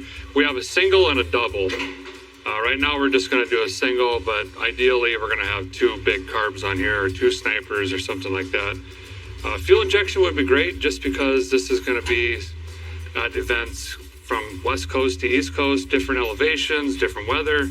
And it'd be really nice just to lean in, hit a button, thing fires up, and you don't have to. What's the elevation at the Atlantic Ocean? Yes. And then Pacific Ocean's different? Oh yeah, big time. Okay.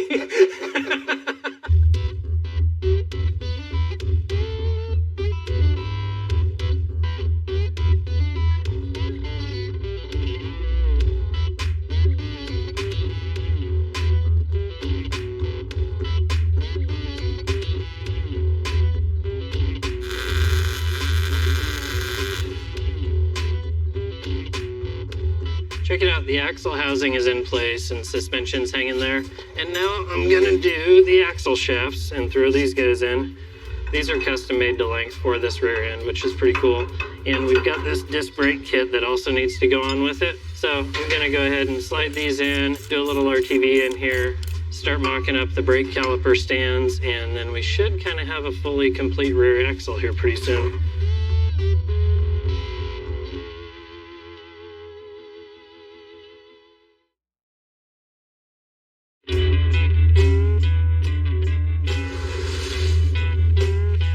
Well, good morning. We're back on the 38 Chevy. We're here in central Minnesota at my friend Andy's place, trying to get this car put back together that he and I started, I don't know, 5 years ago, probably.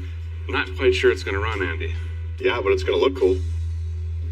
Today, Dave and I are going to slam together this front end. I'm going to get the control arms put together, get all the hardware in here, spindles on, springs, shocks. He's going to pack bearings. He's going to knock some studs out. We got to convert that for our wheels. And hopefully here shortly, we're going to have it down on the ground and all the paws.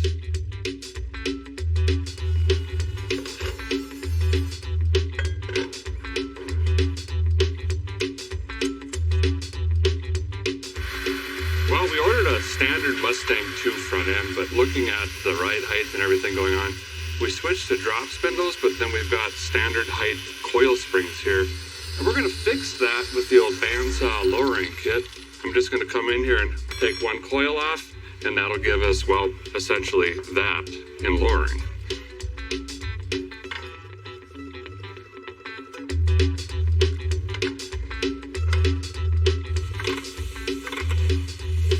Okay, keep going. Keep going. Okay.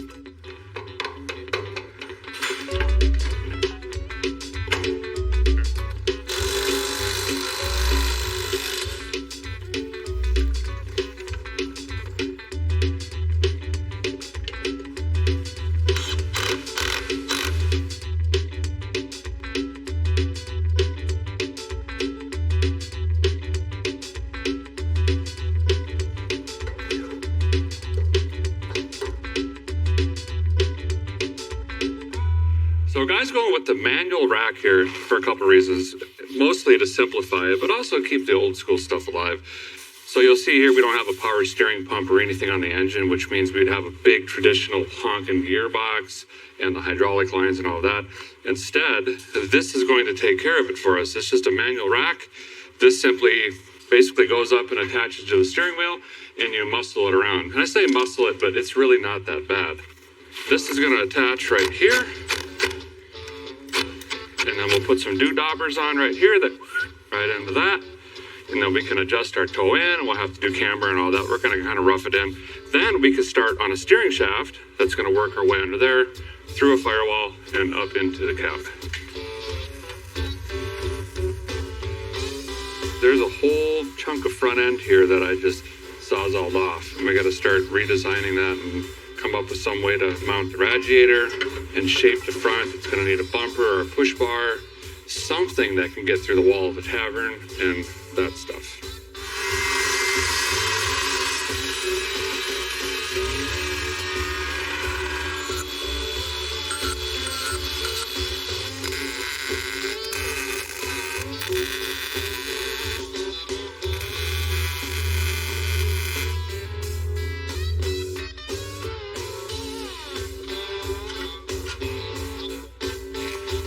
Well, it's funny how some of the little things, or things that you would assume would be easier, actually take up more time. We're trying to get the original sheet metal back on this front end, which actually, surprisingly, is somewhat falling right into place. But we make a tweak here, that's way off. We move this, that's ruined. We're going to keep fiddling around with this. It's going to be quite a night trying to get this figured out. Eventually, we'll have this all supported in here, gusseted in. It'll look somewhat straight, and we got to get a steering shaft in there as well. But we'll catch up with you tomorrow morning and share the progress.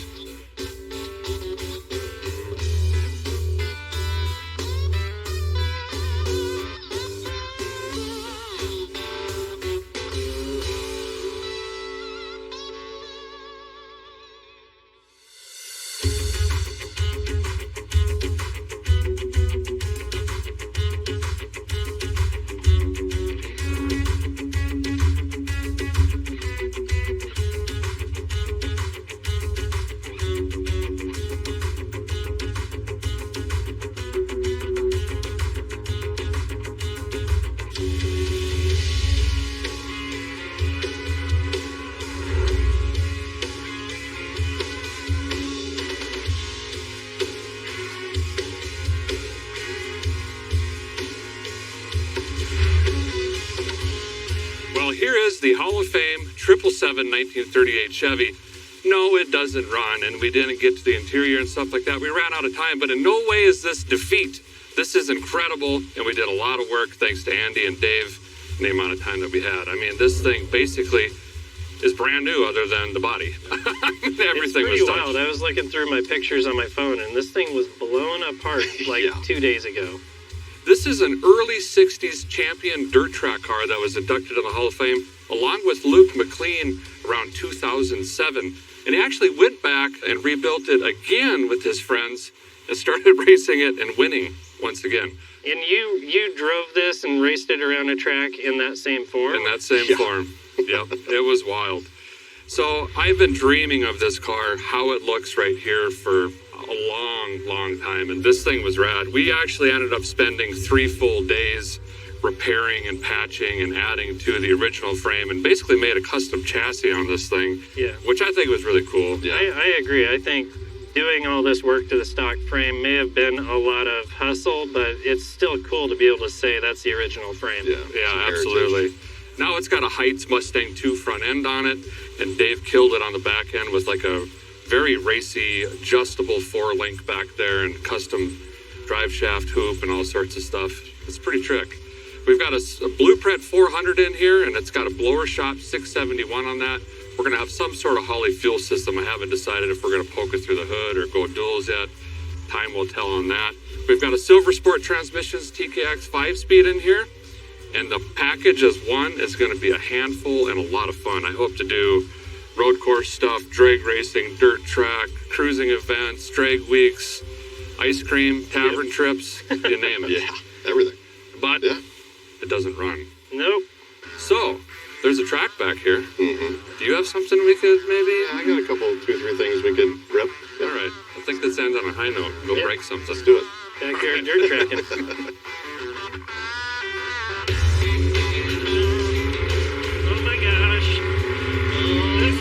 Roadworthy Rescues, we're going racing. Oh, jeez. Oh, wow. Oh, that's enough. Oh, pipe it down. Big tree, big tree. That's fine, we're jump. Oh, God. Little tree. Pull my hand in. Oh, my God. All right.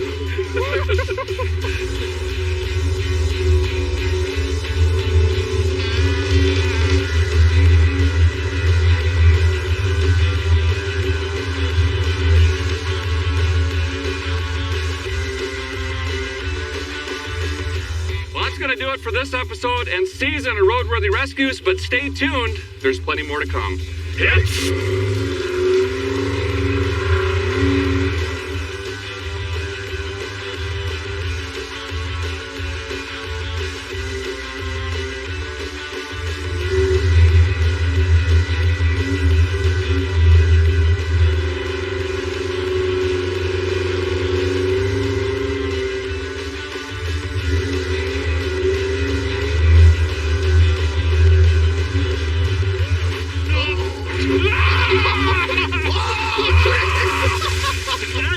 It's too narrow right there, evidently. What are you doing down there?